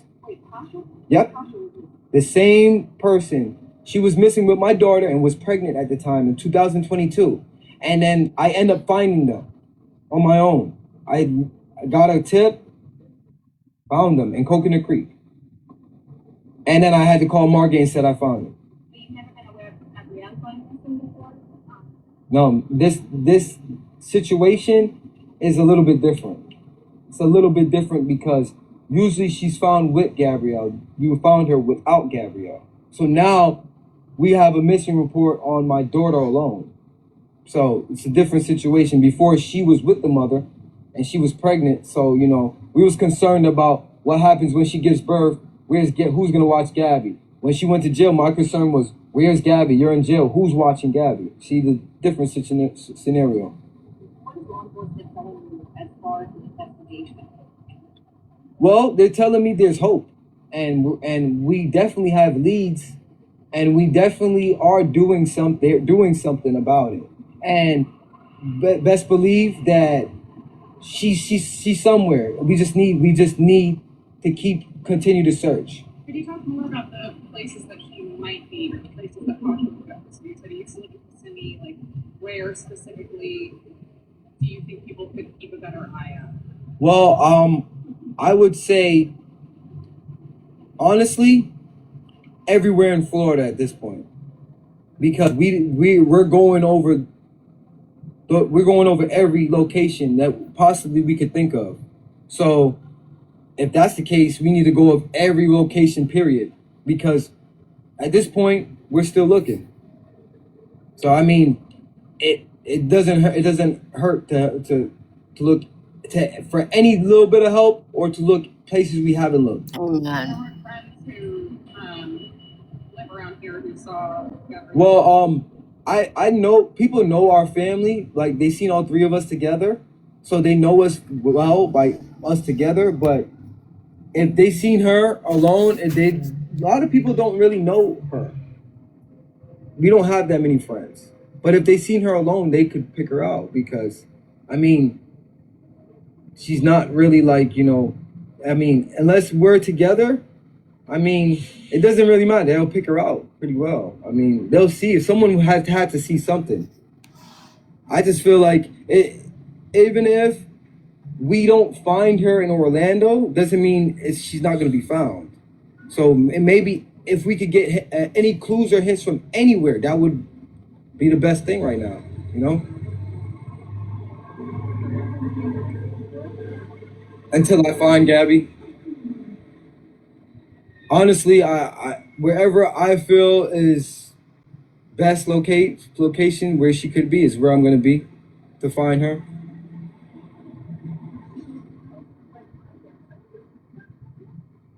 Gabby?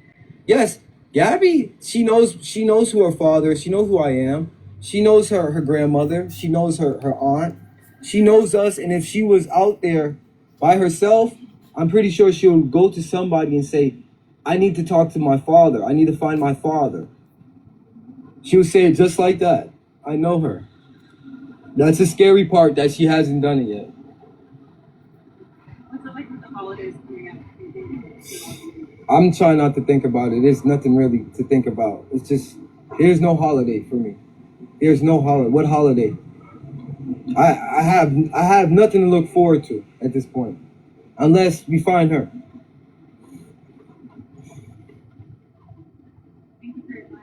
Thank you. Appreciate you. Thank you, Southern.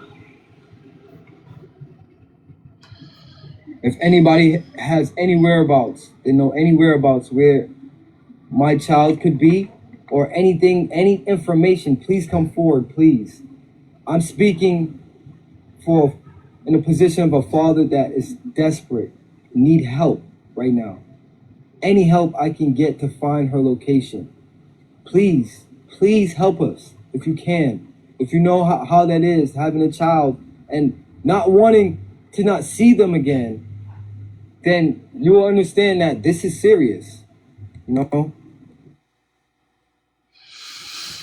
That was hard to watch. This is serious, you know? That was hard to watch. That's so sad. That's sad. And just to think that they failed this little and girl pisses me off. Look at this one.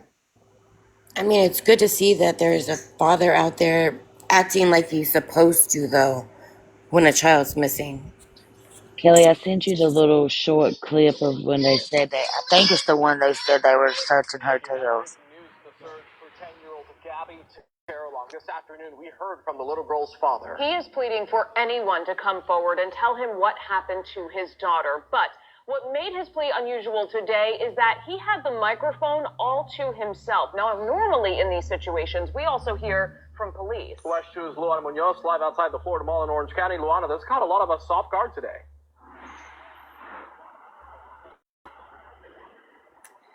It sure did. Well, Gordon Terrelong, Gabby's father, says that he does have hope that she will be found. As you guys mentioned, Margate police, they were here during the press conference, but they went nowhere near the podium. They wouldn't answer any of our questions. However, they did send in a statement to us in the last hour that read in part, in furtherance of the ongoing investigation of the disappearance of Gabrielle Terrelong, the Margate Police Department has sent a team of investigators to Central Florida. These investigators will be canvassing the area and collaborating with local jurisdictions to find little Gabby. Now, Gabby was last seen on June 30th. She was getting off of a flex bus here at the Florida Mall with her mother, Pasha. On July 7th, however, Pasha was seen getting on a bus, but she did not have her daughter, Gabby, with her. Now, the family would travel often between Central and South Florida, where Gabby's mother is from, South Florida. Her father is from Central Florida. Law enforcement tells us that Pasha does suffer from schizophrenia. Gordon last saw his daughter back in March, but he was ordered by the court to stay away from Pasha and Gabby. Gordon says that he realized his daughter had gone missing by simply doing a Google search. That's when he saw that Pasha had been arrested in October. The Osceola County Sheriff's Office says they have looked for Gabby in homeless camps and areas where Gabby's mother and father have been before, including the abandoned Orlando Sun Resort out in Kissimmee. Again, we did hear from Gordon today talking about his little girl. Here's what he had to say. Okay. She likes to have fun. And then that's the rest of. Here's what he had to say. Okay. She likes to have fun. And then that's the rest of. That's the rest of what we just heard. Video, I think Jazz played it. She might have played it. It was like her having like an episode and she was like talking really crazy and like wasn't making any sense. About like bitchcraft. Yes, that one, And Heather. The Yes, that one. I did watch the one. Chef played a video on it, and she was sleeping, and I was like, "Oh my gosh, sleeping on the." Yeah, and she was staying with. Oh my gosh, sleeping on the. And she was staying with the aunt, and that's the dad's family, and I just don't understand why they didn't order for her to stay there. Like, I don't get it. Like, why is a mom able to sleep with their kid outside? Like, I don't understand. Yeah, and she kept saying, I want to talk to the city. I forgot who she was saying that to, but it was like the strangest thing. It was really, really weird. Oh my gosh, did you see this one? Missing cheerleader found murdered in step uncle's RV. I did see it, but I didn't watch Heather, it. I'm not asking you. I know you've seen all these. I only seen the title. I didn't watch it, okay? I'm trying not to. I got She too was a many right now. cheerleader and a wrestler, a Midwest teen who, from her photos, looks beautiful and happy. But when Kylie Toberman went missing last Friday, everything changed. She was found murdered just hours later, and that's almost all we know. The cops aren't saying much about what happened, but those closest to Kylie say there were major warning signs. There was comments even made back then that what is it going to take for someone to believe her? Signs. There was comments even made for someone to believe her or us, either she's pregnant. Now she's dead. Someone to believe her or us, either she's pregnant. Now she's dead. Invented by law across Sierra Gillespie. Ooh, I didn't know that there was like a podcast kind of. The case of Kylie Toberman is truly a mystery. A young girl goes missing. Her body is found in an RV just a few hours later, and that's almost all we know. We don't know how she was killed. We definitely don't know why she was killed. So at this point, there are really more questions than there are answers. We're still so early into this case that investigators are keeping pretty tight-lipped. But here's where social media comes into play. Her family and close friends have not been quiet. In fact, they've been really outspoken, screaming for justice for Kylie. So today, we're going to tell her story. Today's scandal takes us to Vandalia, Illinois. It's a city about 3.5 hours south of Chicago and just an hour east. This is a long Kylie one. was a cheerleader for a time and really passionate about wrestling. Here's how she's described on her family's GoFundMe page. Oh my gosh. Kylie was known for her caring heart and the way she made everyone around her feel included. She was a loyal friend, a devoted sister, and someone who could brighten any room simply by being in it. Kylie was also an incredible young wrestler, earning awards for her determination, discipline, and talent, qualities she carried into every part of her life. And from her photos, Kylie looks just that way. I mean, she's beautiful. She's smiling. She looks like she loves to have fun. But what the photos don't show is Kylie's home life. Now, we don't know exactly what happened, but we do know that Kylie did not live with her biological mother. And it's not entirely clear what family Kylie lived with. Some reports I've seen say her legal guardian was her grandmother or her step-grandmother, but that has not been 100% confirmed. I have reached out to Kylie's family to confirm all of that, but at the time of this recording, I haven't heard back yet. So all we do know for sure is that Kylie didn't live with her biological mom. The next thing we know for sure is that Kylie was reported missing at about 6:30 a.m. on Friday, November 14th. Investigators say she was found just hours later in an RV on the property where she was living. Investigators found Kylie's body in the RV, but they've yet to report how she died. So while cause of death is still a question, we do know manner of death. Kylie was allegedly murdered by this man, Arnold B. Riviera. He now faces charges of first-degree murder, aggravated criminal sexual assault, and concealing a homicidal death. TikTok And honestly, that's all police have released so far. They haven't told us how Kylie was killed, when it happened, what a possible motive could be, or how the suspect even knew Kylie. But the Scandal Squad team has decided to do some more digging on this case. So we told you the information that police have released. But now we're going to turn to Kylie's family and close friends for more information. Let's start with her biological mom, Megan Zeller. Megan has been outspoken since Kylie's death, and she's given some clues into Kylie's living situation, like this Facebook post. Kylie's mom wrote, quote, Kylie Toberman Coots is my daughter. I was young and dumb. I thought I could trust somebody, and now my baby is an angel. I will not shut up or stop till my child gets justice. Again, this part has not been confirmed, and I've reached out to Kylie's family for more clarification, but it seems that Kylie was in the custody of her step-grandmother, the biological grandmother of her sisters. According to some reports, this grandmother underwent surgery and was recovering from the surgery. So in the meantime, Kylie was allegedly left with her step-uncle, Arnold Riviera, her alleged killer. By the way, he's also known by the name BJ, which is going to come back later.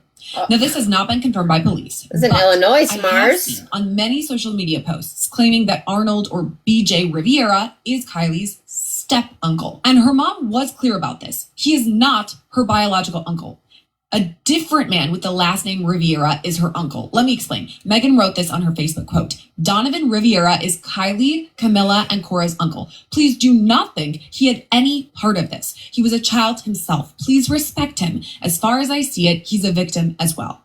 So it's still kind of a question mark how BJ Riviera is connected to Kylie. But according to her close friends, he's been involved with Kylie's life for a while. So here's where I have to introduce you to one of those close friends in a way, another person involved in this case, Paige Stone. As Paige wrote in one of her comments, quote, I'm Arnold Riviera's ex-wife. I'm the Riviera kid's mom. I'm the one who reported Arnold 3 times to DCFS about his living conditions and molestation of Kylie. And in her posts, Paige is coming out swinging. According to that post, she made 3 different calls to the Illinois Department of Children and Family Services, reporting alleged sexual assault of Kylie, all at the hands of BJ. And Paige even made an entire video about all this alleged abuse. I'll let her explain. So how would you purify water in case of a blackout? Well, I'd boil it. Boiling kills bacteria. That's a whole mess. In January, I had reported him to DCFS multiple times because of the living conditions of the house he was in at that time and the concerns I had about Kylie Toberman. My daughter, Avion, was the biggest advocate for that girl. Kylie would tell my daughter would tell me, and I would report it to DCFS. DCFS told me there was nothing they can do until Kylie spoke up. There was comments even made back then that what is it going to take for someone to believe her or us? Either she's going to get pregnant or she's going to end up dead. Now she's dead. The system has failed Kylie Toberman. The system has failed my kids to protect them. That whole family, Tobermans and Rivera, is monsters. I want to say and be very specific about this. These are allegations made by Paige. She says Kylie confided in her daughter about this alleged abuse. And Paige says when she learned about it, she reported it. And I've reached out to the Illinois Department of Children and Family Services to confirm all of this, but I haven't heard back yet. So I can't say for sure if this was in fact reported. However, we can say for sure that Arnold BJ Riviera was charged with aggravated criminal sexual assault in relation to Kylie's death. And we can also say for certain that BJ faced very similar charges 25 years ago. Oh my God. St. Louis TV station KSDK reports that Arnold Riviera was charged in the year 2000 with burglary and criminal sexual abuse of a child between ages 9 and 16. Now, Paige talked about all of this in her video, but she also talked about Kylie's murder, and she shared what she says is a phone conversation she had with BJ right after Kylie was killed. And I want to warn you, it is a disturbing call. What do you mean lost it? I just lost it. Don't do nothing stupid. My kids need you, BJ. They can have to prison, so don't. They're better off collecting my Social Security. And you just please stress to them that I am totally sorry, and I know they'll never give me a that's all right. They tell me we love them, and for what it's worth. So I'm going to let Paige give an explainer here too of all that she says happened after the call. I was told that Kylie went missing Thursday night. The last anybody seen of her was around 9 o'clock. The next day, Friday, at 6:30 in the morning, BJ reported her missing. At 5 o'clock that morning, he called his mom and said Kylie didn't come home last night. Donna said her phone was off the night before, that she turned on her phone at 5 o'clock Friday morning, and she got a text from BJ saying that she needed to call. When she called, he had told her Kylie did not come home the night before, so she told him to report her missing. When he reported her missing, that's when Donna Cat ended up coming down, and Donna had to report her missing because she's the legal guardian of Kylie. Donna gets down to Vendetta, reports her missing. BJ and Donna decided to go shopping. They went to Walmart, they ran errands, and so whatever the case may be. Donna said that BJ showed no signs. He was normal. When they went to search the RVs to see if she was in there, the small RV was locked. When they went to call BJ and asked him for the keys, nobody heard from BJ. That's when the detectives opened the door, walked in, and told everybody to get back. I'm assuming that's the time that he knew he was caught and he took off. That's when he decided to call me and tell me what he has done. Once again, this call was posted by Paige Stone. It has not been released by police or confirmed by law enforcement as an actual recording of Arnold Riviera. So take it with a grain of salt. But we can report for certain that Arnold BJ Riviera appeared in court today, and he is now being held without bond on charges of murder, sexual assault, and concealing a death. But even with all of that in mind, we're still so early on in this case, meaning there are so many questions ahead. So let's try to get to the bottom of at least some of it with today's expert guest. It's retired FBI agent Colin Schmidt. Colin, as always, it's great to see you and have you on Scandal, so thank you for coming on. And let's start at the very beginning of the case, when we know almost nothing except that police get a call. We have a young girl, she's 14 years old, she's gone missing. What are the first steps to try to find her? Well, the first thing is law enforcement, the officers are going to dispatch and just start talking to people that are on the scene and to verify her last known whereabouts. Unfortunately, many times these cases, it's not a stranger abduction. In fact, that's statistically a very small portion of these. It's usually a family member or a friend of a family member that are involved in these kind of cases. And we think that's what ended up here. What's interesting is that she was found pretty close to the home where she lived. Her body was recovered in an RV on the same property, which to me is kind of crazy. The fact that I'm sure investigators would want to go into her home, look at her room, check around the yard, wherever, and then they would find her nearly right away in this RV. I mean, I guess that's one of my questions is why didn't they find her almost immediately? Or is it possible they did and the public didn't know right away? Well, that's most likely the later.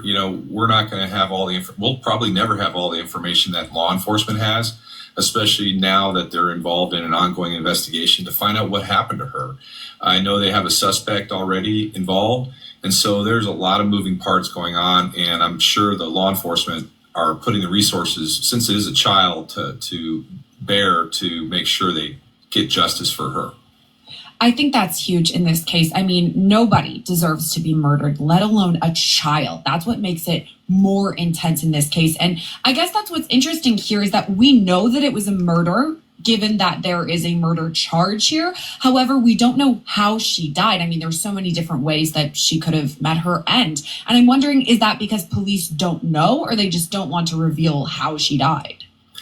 Once again, it's likely they know, but they don't want to reveal that information because it's an ongoing case, and the person they have in custody, they wanted to confirm that either he acted alone or if he does have other people that were involved, they don't want to reveal details that only a person who was involved in the case would know happened. Do you think, though, that there's something obvious about all of this that would lead them to suggest a first-degree murder charge to prosecutors? Because, I mean, that's the most intense charge that we have here in America, right? First-degree intentional homicide. There was intent here. There was premeditation. I mean, what could it be then that they would suggest a charge like that? Well, looking at his criminal history that they did post out there, he had, frankly, an extensive violent criminal history, and past behavior is the best predictor of future behavior. He's innocent until proven guilty. We don't have all the facts. We don't have all the information. But based upon the criminal history, which included violence and violence towards children, I think they are fairly certain they know what happened and who did this. They just still have some T's to cross and some things to dot, I's to dot. Talking about the past criminal history, that is something that is really scary here. The fact that he had been charged with, sexual assault of a child years ago, back in the year 2000. Now, additionally, based on this murder of Kylie, from 2025, now he's also charged with sexual assault there. I mean, those two things put together, is that some sort of pattern, do you think? Well, of course, yeah. I mean, the logic dictates that this is somebody who had a history of this kind of behavior. He was predisposed to be involved in this kind of behavior.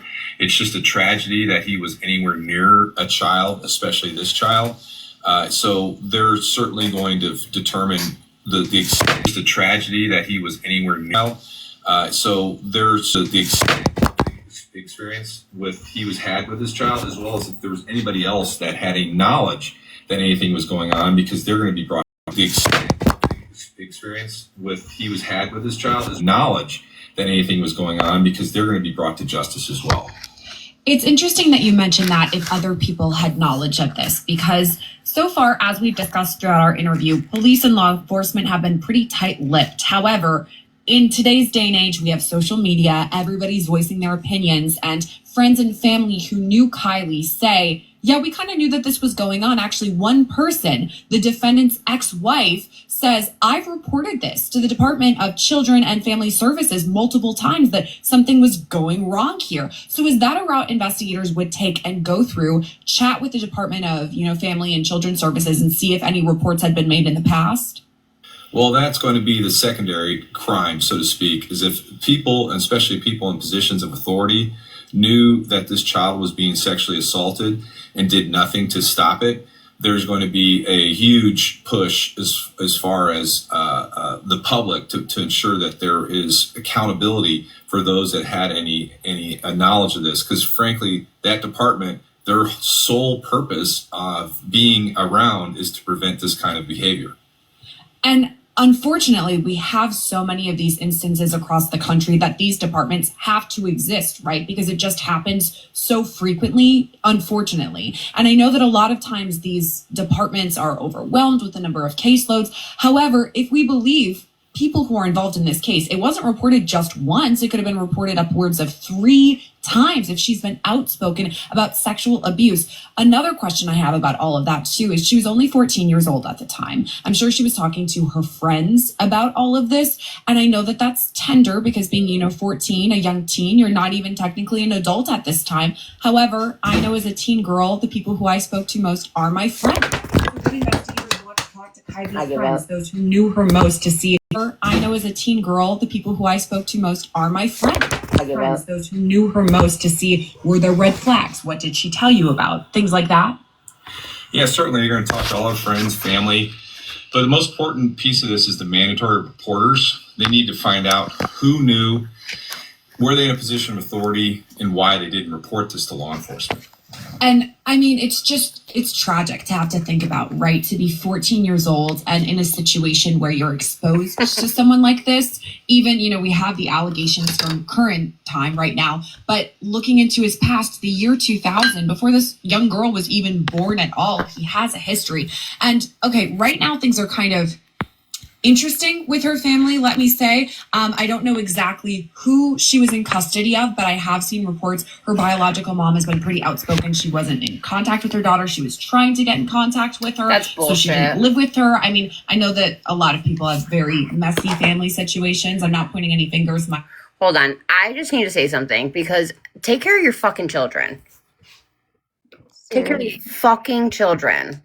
Like, oh, now you're worried about it? Like, all these biological mothers that didn't raise their children are now like, oh my God, what happened to my child? Take care of your children. Man. All right, I give up. Let's talk. My family is very messy unto itself. So that's crazy. Yeah, it's just amazing the number, like you said. That's crazy. Yeah, it's just amazing the number, like you said, the number of biological mothers that aren't taking care of their kids and then something happens and then they want to be all in the limelight and shit. Like, what the why? I don't get it. I think that's a bigger problem is when you're not taking care of your kids and then all of a sudden something happens and you want to be the center of attention. Why? It really You is made the outrageous. choice of not being in your child's life, and now that something's going on, good or bad, you want to be the center of everything. It's not a good look. That's because they want to feel better about themselves.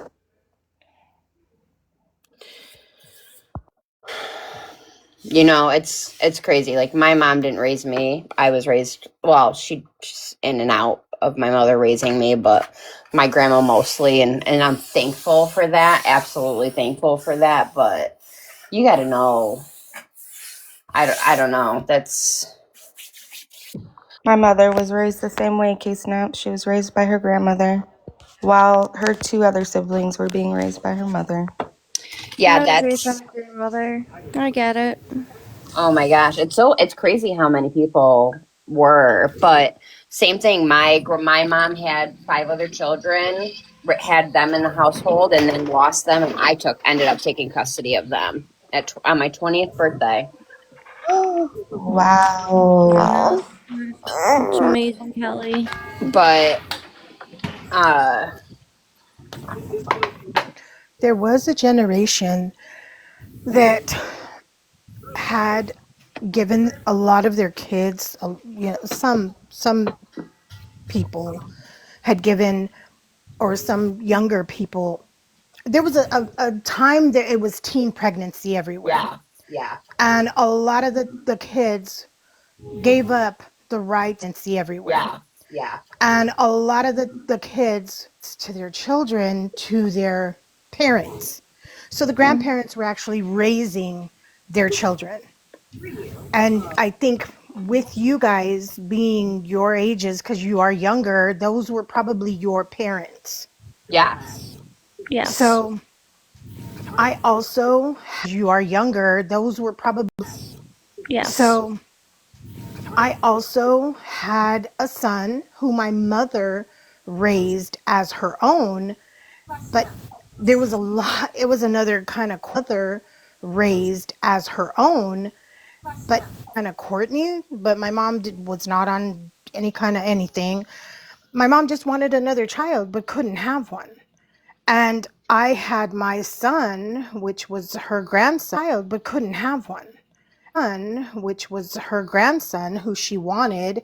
And she pretty much kind of pushed me out of the house with her attitude, and I'm going to do this, and I'm who she wanted. And the house with her attitude, and I'm going to do this, and I'm going to do that. So she took my son from me. He was raised, and I'm going to do this, and I'm. So she took my son from me the way she wanted. And whenever anything happened wrong, I was the phone call that was being the way she wanted. And whenever anything, I was the phone call that was being, made. Oh, he's not doing this. Oh, he got caught by this. Oh, he is in trouble here. I was always the bad guy to be. Oh, he's not doing this. Oh, he got caught by this. Oh, he is in trouble. He called. right. Never did I. If he did anything great, I was happy for him, but I never had it was like this media thing is going crazy. This media being sensational on media or whatever, it's a complete media thing is going being sensationally different animal than what we went through. Yeah, and if you don't raise your children, I agree that I'm kind of thankful that my grandmother took over and raised me. Um, it was almost like I would spend they had partial, my mom would take me on the weekends, and I'd go from like suburban area to the projects, and she ruined my credit. Like there were so many bad things that happened. So I'm really thankful for that, but at the same time, she ruined my credit happened. So I'm really thankful for that. It just you got to know if you cannot raise your children, then you need to be able to. It just you got your children, then you need to be able to put them in the hands of someone that will definitely take care of them and still keep in contact with them too. Mm-hmm. That's the main thing. That will definitely take care of them and still keep in contact with them too. Have contact with your kids, continue to come in and visit, continue to be that phone call. Because my son was raised by my parents, and he's a good kid. He's a very good kid. But he also knows I'm his mother. And he also knows that he's a good kid. He's a very good kid. But I'm his mother. I would be the disciplined person. I would be the person to, you're not going to play with me, but you're also not going to, I would be the disciplined person. I would be the person, but you're also not going to play with my mom just because she has you. Right. And I also didn't give up any rights to my children because she has you. Right. Any rights to my children or to him. But he holds a little resentment there too because of that happening. And he tried to get into trouble, but I reeled him or to him. But too, because of that happening. And he tried to get into trouble, but I reeled him right back in. I was manipulated a lot by my mom. Oh, I'm going to do this and I'm going to do that and this is going to happen. I was manipulated a lot by my mom. Oh, I'm going to you if you don't leave him here at the house. It was all kinds of weird manipulating kind of thing. But staying in your kid's life is very important. Letting them know that just because you're going through whatever you're going through, that you still love your children.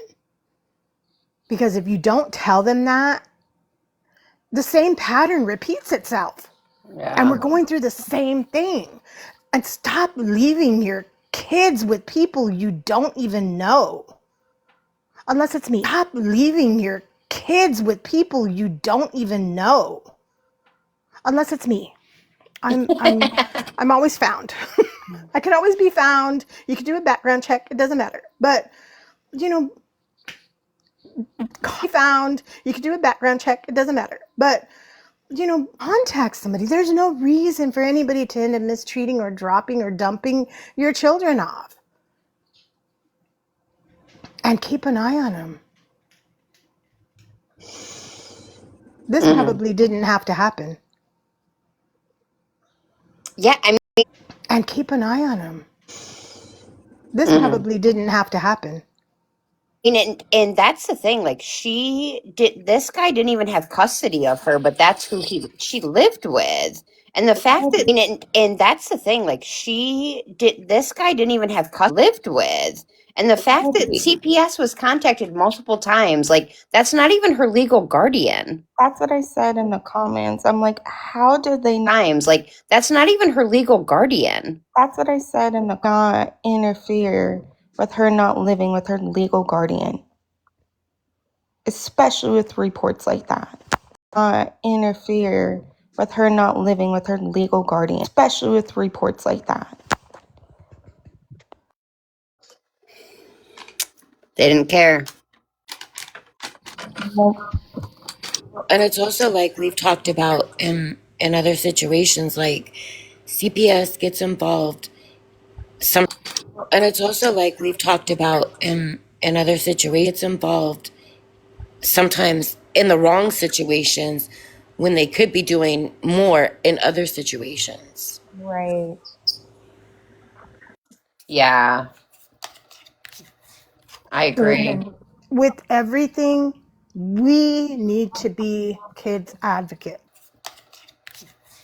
I agree. And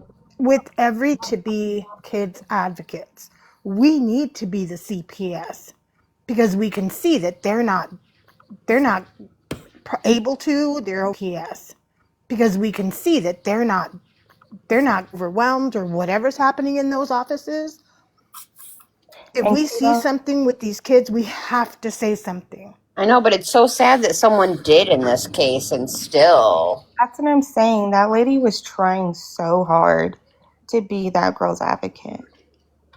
And like, imagine how her daughter feels Yeah. now that her friend ended up like that. Imagine the guilt that that young girl is having to go through, knowing that they tried.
Yeah, the system has to change somehow. We have to get laws to protect these kids and hold DCF accountable. There's no other way to fix it if we're not doing that.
Another crazy case, I guess, huh? Yeah. Where did everybody go? Is it nap time or something? Yeah, something Just like for that. Allie. Ksnaps, what do you think about the girl who was found deceased on the cruise? Yeah, something Just like for that. Allie. Who was found deceased on the cruise?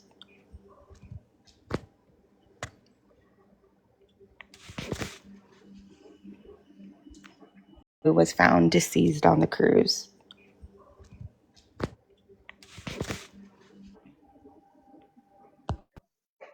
They're saying it's the stepbrother, right?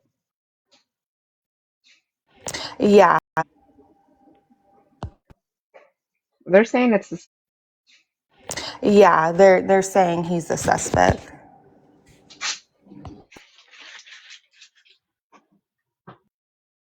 They're saying he's the suspect.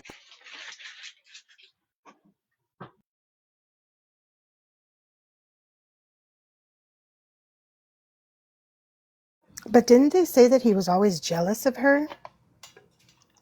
I mean, I heard that he was jealous, and then there was something about that he had a big crush on her. I didn't hear anything about that. I About watched looked into it much. on her. I didn't hear anything. Looked into it much. I watched it on No. Entertainment Tonight. It was disgusting.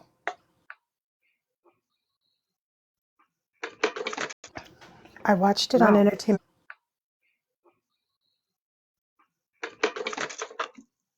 Sounds terrible. And the way that they just like threw her, they just like threw her under the bed like nothing. Are we talking about the cruise? Yeah, yeah. That's why I was like, Ksnaps. What do I you got a think about phone call, so I didn't hear what you guys. I didn't hear this. nothing? Are we talking about the cruise? Yeah. What do I you got a think phone call, so I didn't hear what you guys. I didn't hear the switch, but I did actually. I was on here when I was like on the. Oh shoot, no. So I didn't hear what you guys. I didn't hear this. Was on here when I was like on the. Oh, I was on YouTube and had something pulled up for that. But what's the update for that? I don't know. I haven't been they following just it. All I heard is like the stepbrother was the suspect yeah, but they found or yeah, person of that he was interest. yes. Really? Yeah. But there is I need to look it up because there's something about the mom, the stepmom. Oh, here's 5 hours ago. Hold on. New disturbing claims. They say How she the family can passed. eat whatever they want. Okay. So, is that your mom? No, They that's say my it was what is it? asphyxiation. Asphyxiation. The 18-year-old Florida cheerleader who died on a Carnival cruise earlier this month was honored during a celebration of life service yesterday in her hometown. But her ex-boyfriend is now saying there were warning signs from her stepbrother, who has been named as a potential suspect. When I was on FaceTime with her and she was laying down and the brother tried to go on top of her. I was like, what the hell are you doing in her room, you know? Then he got scared and like ran away. And I heard his footsteps like running through the house, you know, because he got caught. Joining me now is Fox News contributor and criminal defense attorney Josh Ritter. Josh, what do you make of these new details? It's disturbing. You know, we're getting this slow trickle of information, which is a little frustrating. But as we get more information, it starts to turn or sound at least much more sinister. I mean, you know, initially, at least I would say that the official reports that we've been given is that we don't quite know if foul play was involved in her death. We know that certainly there was some person involved in concealing her body, but how she met her end, if there was violence involved or some other means, we don't know. But now with this quote that we just heard there from the boyfriend, it's starting to sound like our worst fears may starting to become true. And I hope that investigators start to be more forthcoming with their information. Yeah, and now this step-sibling, the stepbrother suspect, who has not yet been charged with anything, but if that does happen, could he be charged as a 16-year-old, as an adult? Yeah, I mean, you know, every state has its mechanism for taking minors, you know, juveniles, those below the age of majority, 18 years old, and charging them with adult crimes. These are the types of situations that we see that, especially crimes involving violence. If that is what in fact took place here, Certainly a murder is going to qualify for something like that where they might pursue it. It's up to the prosecutors. It's going to be up to Miami-Dade County. I think they have jurisdiction over this. It's being investigated by the feds, but they may hand that over to them. We'll see how this all plays out. But to answer your question more directly, yes, it's absolutely something that could be on the table. And now we're learning that the 16-year-old was briefly hospitalized after the cruise, and also separately, his mom and his stepmother is pleading the fifth in a separate custody battle case. So this is complicated and horrific, and this innocent young woman lost her life somehow, and we're going to be following it. There's also this horrible situation that took place in Chicago on Monday. A man with 49 prior arrests is accused of setting a woman on fire on a train. She was just sitting there and he doused her with gasoline, chased her, set her on fire, and now she's fighting for her life. 49 prior arrests. He's being now charged with a terrorism charge, and Mayor Brandon Johnson has spoken out about this, obviously condemning the situation as horrific, but also making comments saying that this is an isolated incident. What do you think about this case? Nope. That's the problem. It doesn't seem to be isolated. It seems like we're hearing these stories more and more often, and it's incredibly frustrating. I have a background in law enforcement. I was a district attorney, and I knew how much we would look for opportunities where we could prevent future harm, where if we had somebody in the system and there was something that we could do now to stop them from further violence down the road, we would want to take advantage of that. Here, how many dozens of opportunities did they have to do exactly that? And instead, it becomes this revolving door situation where a person just continues to commit these low-level, petty type crimes, even venturing into violence, and they continue to get released until we see something absolutely horrific like this. And then, everybody jumps on top of it to do something about it, but it's far too late at that point. Yeah, and he had an ankle monitor on at the time of this burning incident because he had attacked a social worker at a hospital. But despite his extensive criminal history, a judge denied a request for him to be detained. So he was out, and now this woman is suffering the consequences as a result. Really quickly here, when it comes to the terrorism charge, is that more serious than attempted murder? It's not that it's more serious, it's that it's going to add more exposure to him. So he's going to be looking at more prison time if he's eventually convicted of that. And I appreciate that too. I appreciate even the kind of labeling of it, calling it terrorism, because that is essentially what it is. This woman, innocent person, no contact with him, just going about her day. This is the kind of stuff that fuels nightmares for people because we want to feel safe just going about our day. And now this horrific thing takes place that may forever scar her. So if they're going to add a terrorism allegation to this, I applaud it. It's just awful. And now we're hearing that if this poor woman does die, this man could be facing the death penalty. Fox News contributor and criminal defense attorney Josh Ritter, we thank you for joining us. I'm Steve Doocy. I'm Brian Kilmeade. Holy shit. He should be facing the death penalty right now. That judge needs to be held accountable. We got to look more into that.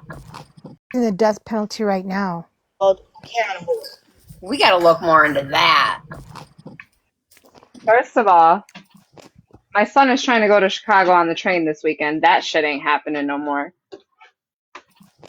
My son is trying to go to Chicago on the train this weekend. That shit ain't serious.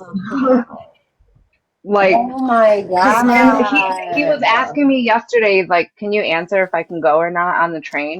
And I was like, I don't know, dude. Let me just think about it for a couple more days. Like, I'll let you know. Because I've never let him. I've never let him. And the last time we went to the city, like for like it's the tree lighting this weekend.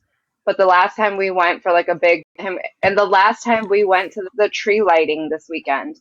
But the last time we went for like a big thing, which was like a 4th of July years ago, there was pew-pewing in the middle of the, what is it called? But the last time we went for like a big years ago, there was what is it called? The park by Lakeshore, Millennial Park or whatever. A pew-pewing. And next thing you know, like the park by a pew-pewing. And next thing you know, like thousands and thousands of people are all running out from where the fountain is, and it was scary as shit. And so I was already thinking about that.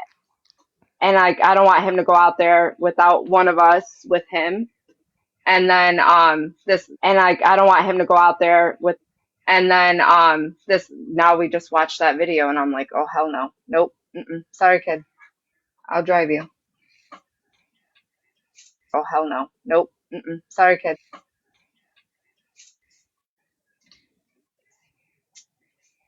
Okay, so his name is Charles Reed. 50. So his name is Charles, 50 years old. Why don't they want to say what his previous charges are, though? I know, I'm looking it up too. Because it's too. Why don't they want to say what his previous? I know, I'm looking it up too. Because it's too long.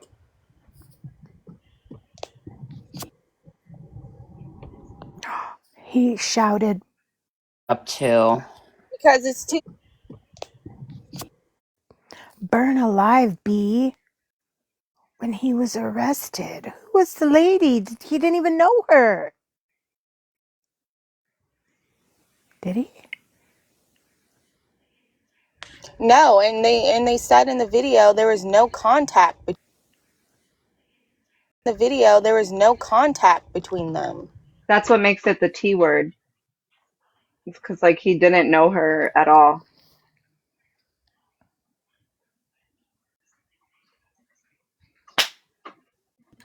Dude, this reminds me so much of that. Reminds me so much of that lady. Remember the lady that was from the immigrant from Yes, Russia. yes. When Lady. Remember the immigrant from yes, she sat down on the bus or the train or whatever, and he came from behind her and quack, quack. And then there was that one homeless lady and Sat down on the bus or the train or whatever, and he came from behind. and then there was in New York City on the train that got burned. In New York City that got burned.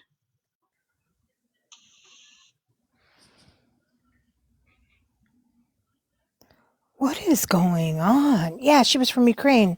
Anya, I used to ride the train to the city all the time. Like all the time. And I mean, not until I was like 18 on my own, but like we would go on field trips to the city, take the train. Want to go to the city to a game? Let's take the train. Like it's something like around here that like it's something that like every kid should be able to experience and do. It's pretty cool, but like it's something like around here kids should be able to experience and do. It's pretty cool, but I mean, my kids did when they were little. They just probably don't remember it, but nope, not on their own. Not now. So I I mean, my kids did. Nope, not on their own. Not now. guess it's different charges when he's on the train doing that. Oh, I'm sure it's probably federal then. Yes, it is. It's different charges when he's on. Oh, I'm sure It is. Now the ATF gets involved. Why did they let him off the hook though? He should have been locked up before that even happened. You know why? Because I bet you anything they're blaming it on. Oh, he should have been locked up. You know why? Because they're mental capacity. When did he get let off the hook? When was capacity? When did he get the most recent one? Let me see. Mine. The most recent one? Let me see. Mine.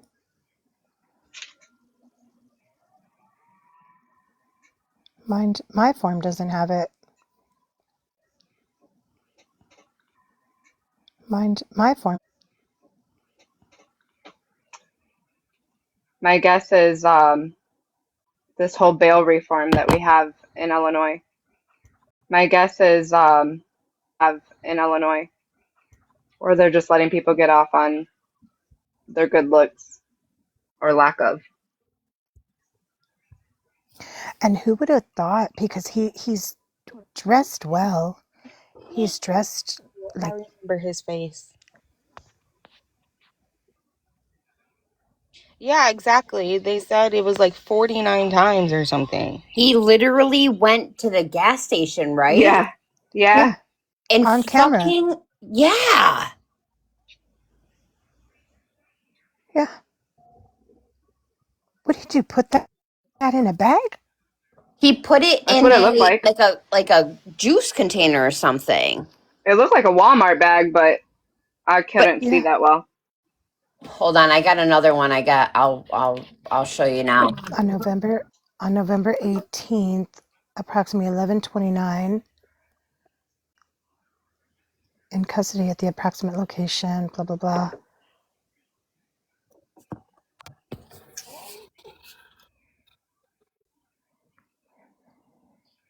Hold on, I'll play this. This is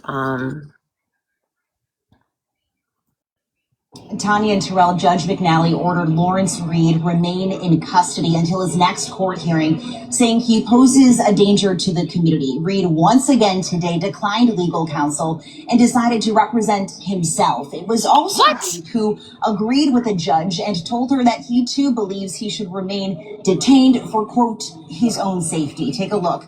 In the courtroom, he paged through photos of evidence from CTA security footage allegedly committing this crime on a Blue Line train Monday night. Reed is accused of dousing a 26-year-old woman with a bottle of gasoline he filled up at a gas station 20 minutes prior and setting her on fire.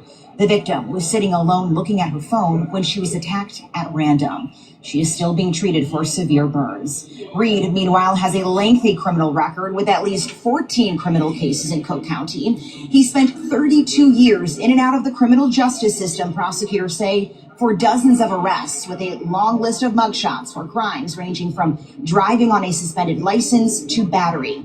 In 2020, he was sentenced to mental health probation for also setting a fire outside the Thompson Center. And now he's charged with committing an act of terrorism. yeah, little mom. I think on it a is Cook mass County. transportation system. Now back out here live. If It's a convicted Chicago of train. this crime, this is a charge that has The never Blue been Line, applied here CTA in Blue Line. Chicago, and it carries with it a potential life sentence. It's a story we'll of course stay on top of. But for now, reporting live from the Dirksen Federal Building, Stephanie Wade, ABC7 Eyewitness News. That's fucking Prostate exams are outdated. crazy. I told you, mental health. Blame it on mental health, and you'll get away with everything. That's insane. Hold on one second, just to talk amongst yourself. I'll be right back, okay? That's insane. Hold on one second, just to talk amongst yourself. I'll be right back, okay? Mm-hmm. It's ghetto here. Oh yeah, E. Just to talk amongst yourself. I'll be right back, okay? E. What? There's no. Dang. What? There's no.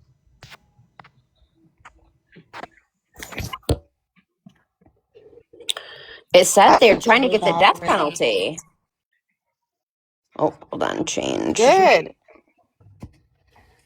Illinois doesn't have the DP, so that would be because it's federal. Good. So that would be because it's federal. It's gonna be facing DP. The last. If she passes away, right? Yes. And Think it she's is still alive? federal. Yeah. That's our Loyola burn unit. Top notch. It's the only good thing about Chicago. The terrorist charge, yeah, it'll probably be federal because of that. Mm-hmm. Wow. No. He's been arrested 71 times in Cook Shut County. your mouth. And was on pre-trial release at the time of the attack. Of course. See, that's what I said. The judge let him off. Yeah, because they have that bail reform here now, so they're letting people off on bail, like waiting their trial and letting them go home, and even for violent crimes. Yeah, no, absolutely not. As not in general, it depends on like if your conditions a part of your sentencing have it in there.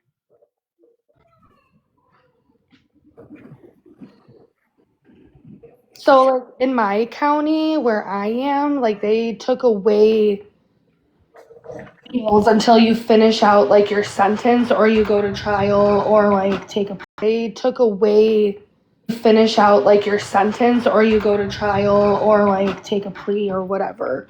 They Like took out what? You cut out. You can't get bailed out in my county because of the Safety Act. Oh, so they went against what the state was doing?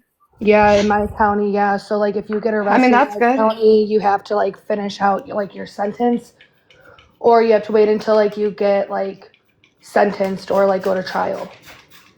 Like DVs Yeah. and stuff and like DUIs, like you have to do your time. Oh yeah, no, DVs get off over here. Yeah, they're more strict about it now. When I was going through mine, they like, cause my baby dad got like other charges and stuff. So like with like bigger charges, so like with my DVs, I got like other charges. So like with my DVs, they just dropped them. But yeah, they for the Safety Act, they don't even have bail by me. So like that's crazy that it's.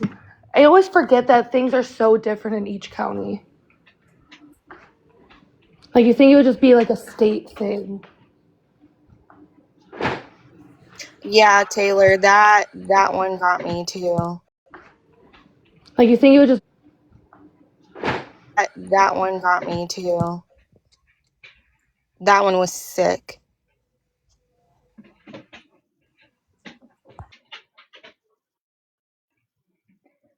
Sounds like he needed to be in a institution. Oh, for sure. Come on. Look at his face, like the mug shots and all. And then Sounds like he needed to be in a institution. look at his face, like the mug shots and all. And another toothless freaking person.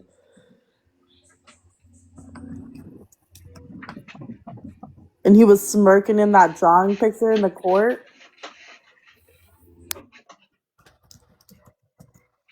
I wonder what the victim's name is. Victim speaks out. Victim's family speaks out. Okay, hold on. Let's watch this. So he was from Cook County, but he was in Chicago, or was he residing in Chicago? Oh, it's just hold on. Let me turn my camera back on.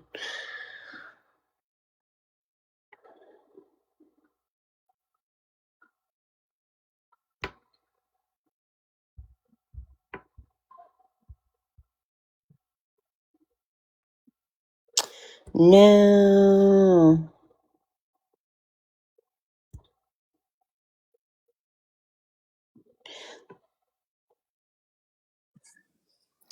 So this story that I pulled up says on Wednesday he walked into the courtroom with his face covered from the nose down.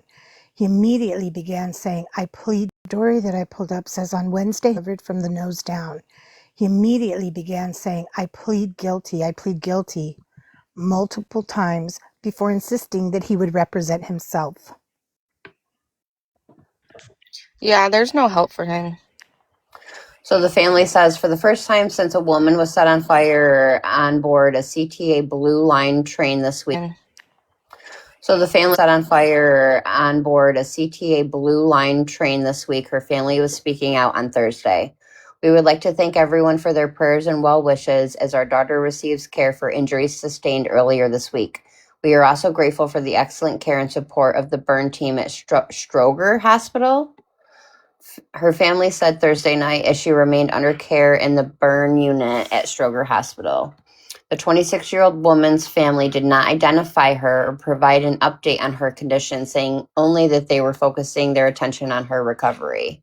The man charged with attacking her 50-year-old Lawrence Reed was due back in federal court on Friday when a judge will decide whether he should remain in custody while he awaits trial on charge of committing a terrorist attack against a mass transportation system. Wait, well, hold on. What? What?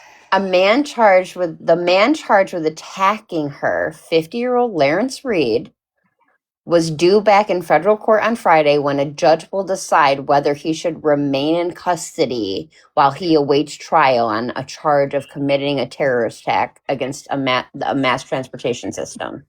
At the time of the attack, Reed was on electronic monitoring after a Cook County judge declined to hold him in jail on an aggravated battery charge, accusing him of monitoring. After a Cook County judge declined to hold battery charge, accusing him of hitting a social worker at McNeil Hospital Psychiatry and Behavioral Health in West Suburban.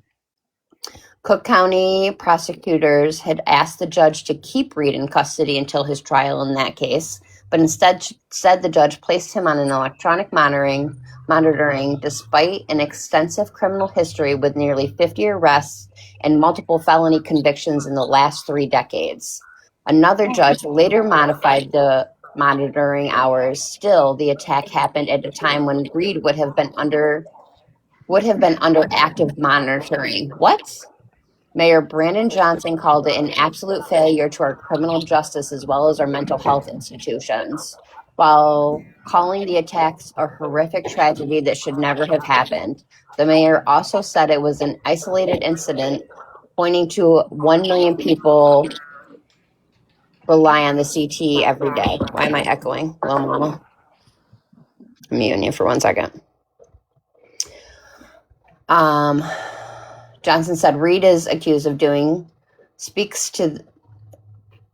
Johnson said what Reed is accused of doing speaks to the need to address the lack of mental health clinics in Chicago.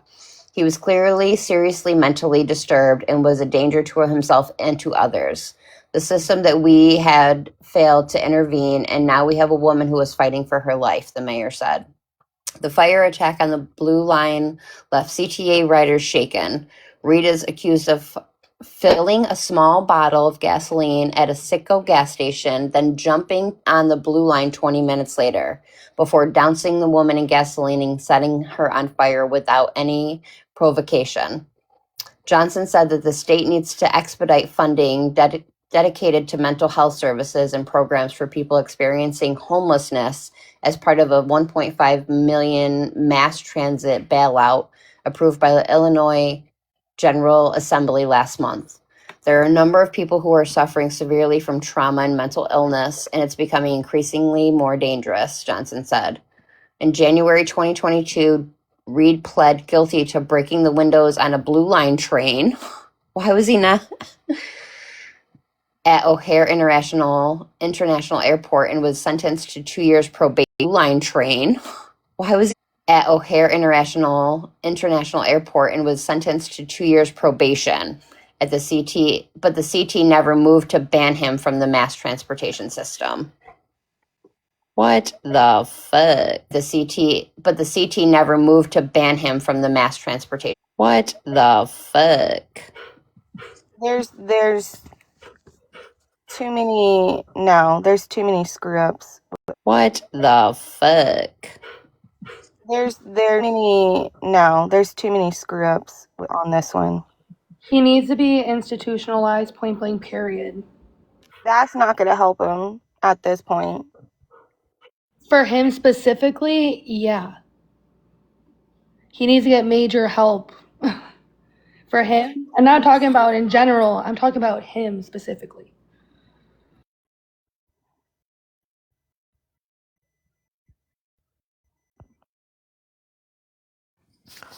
In this News Nation article, it says Reed has previously been arrested 71 times in Cook County and convicted in 13 of those cases, including an aggravated arson case in April of 2020. Reed was sentenced to 2 years of mental health probation, which he completed in December of 2023.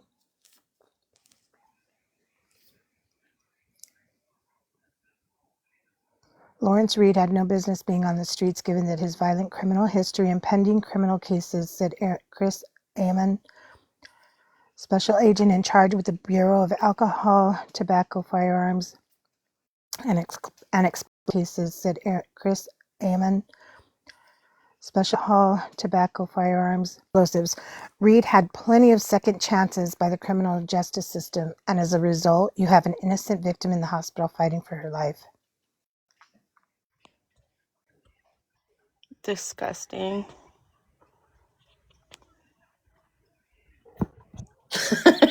Mars, look what I just. I'm sorry. That was at such an inappropriate time. This is fucking crazy. Over 50 arrests? At some point, do we not put people in an institution for just life and say, Right. That's what I was saying for this guy. Yeah, Can't we that's just what put I him was to saying sleep? too. right? They do that to dogs when they bite. Right. You're right. Seriously. They do No, that to you're dogs right. when they bite. Why can't we do it to these type of people? Right. Mm-hmm.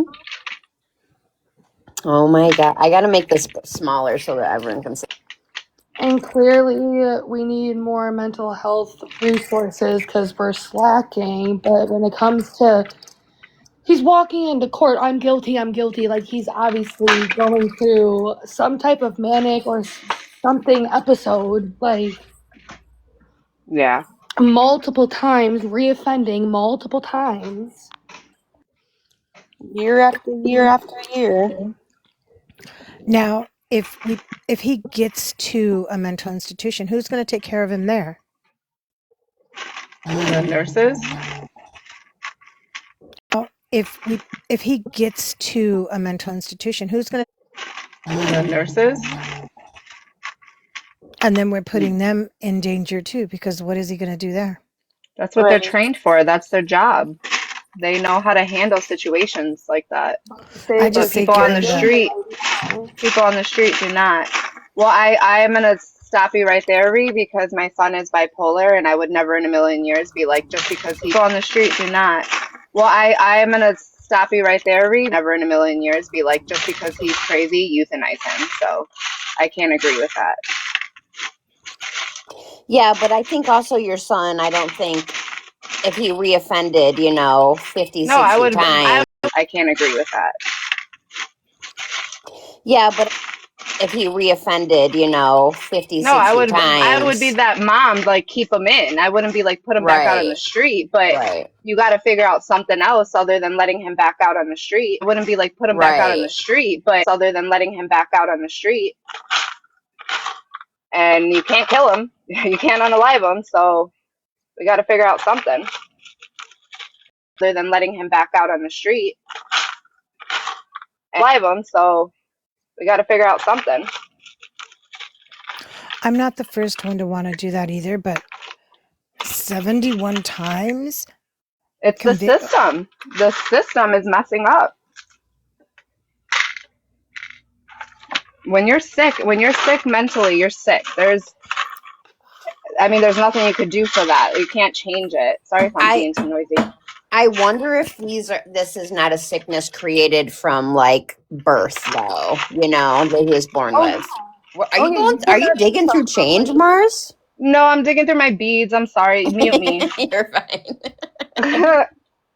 But yeah, but also if you think about it, if he's not getting help, he's obviously unmedicated on top of everything too.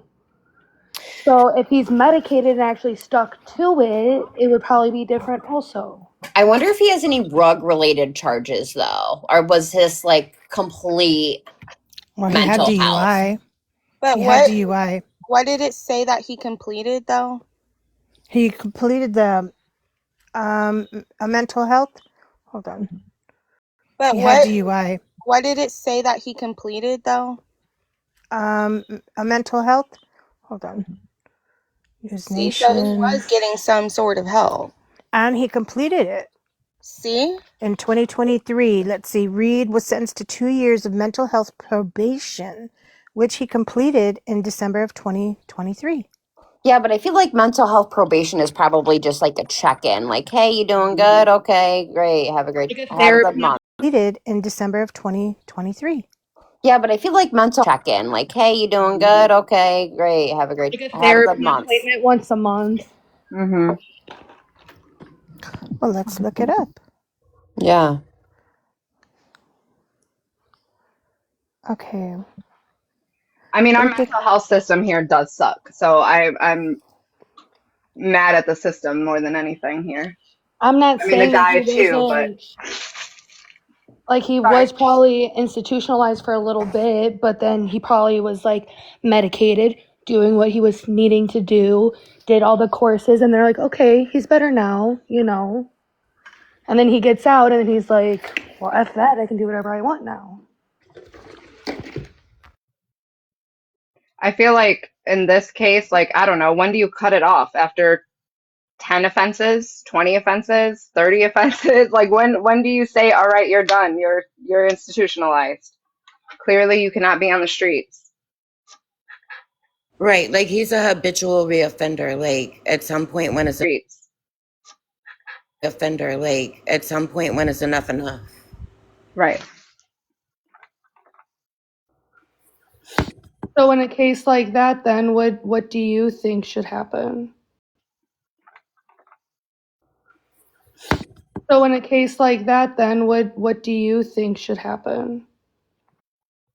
Me? Didn't back in the day they had the what they put them in, like, and this is I'm not saying, like, suggesting this, but they put them in like like not the electric chair, but like with electric shock therapy, right?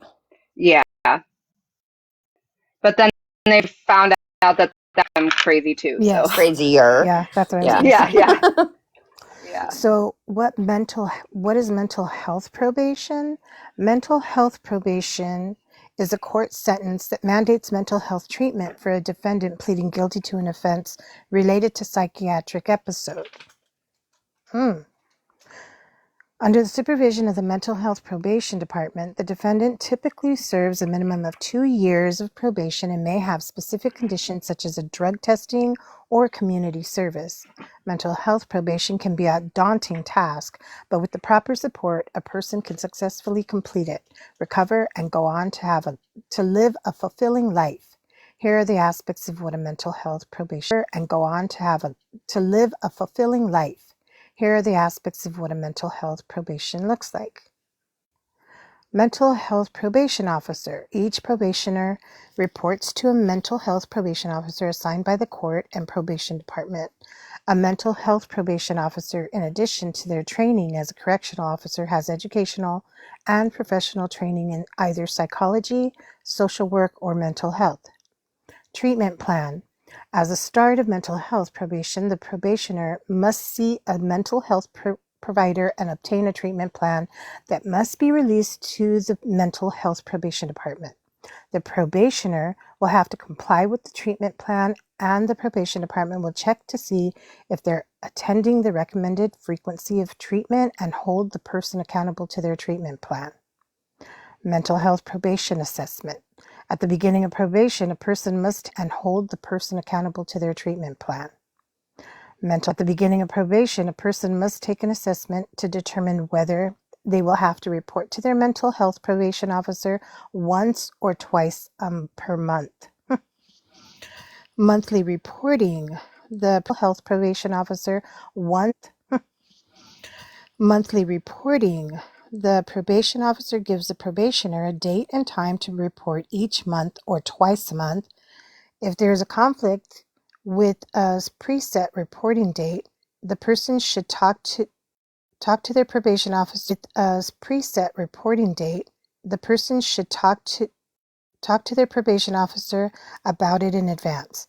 If they are late reporting in to their probation officer, it could be considered a serious offense, and it is and if it's not resolved, can be termed a violation of probation, and the person may be cited for a reason for rearrest and incarceration. Privacy and release of information, medication management.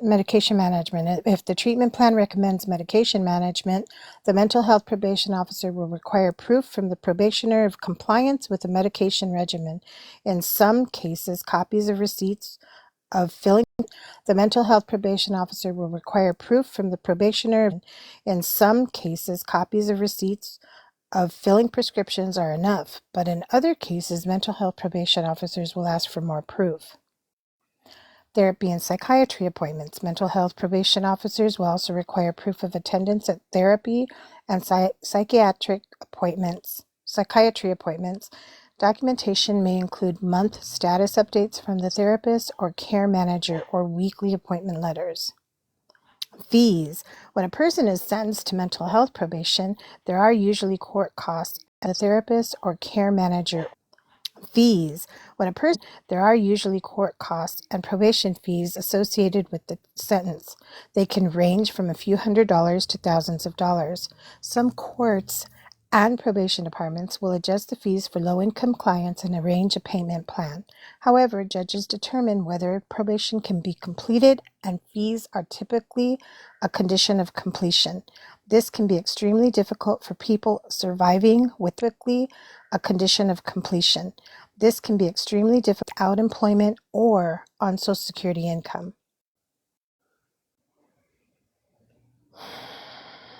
The rest is just getting to court dates, home visits. Probationers may experience an unannounced home visit to ensure that they actually live at the location provided to the probation department. It sounds like it's just regular probation. He They got did to this check in a though, couple times. and he passed it. He did this for 2 years and he got through it. Yeah, but I feel like that's just that. I don't feel like that helps with mental health. It's just kind of like probation, like a check-in. I think that that's like enough for somebody that's like not in his situation or position either. Mm-hmm. Like there's way more going on with him than a quote unquote normal person that has bipolar and schizophrenia. You know what I mean? Like this is like I think if he's not held something's going on way more than just that. I think if he's not held accountable to taking his medication properly, I think that if he's not held accountable to doing that, I think that's when he has these crazy episodes, and this is what happens. Right. But when he was held accountable, he did really well. He didn't have any problems. And it seems like, like he needs to have that kind of accountability by somebody else to do that, meaning an institution, or, if he doesn't have a caregiver, somebody that can, like a parent that's going to take on that responsibility, then he needs to be somewhere where they can help him with that. And listen, he's not the only one in the United States like this. There are plenty of others that sometimes can contain themselves, probably a little bit better than he can, but they're everywhere. That's why you have to stay vigilant and you have to stay alert. Stop putting your face in that phone every time you go places. Even when you cross the street, be alert, be vigilant, watch. Even when I have my headphones in and I'm like taking a walk, I literally turn my head like if I could do it 360 times to see if anybody's like behind me, like a biker or anything. So like, that's what I do. You have to. People are caught off guard all the time. Well, and it's literally exactly like the train incident where the guy had pokeyed the woman. The Ukrainian. Yeah, yes. the Ukrainian woman. He had how many arrests? 2? No, I think he was like double digits, like 17 or 18. Yeah. I think it was 17. No, I mean like 2, like also. But yeah, like just as many, just as many Yes. like mugshots as this guy. Yes. We're a different type of group. We do go by numbers. Yeah, I know, right? But like that. Yes. We're a different type of group. We do go by numbers. But like that, it's our justice system is crazy. Yeah. now you see why like I have that idea for people with like mental health to like wear something that you can scan, like police officers or paramedics or At this point, wear something that you can scan, like police officers or paramedics. tattoo them, you know, put a Right? tattoo on them so it's like permanent.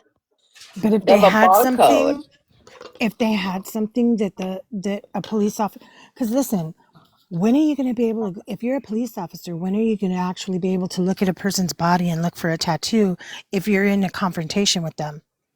If you're a police officer and you can scan something, or if they have a bracelet that has some kind of something in it, Mm-hmm. and you can scan it and you're a police officer, then you know how to treat this situation instead of right away thinking that this person is working with a sane brain. But how many people do you think are going to put that bracelet on every day? If they're told straight out, listen, they can unalive you without it, I would end up Yeah. wearing it. But then again, you're dealing with somebody who's not mentally sane. So yeah, it's true. Right. And again, you just like their medicine, you'd have to have somebody there helping you out, making sure that it's true. Right. Just like their medicine, you'd have to have somebody there helping you out, making sure that you're on top of your medicine and you're wearing your bracelet. Right. I also think that people need to start taking mental health more seriously in general. Mm-hmm. Like when I was going through what I was going through in high school, I was the black sheep of my family. No one knew what was wrong with me. No one knew how to handle my outbursts when I was going through my manic episodes. Like no one took me seriously. Everyone was just like, "Damn, like you're just crazy." My outbursts, so it's like no one took me seriously. Everyone was just like, "Damn, like you're just crazy." Like blah blah blah. You know, like there needs. Right. I think more people need to be educated about mental health too and how serious it truly is and can be.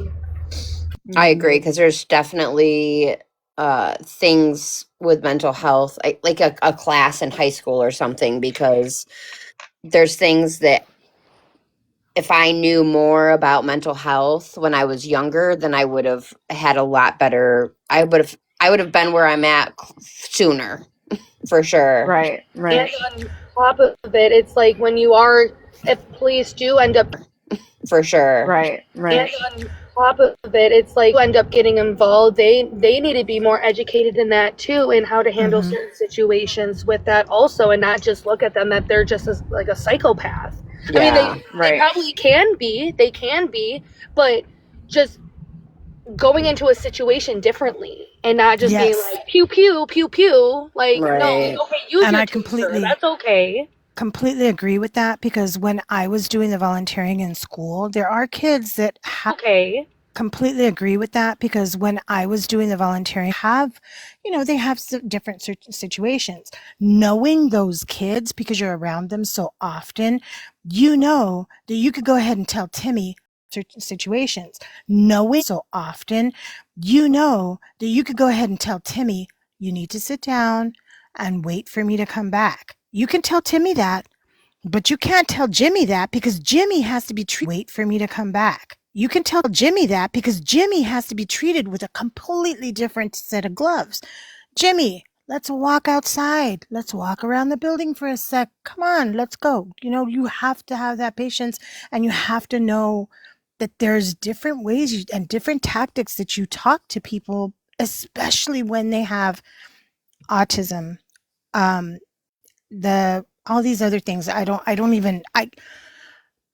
We also have to remember that there are so many different things coming up that some of us aren't even knowledgeable to them. I can't even tell you what these different mental health crises are, because I can't retain them all.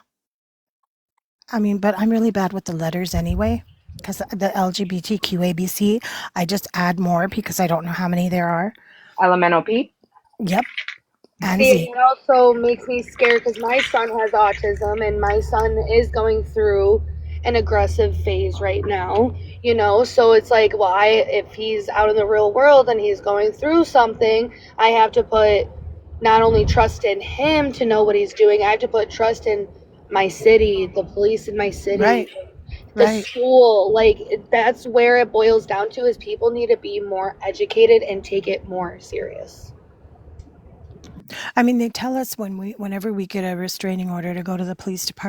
Is people need to be more educated.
Yeah. I kind of disagree with you on the part where you're saying that they need to learn who you live with and stuff. Like my city, I hate talking about my city, but my city that I live in, they don't really take DV that serious. So it all boils down to people need to start taking it more serious and actually believing people that are going through it. Do people lie about it? Yes, but that's where you have to, I don't even know, dude, but I just disagree with like learning who you live with. Like no, like if a girl's getting, or if a girl or a guy is getting cracked upon their head, then like you see that. But like if a woman's saying that and she, I don't know.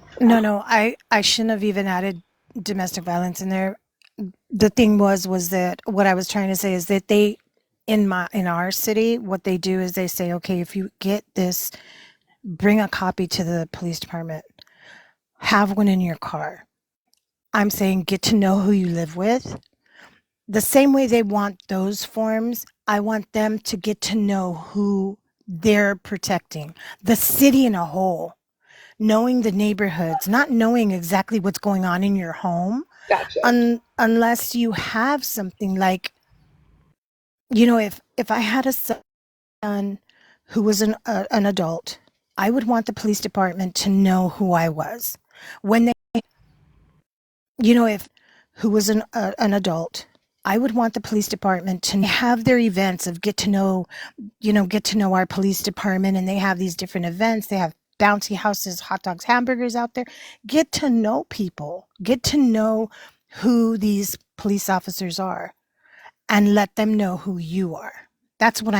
I think that would be a really good idea, honestly. The people that have mental health issues, or the children with autism, or the adults, it would be a really good idea, honestly. The issues, or the children with autism, or the adults, whatever, they should, honestly, that should be like, if you move into a town or whatever, like that should be like a thing where like the cops do need to meet you. I agree with that.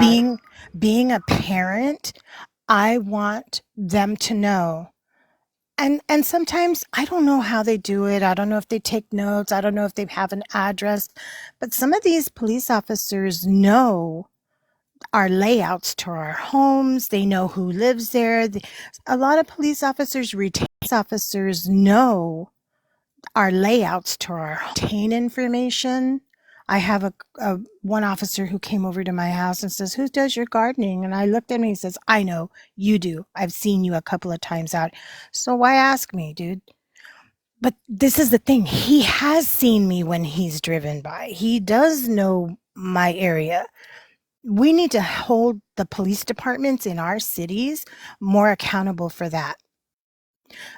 We have to be our own advocates. No one's going to fight for us but us. The system isn't caring. We need to bring that back to where we care enough about each other to say something, to make sure that we bring that back to where we care enough to make sure that we step up first. No one's going to step up for us unless we all come together. And we need to do that thing to make sure that we're going to step up for us unless we all come. And we need to do that. And I feel like that's exactly what we've been seeing the last few days in this crazy ass case.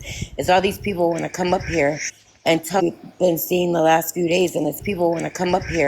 and tell their little stories and get their little 5 minutes of fame, but none of them are saying what they actually need to be saying when they know something. Exactly. They know where that girl is. And if she is with someone, they know that too. But what do they want to do? They want to give us all the information about everybody who's living with Tom, Dick, and Jerry. I don't want to know anybody's rumors. I don't want to know all the information about everybody who's living with. I don't want to know that stuff. They know what's going on. If they know where the house is at, they know what's happening. Yeah, they've been purposely distracting us from finding this girl. Purposely. Us from finding. Is there any big updates on that or no? Has anyone else in the comments been running the TikTok streets today? Or no? Has anyone else today? I don't think I've seen anything. I haven't went looking. I've seen anything. I haven't went. I really haven't either. I feel like it's been refreshing to not be talking about it today. It's been furthest thing from my mind, and I'm glad. I agree. It's been. I think somebody came in here saying that the C is with the K, and I don't know. The C is with the K. That them two got together. I don't know. The C is with the K. We're together with each other. I don't even want to say their name because then they're all gonna run in here. Yeah, let's use code names. It's like roaches going from one house to the next. Their name because then they're all. Yeah, let's use code names. It's like roaches going from. And I mean, if that's true, that's sad because she was supposed to be out looking for her sister today. She did. A little bit. Be out looking for her sister today.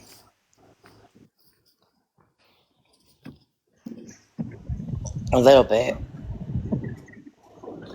All I need is a little bit.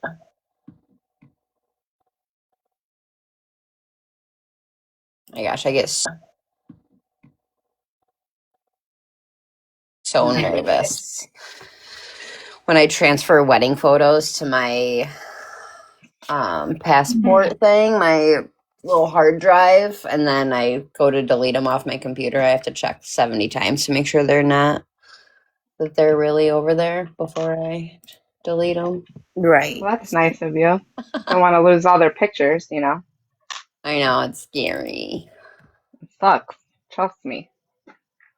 All right, I think I'm ready.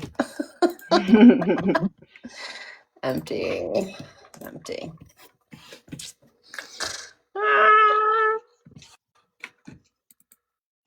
Okay. Caitlin, that is so true. They're looking more at their phone than they are looking for her. Yeah. So true. See if we can make money off of this on TikTok all day long. And don't forget to drop your gifts. Do you even think what's her name went looking with what's his? And don't forget to drop your gifts. Do you even think his name? I can't keep What's his name and what's his name? Yeah, Wait, for we don't even sure. say names anymore. That's terrible. What's his name and what's his name? What's his name? Definitely. The K was supposed I to be with the can't laugh. T. Oh my body. I know exactly who you're talking about, Anya. I know.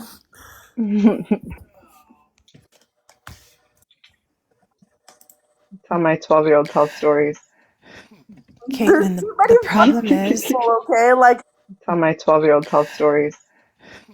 there's Caitlin, the too many. How can you, like, yeah, there's a freaking, like, picture map thing, but still you can get freaking lost. Oh, I know. I'm just messing with you. Yeah, there's a freaking, like, you can get freaking lost. And I then there's know. like 5 of the same names, so it Yes. makes it even harder. the thing is with this case is that if the family is not pushing, then nothing else is going to happen. There was the case that I was telling you guys. I think I was telling you guys about it earlier. It was a couple that was missing. They pushed that. The family pushed it and pushed it and pushed it. I was telling you guys. I think I was telling you. It was a couple that was missing. They pushed that. The family, they went to the media. They're the ones who were like, we're still looking. We're still looking. Please. Any updates? Anything going on? They went to the media. They're the ones who were like, we're still looking. Any updates? Anything going on? They would call the reporters and tell them they were not on Facebook or TikTok or anything else. They were out there looking, hitting the pavement. They were in different cities. They were crossing wherever they could go. They were out there. I can tell you right They were in different cities. Were crossing wherever they could go. They were out there. now, as much time as we spend on here looking for all these people and stuff. If there was my own child, y'all wouldn't see me. Nope. You know where you'd see me? You'd see me on the street knocking on your window. Have you seen this boy? I'd update y'all so that y'all would be on the case for me, but y'all Yes. wouldn't see me. Right. Well, I'd be, like, freaking going all over. Mm-hmm. I'd be everywhere, worried sick. Like, I even got scared. I told him because I should have known, a toddler, right? I'd be everywhere, worried sick. Told him because I should have, that he won't listen. I said, most of the time he does. I was like, if he doesn't want to sit in the cart, he has to put his hand on the cart, the shopping cart. And I just went to grab laundry detergent. He just went to an aisle. He walked away. And I just went to grab laundry detergent. He just went to an aisle, freaking out like no other. I was like, where the hell is he? And then I hear his laugh. I was like, you little shit. Like, you scared mama to death, to unalive. And it just laugh. I was like, you little shit. Death to unalive. And it's just like those little things, like even that little situation, I'm like, did somebody already like napped my son? Listen, it doesn't even get any better when they get older. My son is already 21 years old. He ended up going out, and it was during Coachella time, so the concerts are out there. They're on until 3, 4 in the morning. It was during Coachella time, so the concerts are out there. They're on until 3, 4 in the morning. They're out there. I'm thinking, oh, he'll be home about 1, 2 o'clock. Do you not know I was sitting there? I'm thinking, oh, 2 o'clock. Do you not know I was sitting at that window? I was crying. Oh my God, I hope my kid's okay. Oh my God. 21 years old. He's old. 2 o'clock. Do you not know I was sitting? God, I hope my kid's okay. Oh my God. 21 years old. He's old enough to drink. He's old enough to do whatever. And I'm sitting there crazy because I couldn't get a hold of him because his phone had unalived itself. And I'm sitting there wondering, why is he not answering me? Why is he not a hold of him? Because his phone had unalived itself. Why is he not answering me? Why is he not home yet? 4 o'clock in the morning, here he comes. Oh my God, I had the best time. I'm like, dude, in the meantime, I need to go the morning. Here he comes. Oh my God, I had the best time. I'm like, I need to go to the hospital because I think my blood pressure is way up there. Right. So it doesn't even matter. They could be 20, they could be 40, they could be 2, they could be babies. You're still going to work. So it doesn't even matter. 40, they could be 2, they could be babies. You're still going to worry. They're your kids. They could be pregnant, married, and away from the house. I'm still going to go out pregnant, married, and away from the house. I'm still and do whatever I can do to find my child. Oh, when my daughter leaves my house, I'm like, you better text me when you get home and let me know you made it. And do whatever I can do to find my child. Oh, when my daughter leaves home and let me know you made it safely, you know? And she's grown with kids. Ksnaps, Caitlin wants to come And she's grown with kids. up. Caitlin. Yeah, I can't. Yeah. It doesn't change. Up. Caitlin. Yeah, I can't. Yeah. It doesn't change. No, It doesn't change when they get older. I always call him my baby, and my son's like, I'm not your baby. I was like, you'll always be my baby. I invited you. Yeah. Hello. Hello. Sorry, I'm not like trying to intervene or anything. I just, as somebody who my sister went missing when I was 13, like, there's so much to this whole case that doesn't make any sense to, I think, any of us. But, like, as somebody who's been through